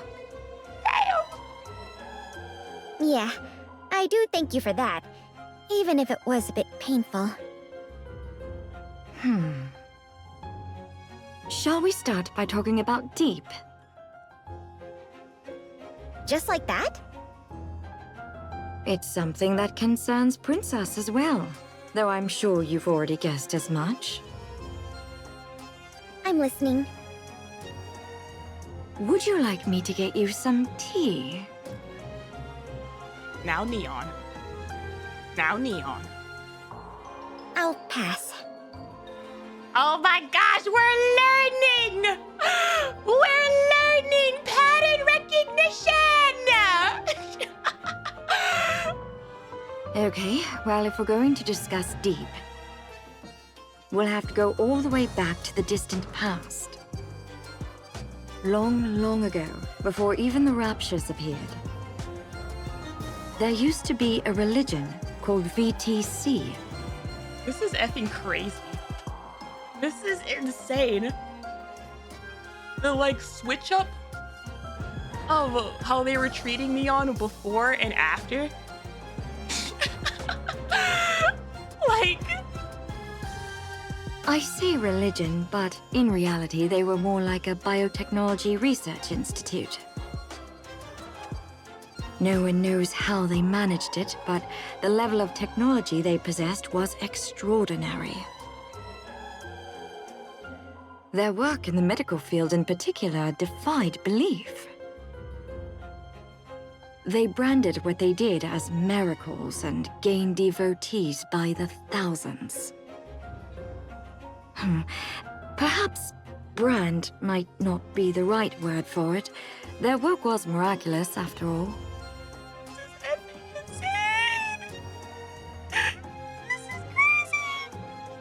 They were able to fix or cure just about anyone, so long as the person wasn't already dead. They could regrow severed limbs, restore necrotized nerves. They could even transfer a person's brain to an entirely new body. They did all sorts of things. oh my goodness. Anyway, as they did all that, they gained a massive number of followers. Where the hell did it come from? Where did they get that from? And, naturally, they started to get arrogant. They pursued projects like the Mechanical Messiah and the Ark.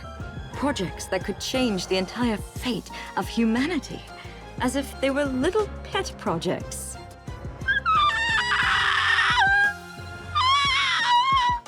But then, the Raptures invaded and humanity was given a new technology. The Nikkes. Since Nikkes are similar to humans, combining them with VTC's technology made them all the more formidable. The Ark actually built beforehand? Anderson already had guessed that. And, like, it made sense. From that moment on, the VTC rose to absolute power. And what do you think happened as a result? Who the hell is messing around with humanity?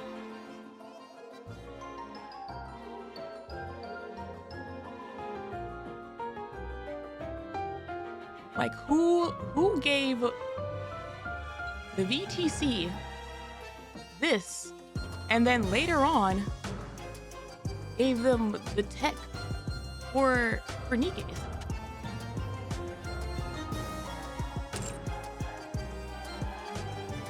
That kind of arrogance usually ends in ruin. Exactly.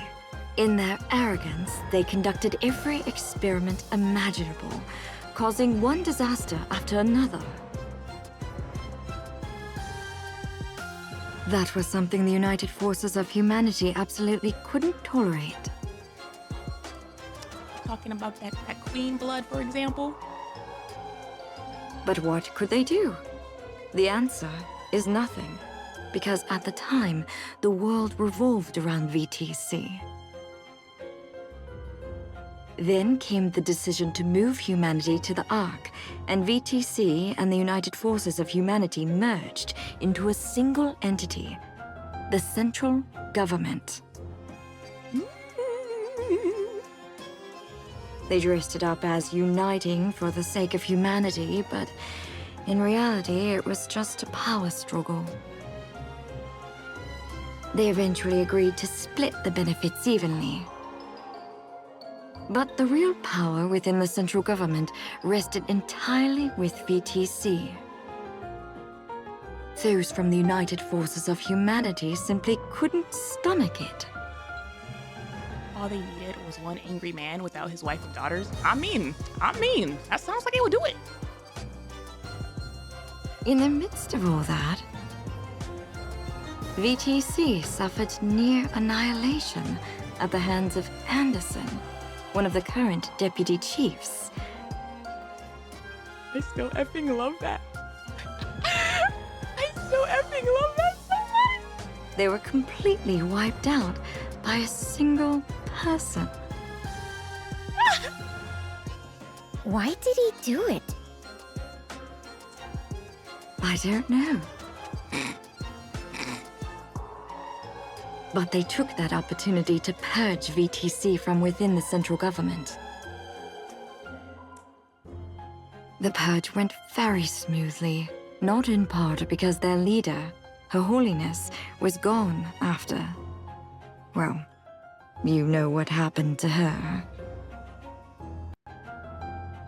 These days, there's barely any trace of them left. Were those people I saw at the entrance VTC survivors?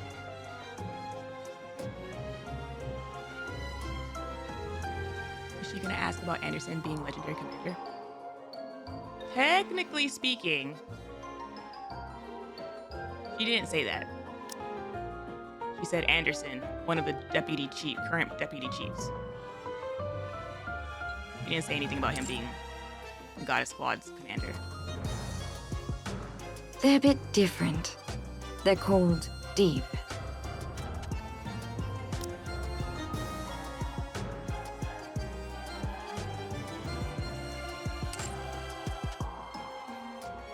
They're Nikkes created by VTC to be technology specialists.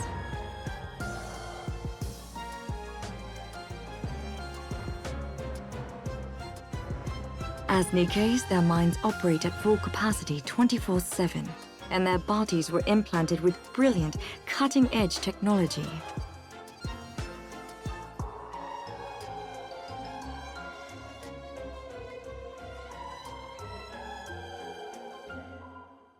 They were essentially the driving force behind the explosive advancement of VTC's technology.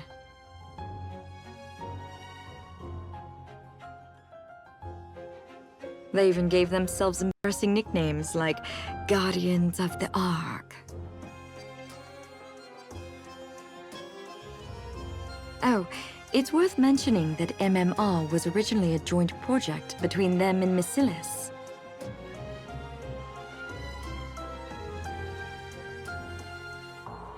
It's no coincidence that MMR has all sorts of dubious tech.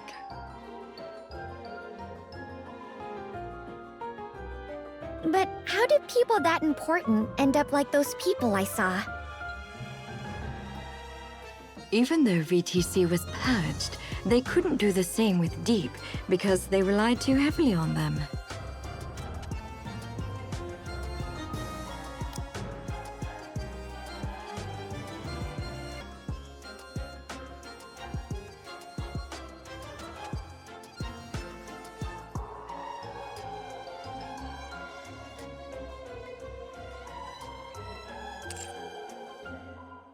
Deep held the keys to the core operational technologies of the Ark. But when Deep saw VTC, the place they called home, being purged, they snapped. So they took the Ark as hostage and tried to blackmail the central government. I can't quite remember what they said they'd do, but it had something to do with power sources.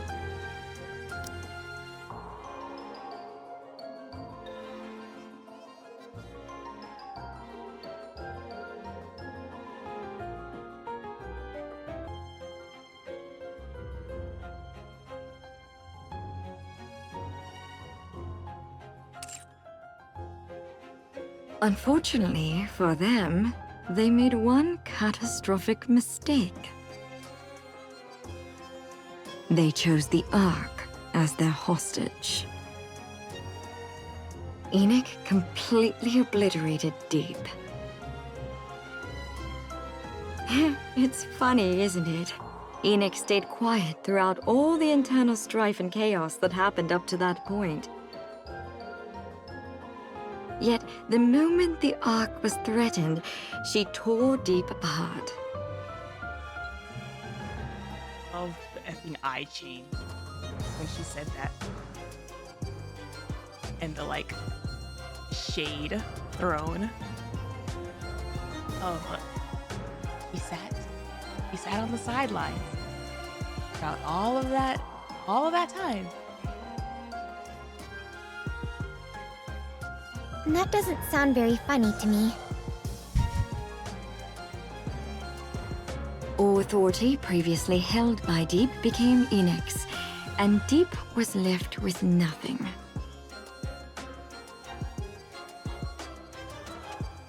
Afterward, in an attempt to reclaim their previous glory, they killed the symbol of the Ark, tearing it apart, and turned it into an expansive armament.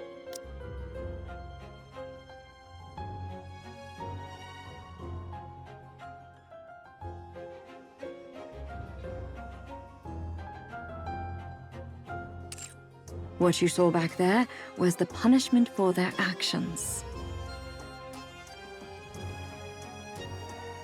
How exactly were they punished? Pseudocores were used to replace their power supplies, and everything below their spines was destroyed, rendering them unable to do anything.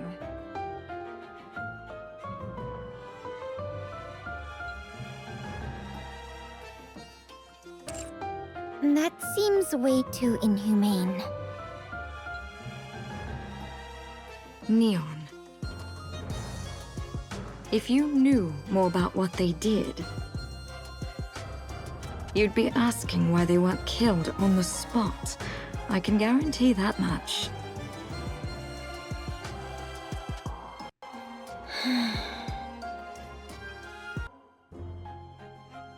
Like just pieces, right? Pieces of my brain right now. I love they gave themselves embarrassing nicknames like Guardians of the Ark, and then you had the effing project like Ark Guardian.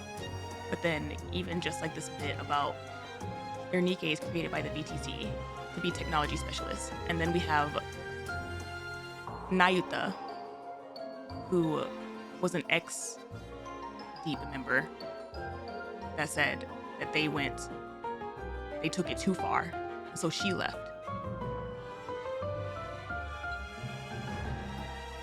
And so, like, what did Nayuta potentially take with her when she left? And then the armament bit of, like, was pretty, like, an armament. Is there multiple, like, little armament bits? Did Nayuta take a version of the armament?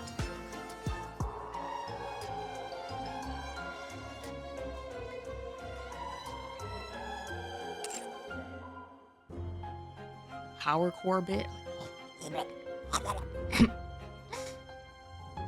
They seem to be looking for a key. Ah, yes, the key. Your glasses. Based on everything we've learned so far, there are 3 keys in total.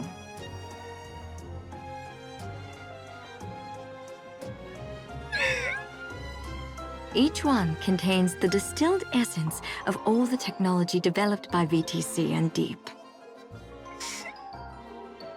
They say the high-ranking officials each possess a key.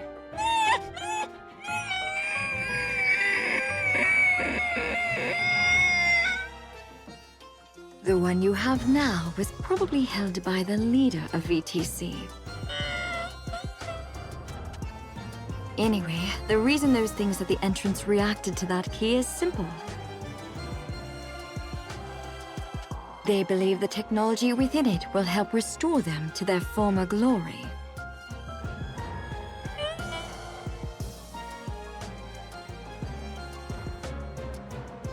Even though that would never happen, of course.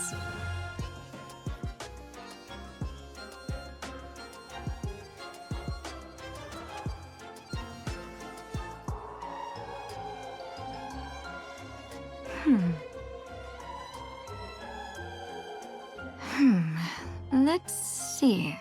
I think that's about everything I wanted to cover, right? It sounds like VTC holds all 3 keys. I don't think so.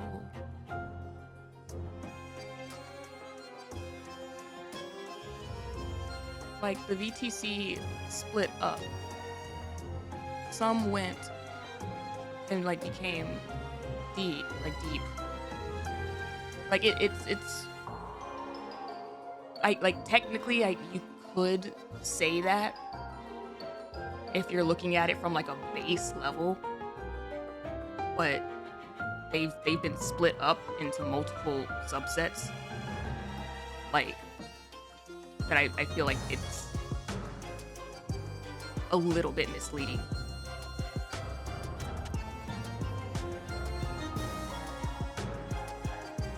Yes, you told her everything. Now then, Neon. Had all 3 before their fall? Well, if it was 3 keys, like, think about it like this. If it was like 3 keys, they already said that the Ark was one of their basically like pet projects. So, like, yes, they would have like all 3 keys for the Ark because, like, they had the entire project. But then they got annihilated, you know? And then there was, like, the deep, like, Nikke, like, subset within them. Some of them ended up going to, like, the under like my merging with like the CG, and then like the whole thing with the packs. If it sounds like pre-arc, early arc when they had like high power, yes, they had like all three, since the arc was essentially their technology, or they had like a big part in like creating it. But then after like the arcs, like creation and stuff, whenever you see Princess and she's talking to like the priests and stuff, that feels to me like by that point they've split the keys up, hence them needing a pact in the first place.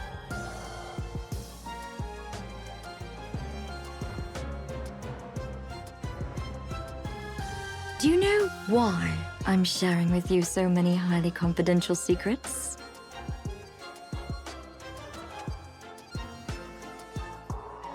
Are you trying to recruit me? As tempting as that sounds, no. The password, do you not know what it is? We have no clue since we're outsiders. But since you lived with VTC's leader, you might know something without even realizing it. We don't know what hidden technology might be inside those glasses. But if it exists, its value would make all these secrets pale in comparison. Star 3? See, when VTC was being purged, they destroyed all of their technology themselves. I've been telling you all of this as a gesture of goodwill. That's rich, coming from the one who rummaged around my brain.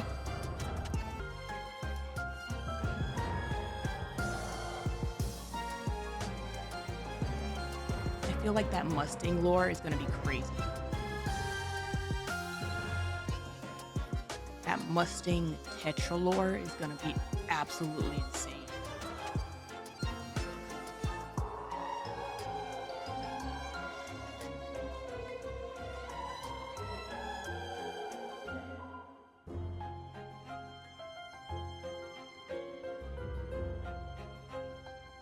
High-ranking officials each possess a key.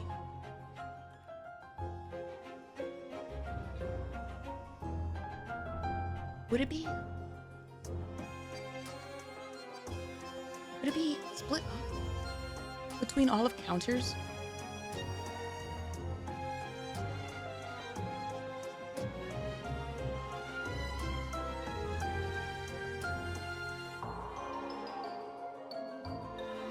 It feels too easy. It does feel too easy.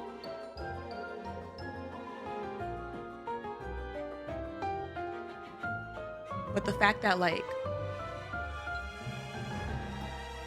you have Neon's glasses,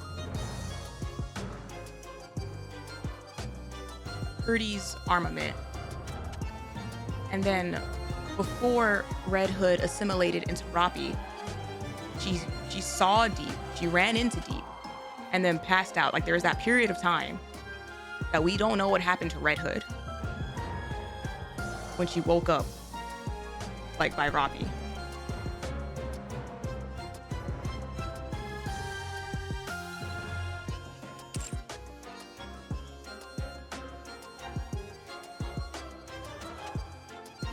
Come now, let's forget about the past. There's also the fact that Mihara's core also has deep tech, but that could be just from Gian trying to, like, recreate it.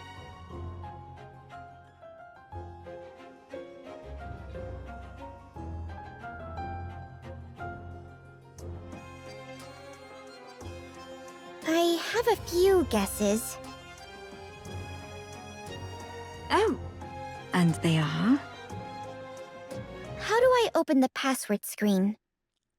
She's like, I know the password. Like, you just keep yapping. Press both sides of the frame for 5 seconds. A password input screen should appear. Damn. Neon presses the sides of her glasses. A brief moment later, a screen appears displaying only the word password. She stares at it. For a second, the display flickers, and the words "hated sound" flash past.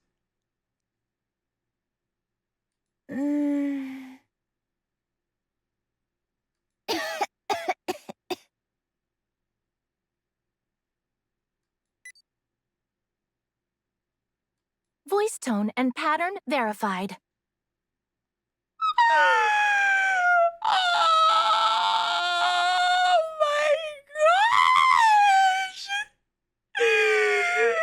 Oh, that's so good! That's so good! That's so effing good! Brainwave match confirmed. Commencing scan. That's the name of the song. Hate word. Is it actually?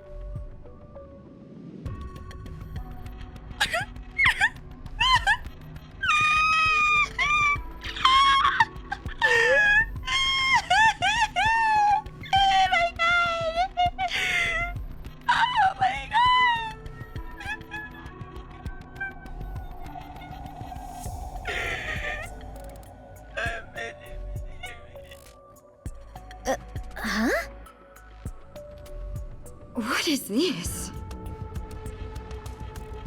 Huh. Blue light streams out from Neon's glasses like a glowing path and wraps around her body.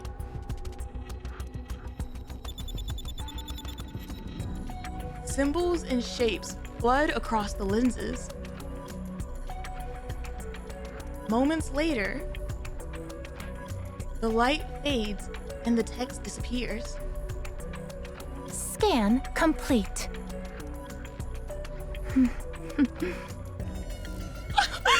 that was such a good touch. That was such a good touch with the VA. Oh my god. Get healthy, third.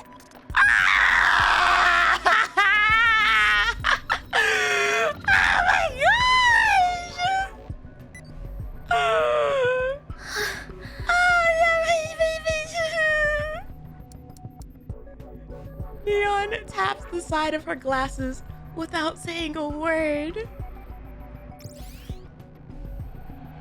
An image projects from the glasses and spreads across the wall. A blueprint? It looks like a Nikke's blueprint. Oh my god! Oh my god! Oh, it's the pretty lady who showed up on that screen every night. So that's what that was. Wait, that means this body utilizes both VTC's and Deep's technology. That's right. Get a copy of it. That's not a problem, but I doubt we'll be able to put it to use. Why? This is not for you. It's not yours. I bet this body is designed specifically for me.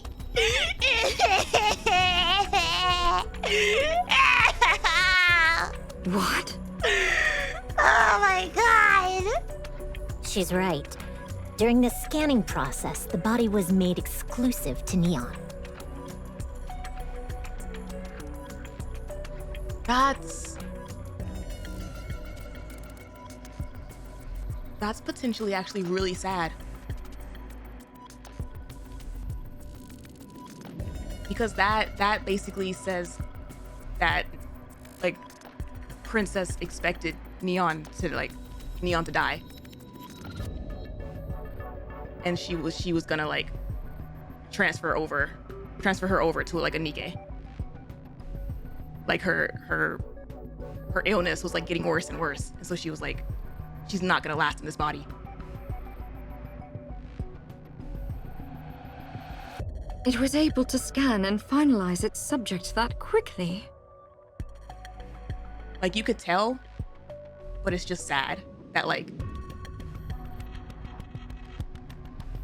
she had been working on it for like a while with that assumption.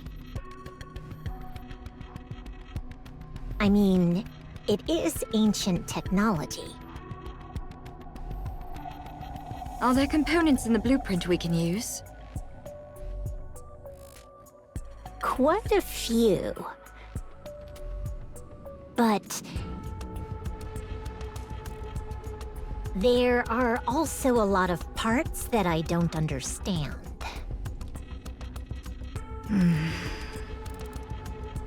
I see. We can't build this, not with our current technology. What? What do you mean we can't build it? We have the blueprint. A blueprint does us no good if we can't decipher it. Unbelievable. Hey. You know how I got here by following the path reflected in my glasses? And? Blue light that she followed. Yeah? Yeah? That also went around her body just now for the scan? I'm guessing my glasses led me here because Princess trusted MMR. But I don't think that trust extends to the MMR of today. What are you getting at? I think she brought me here because she trusted those people at the entrance. Those technology specialist Nikkes.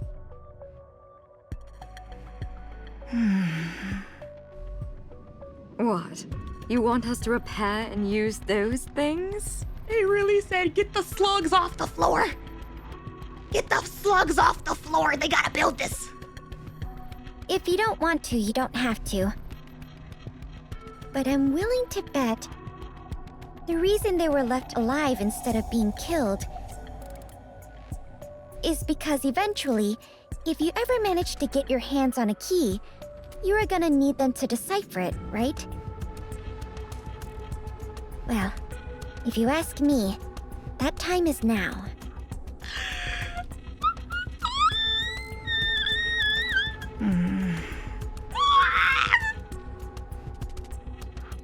Ether? Needless to say, it's incredibly risky. High risk, high return.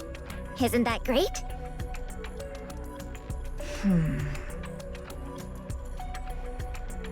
can't believe I'm seeing people in chat saying Neon smart ? He's always been smart. Damn it. Well, I do enjoy high-risk, high-return ventures. But I don't know if you quite get it. The risk is far higher for you. You could die, Neon. Well, you better keep me alive. Because if I die, a lot of people are gonna be awfully sad and come looking for me. It's true. It's true. All right, let's do it. Oh my goodness. Okay then. Time to get healthy. Oh, what a loaded statement. What a loaded statement. Oh.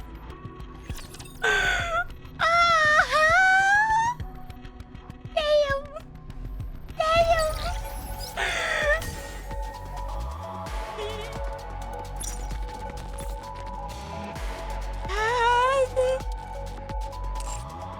Oh my god, they don't have that. I don't have posts. I have post cutscenes. It's been so long. It's been so long. Oh my goodness. Oh, that's so good. That's so good. I'm so so happy. I'm so happy.